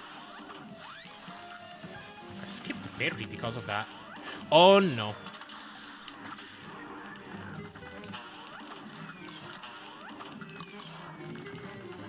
Play like 2 Pokemon games and not for very long, guess Switch.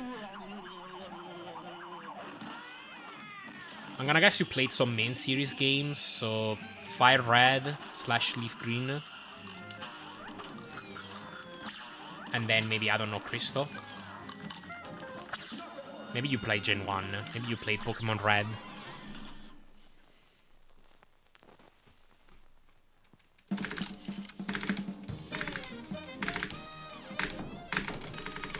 Also, resetting is much faster, but you don't have to wait 30 minutes until you get a horrible Bristol / missions, yeah. Exactly. I do wonder, we now have a Drowsy Manip, which is a bit slower than doing it, but I wonder if it's just worth it. Like, just even in any percent, as just your default. Because even if you have a Reviver Seed, you might want to keep the Reviver Seed for something else.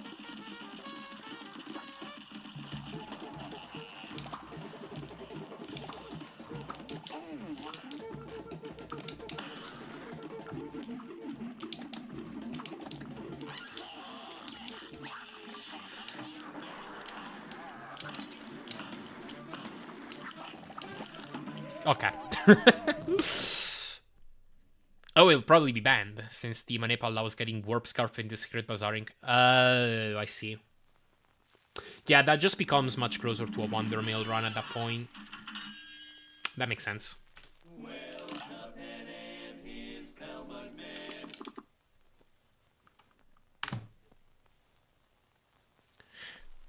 And the thing is, you won't be able to manip the Secret Bazaar either, so you gotta find the Secret Bazaar, and then manip's Warp Scarf, which is, like, definitely still worth it. That sounds terrible.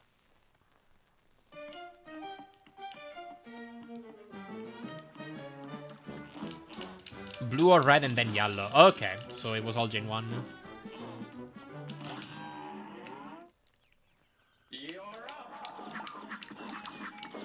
Lunar Bazaar? What's that from?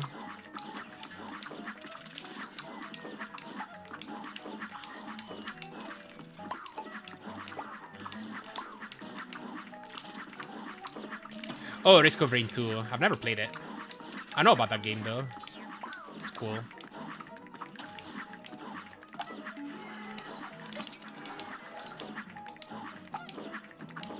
Yeah, it looks fun. It's unfortunate since the manips are otherwise really nice. Yeah. Yeah, especially for, like, post-game unknown stones. Though nowadays, like, the meta with unknown stone is at least better than it used to be, because we have, like, much better means to farm. What even is the Pokemon timeline? Card and TV series then games? The games were first. And then I think that the V series came before the card games, but I might be wrong on that. There were trading card video games. Those might have come before the trading card games, but maybe not.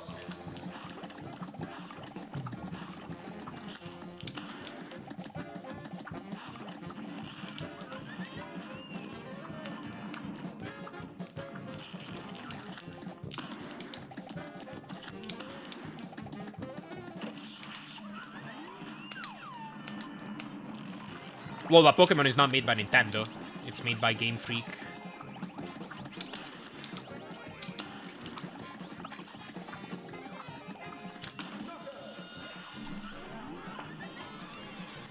A lot of it came in at the same time. The TCG Game Boy game came out after the actual card game. Okay, I gotcha.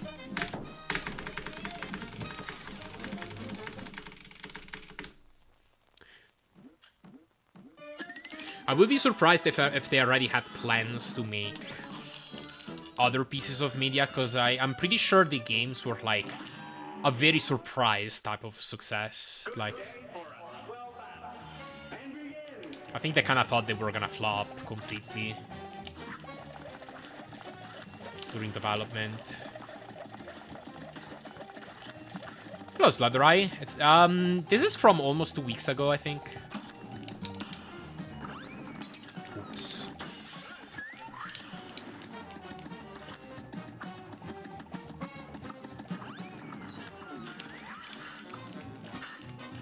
Yeah, I am. That I am.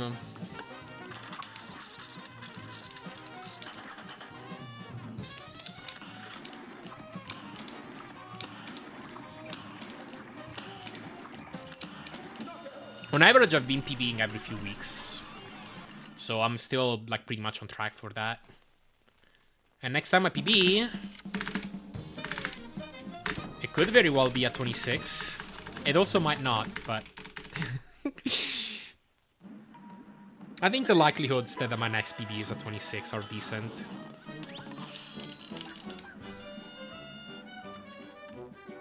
There are updates. Yeah, it's... Well, all you can also follow my Blue Sky. I post my PBs there, too.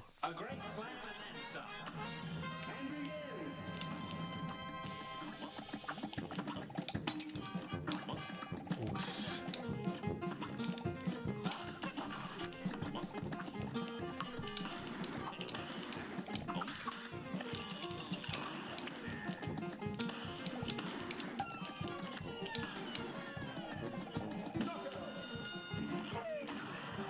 Yeah, once I go through the list of games that I have in queue right now, I'll reopen them, but with a different system.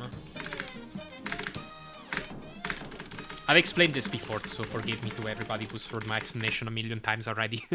But it's gonna be kind of an auction system, so... It's gonna be the kind of thing where I want people to be able to put in as many channel points as they want, or as little points as they want towards any game they want, and then they'll all be added to a spreadsheet. And people will be able to contribute to the same games if they want to, so if everybody wants to see like Hollow Knight or whatever, then they can do that. And then whenever I decide to do one of these 20-hour challenges, I look at the spreadsheet and I look whatever game is on top, and I do that. So that means that, like, I won't have a queue. I will be able to choose the frequency at which I do these.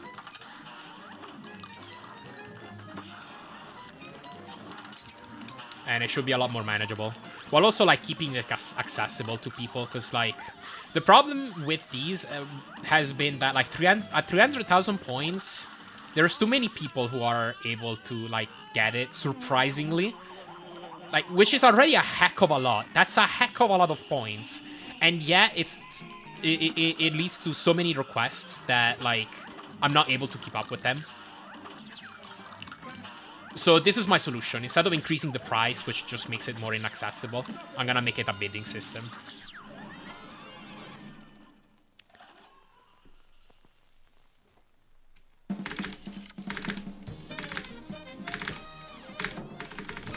Yeah, the next game is still to be decided. I need to talk with Pigeon Voyager.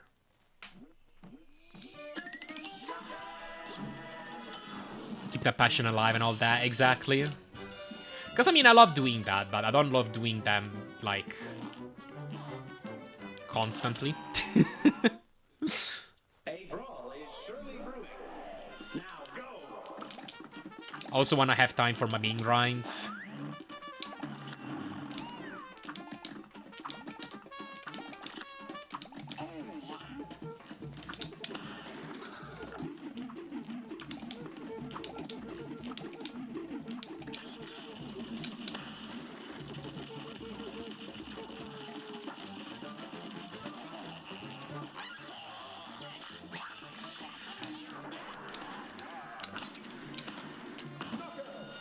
Okay, 35. Yo, hello, Kaorosu. Thank you for good luck. Hello.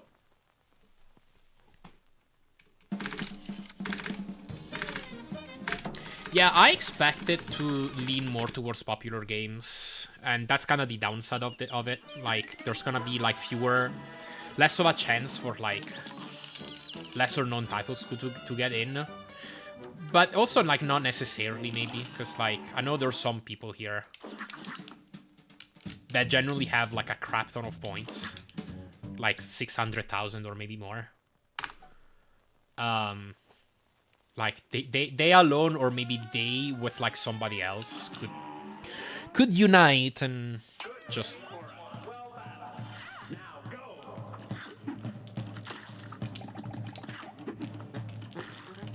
be decisive.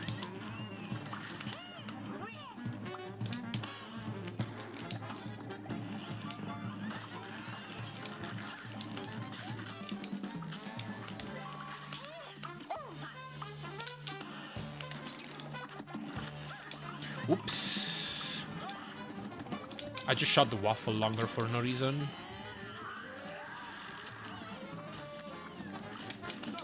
Alright, 37. Congrats, Mark. Oh my god, bother.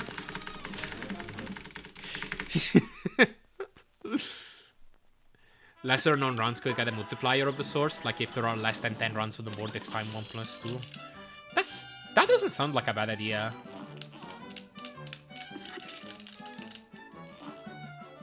Yeah, I mean, they are, but, like, if somebody is, like, investing times into it, that's because they want to see me run it. So, like, so long as, like, I guess that multiplier is chosen appropriately and, like, it doesn't give too much power to people who just want to troll for whatever reason, then that might work out well.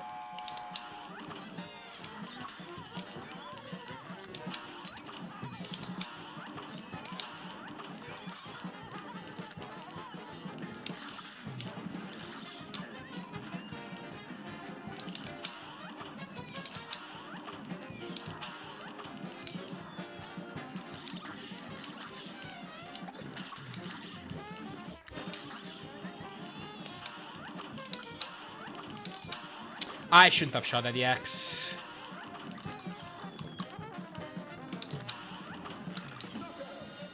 $54. This is gonna be a really bad pace. I'll continue for practice though, just because it's been a while since I've gotten a run to here. Or, you know, to a, like, Al3. When Wolf is done with Root Pack, I show up, and when he's done with Bonbon, Badr shows up. Right. Would be fun to see you discover new stuff in less known games while you have zero chance to do an SMB1. Yeah. In a 20-hour challenge, that's kind of difficult, but maybe if it's like a really not well-known game, could work. This will get red hot. Here goes.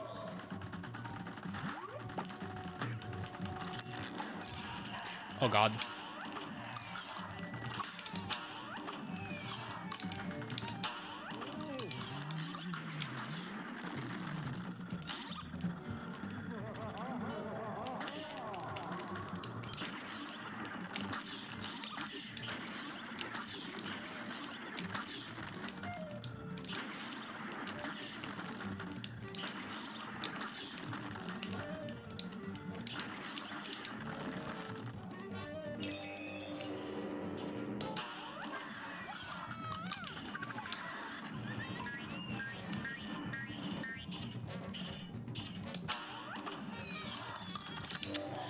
Jimmy so far.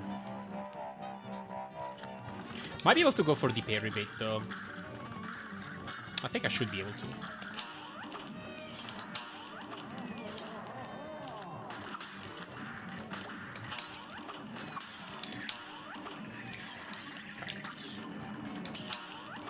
Dude. Good Myro swap. Still at 118. Yeah, what's up, Kazayev? Thank you for gel. Appreciate it.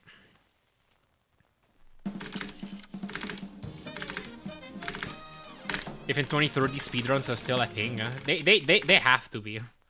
Unless the world is destroyed, which there's a non-zero chance of, but I hope not. Italian plumber number 2 swap. Yeah, which is Mario. That's the number 2 plumber. Maybe Twitch goes defunct, and then we go to YouTube or something else.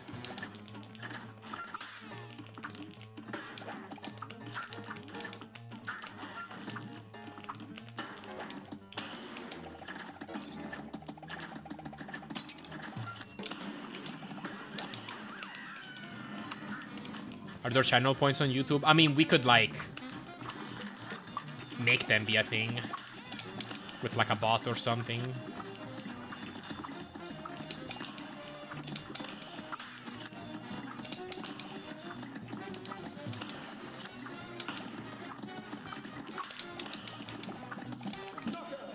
$43.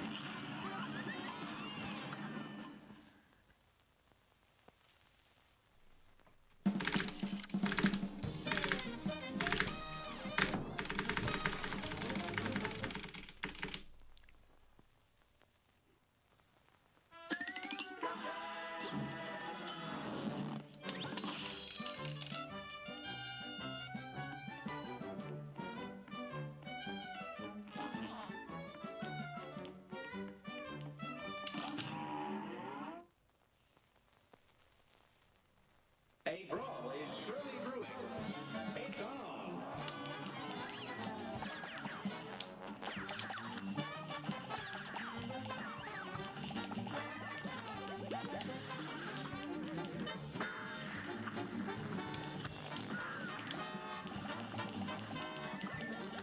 Wait, what?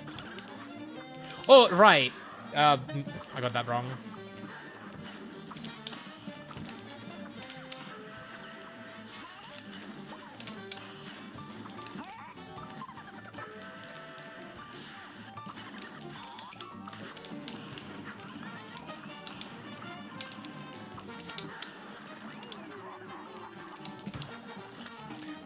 I thought I wasn't gonna transition with meteors, but yeah, I do. It's only with lasers that you don't.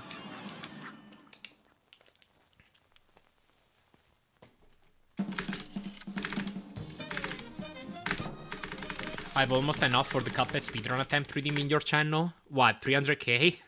If only it were open. Exchange Twitch points and YouTube points. We might be able to, I don't know. This hypothetical scenario in which Twitch ceases to exist and we have to move to YouTube.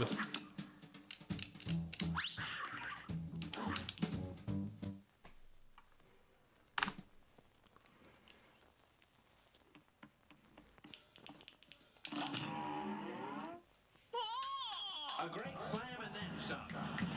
And begin.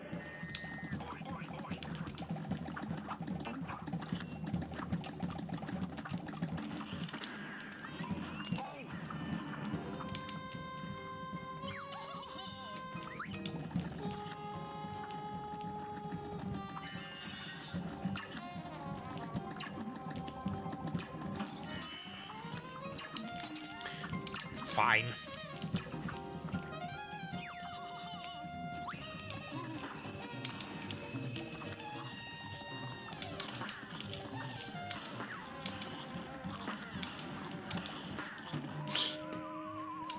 I was just about to crouch.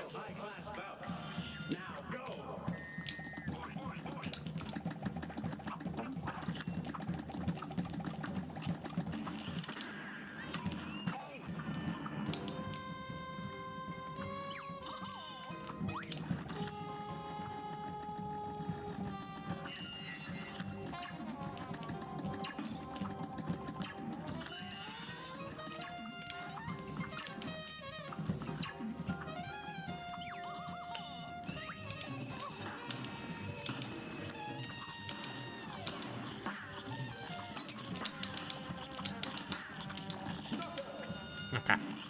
We'll reset that. Oh, Felix since yesterday. Oh, cool. Congrats. That revenue work, where do you see what they've earned after stream it for a month after random time? Well, you can see it from your dashboard.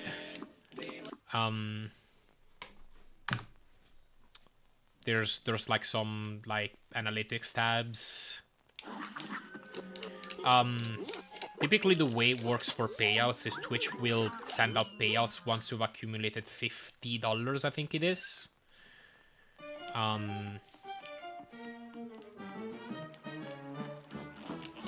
And there's some page too in the dashboard that tells you what how close you are to that.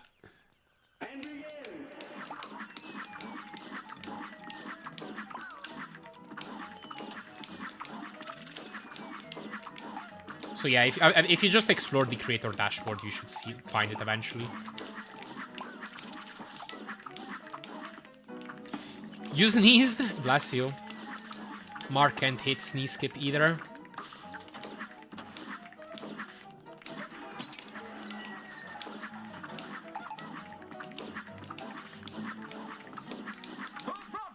I was wondering how long it takes to show up after any given stream. Ad revenue takes a bit to calculate. Like, I think 1 or 2 days maybe.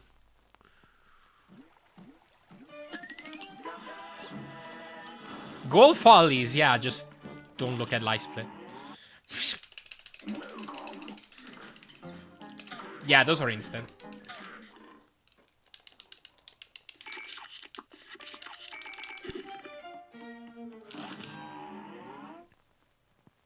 So we won't get any of those.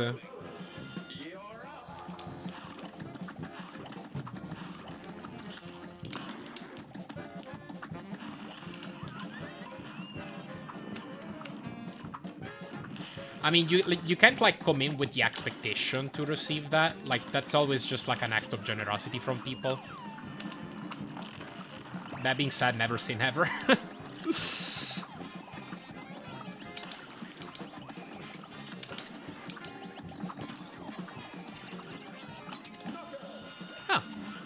I should have gotten a 34 off of that. Sorry, Mark.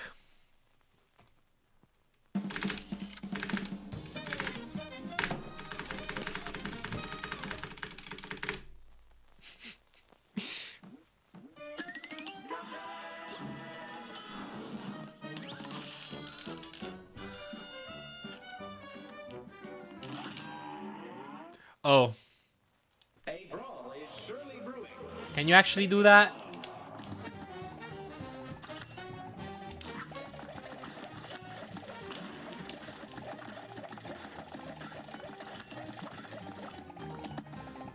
You can try.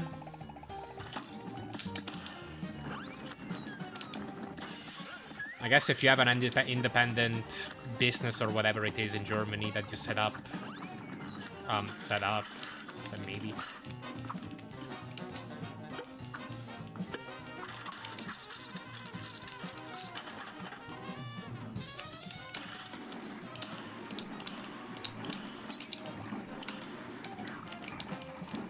Ah, got some low flames.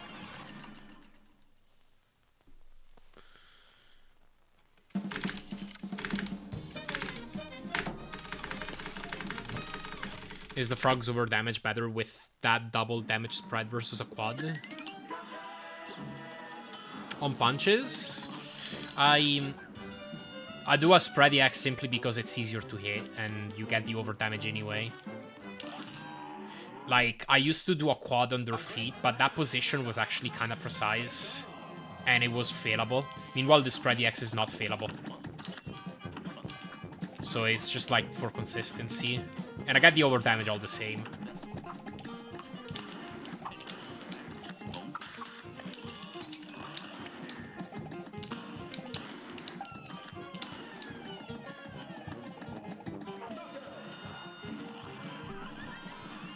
I would also claim I make travel content IRL streams and just deduct all my travel expenses.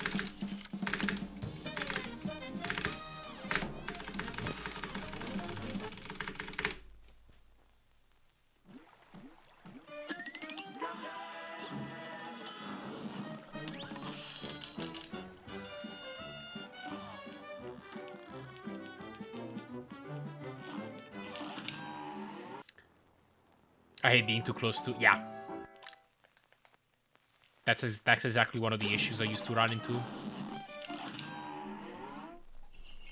A brawl is surely brewing. And begin.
Sorry, the job I had, right? I'm only allowed to stream 7 hours per week.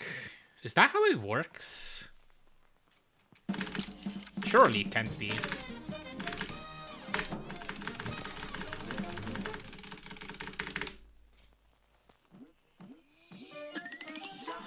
That was a good Phantom.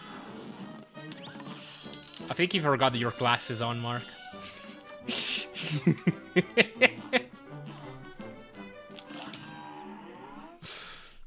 Here's a real high-class battle. Now go.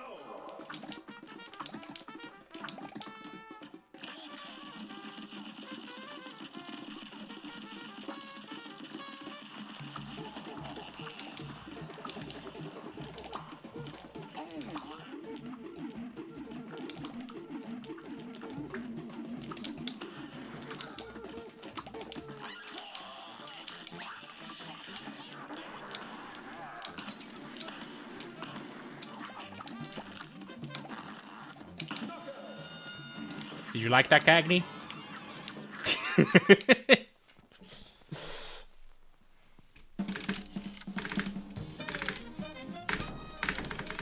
Still a working player? Yeah, surely. Surely that's the way to avoid it. I mean, is it because you'd be classifying it as your job or whatever? Like, does that really count if it's like an entrepreneur, that word?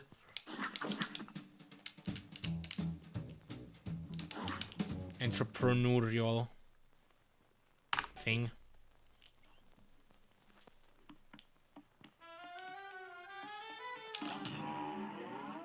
Because then, I mean, is it really worth it to do that just so you can tax deduct everything?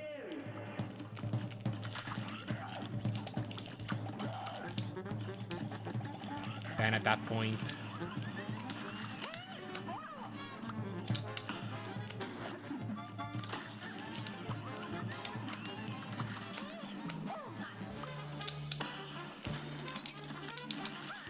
Move!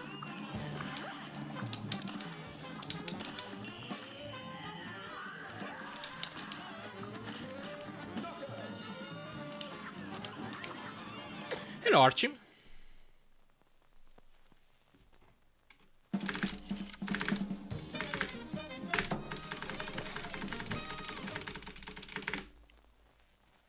That was a nice root pack. Good Howling Aces. What kind of route does Phantom, then Howling Aces, then root pack? Let me get my glasses now.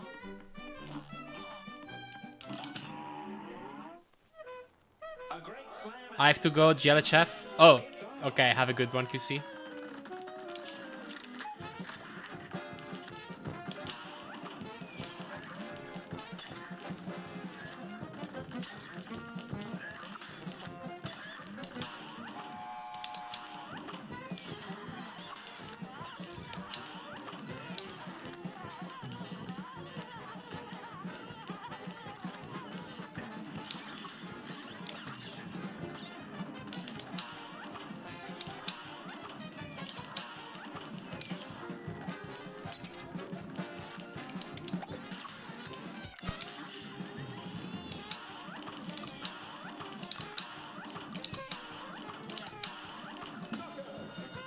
Okay, I'll take it.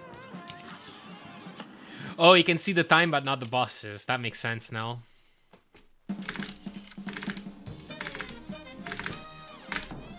So is this a good dabble? Man, it's difficult to PB with a 48 dabble for me, though. It's kind of the problem. A pretty good chef. What kind of chef times do you get in runs, Mark? A great slam and then some. Here we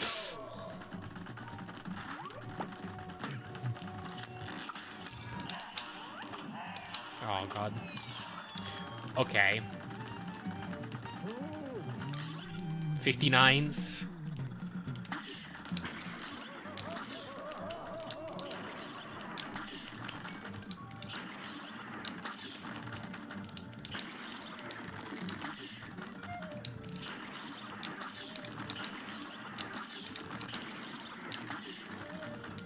You know, this is gonna...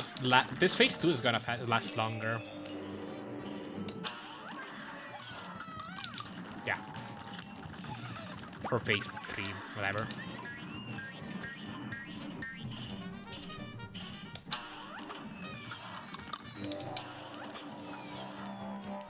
Okay.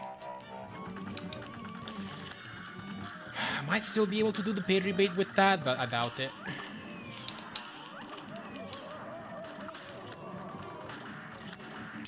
Yeah, okay. That was a complete waste. Those magnets did not hit.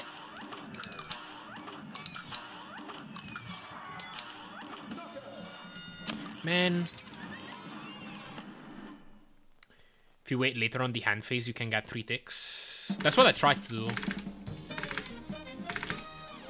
I thought I got 3 ticks.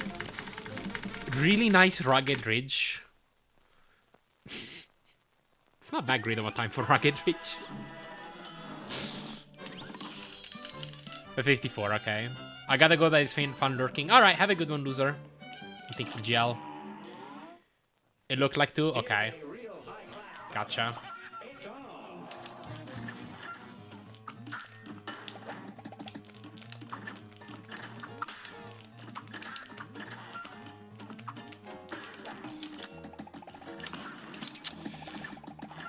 Uh-oh. Yeah, okay. Expert Rugged Ridge. Are we playing the same game?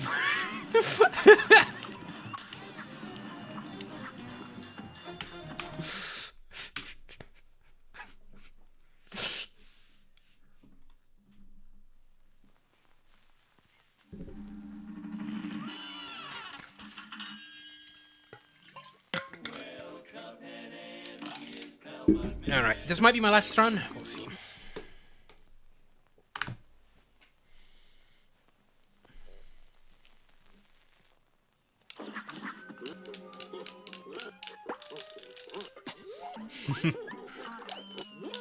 Oh my god. Okay, well, one more. GLN Dabble. Oh my god. On behalf of Joy. Yeah, thanks. Hope he's doing well.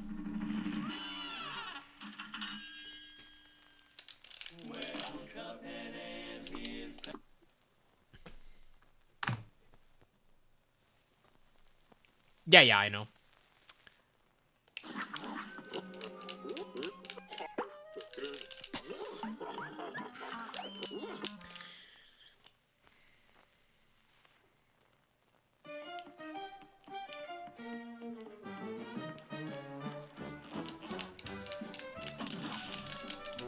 Speaking of the devil, what was the subject? Oh, that was the subject of my latest YouTube project, yeah. And you can go watch that on YouTube now, if you're interested.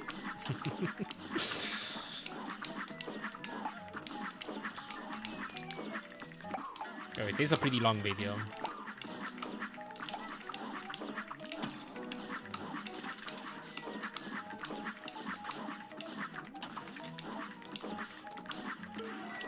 Rip Joy.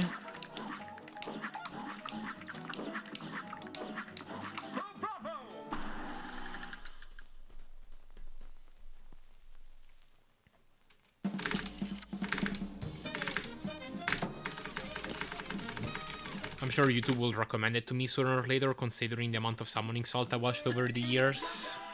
Maybe.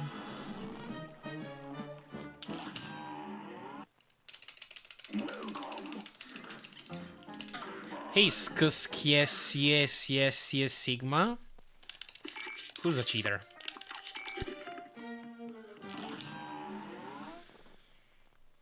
Me?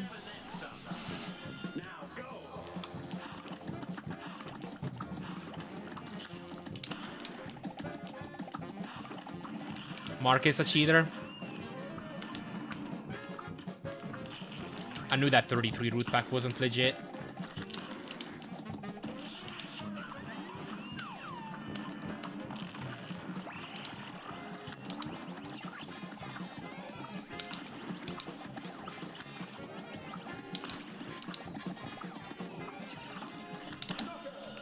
Okay. It's like I cheated a little. How?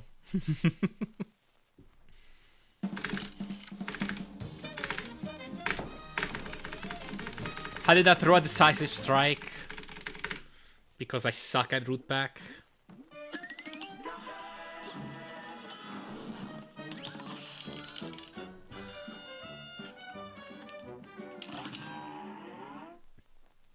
How do you beat boss in 30 seconds? Because I'm a speedrunner. And we're speedrunning.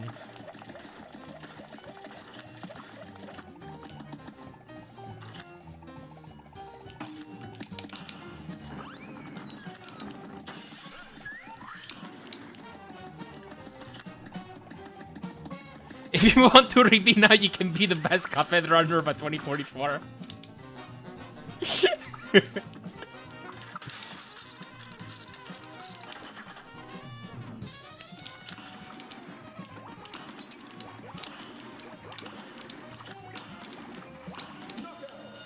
Okay, not bad.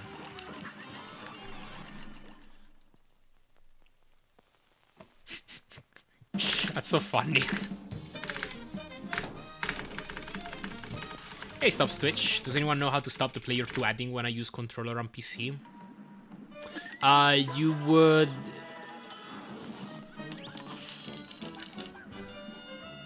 Okay, it depends on what you mean by that exactly, because there's a few... There's something that's like a bug, like you join into the game using controller, but then when you load in, it also thinks that your controller is like player 2 at the same time. That one can depend on a lot of things.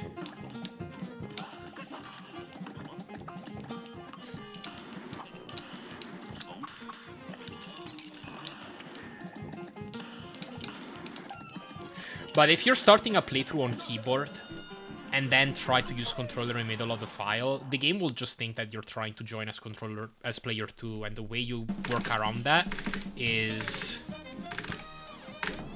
by going into your input settings in-game. Like, I think it's options, controls, and there's a button to assign a controller. You would press that one.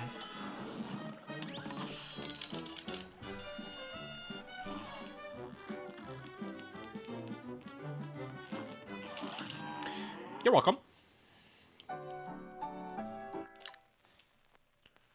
I genuinely think root pack is more fun than like 80% of the bosses now. Fair enough. A great slam and then some. Here goes.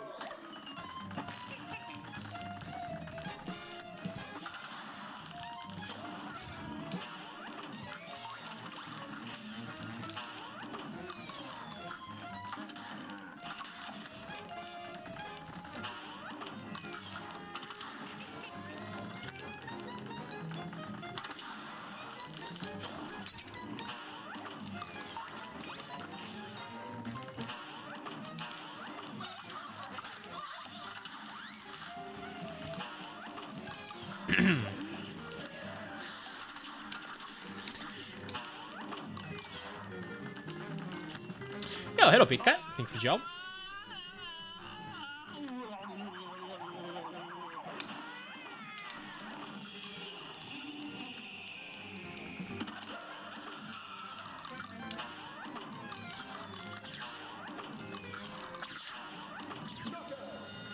Gonna fire the X sooner.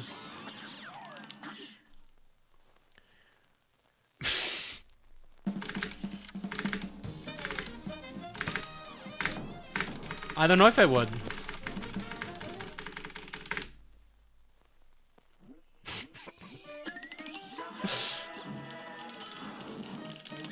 Honestly, don't even know how to answer that question.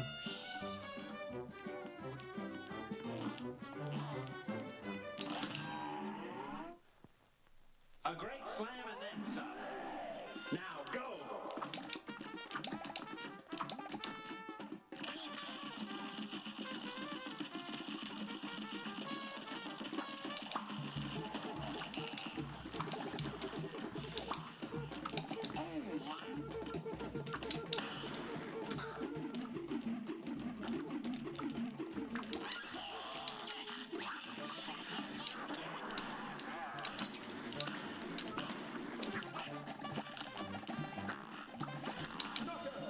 Okay, sure. Yes or no, only two options. Yeah, but, you know.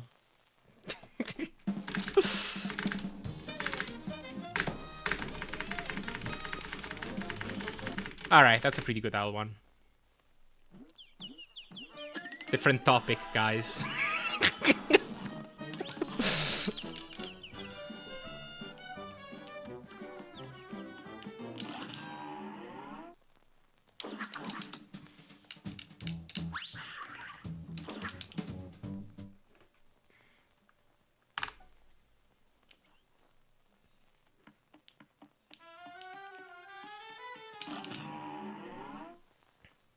Here's a real high-class bout.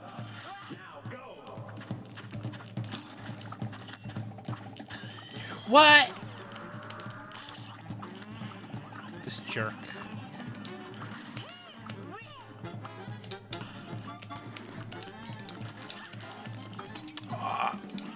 I'm gambling, I don't freaking care. Okay, jawbreaker. Ooh, I just knocked my webcam. Okay, cool. Fair enough. Fate? What fate?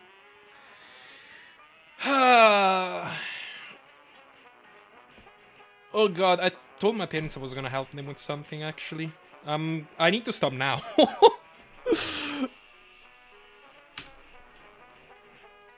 Okay. Yeah, I'll probably do more runs tomorrow.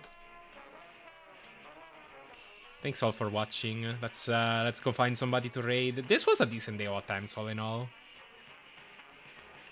Can't complain. Yeah, let's raid myself. Cue the meme of Obama giving a medal to himself. For today, we're gonna raid the Silk. Wait, join with Twitch. What? I'm not logged in. Okay, well, I can do it from my browser. Apparently, I'm not logged into my own chat here. That's fine. /raid. Yeah, we're gonna raid Silk Song Enjoyer Shady Gamer. So, go watch that if you're interested. I am probably going to be seeing you tomorrow. Take care. Bye-bye.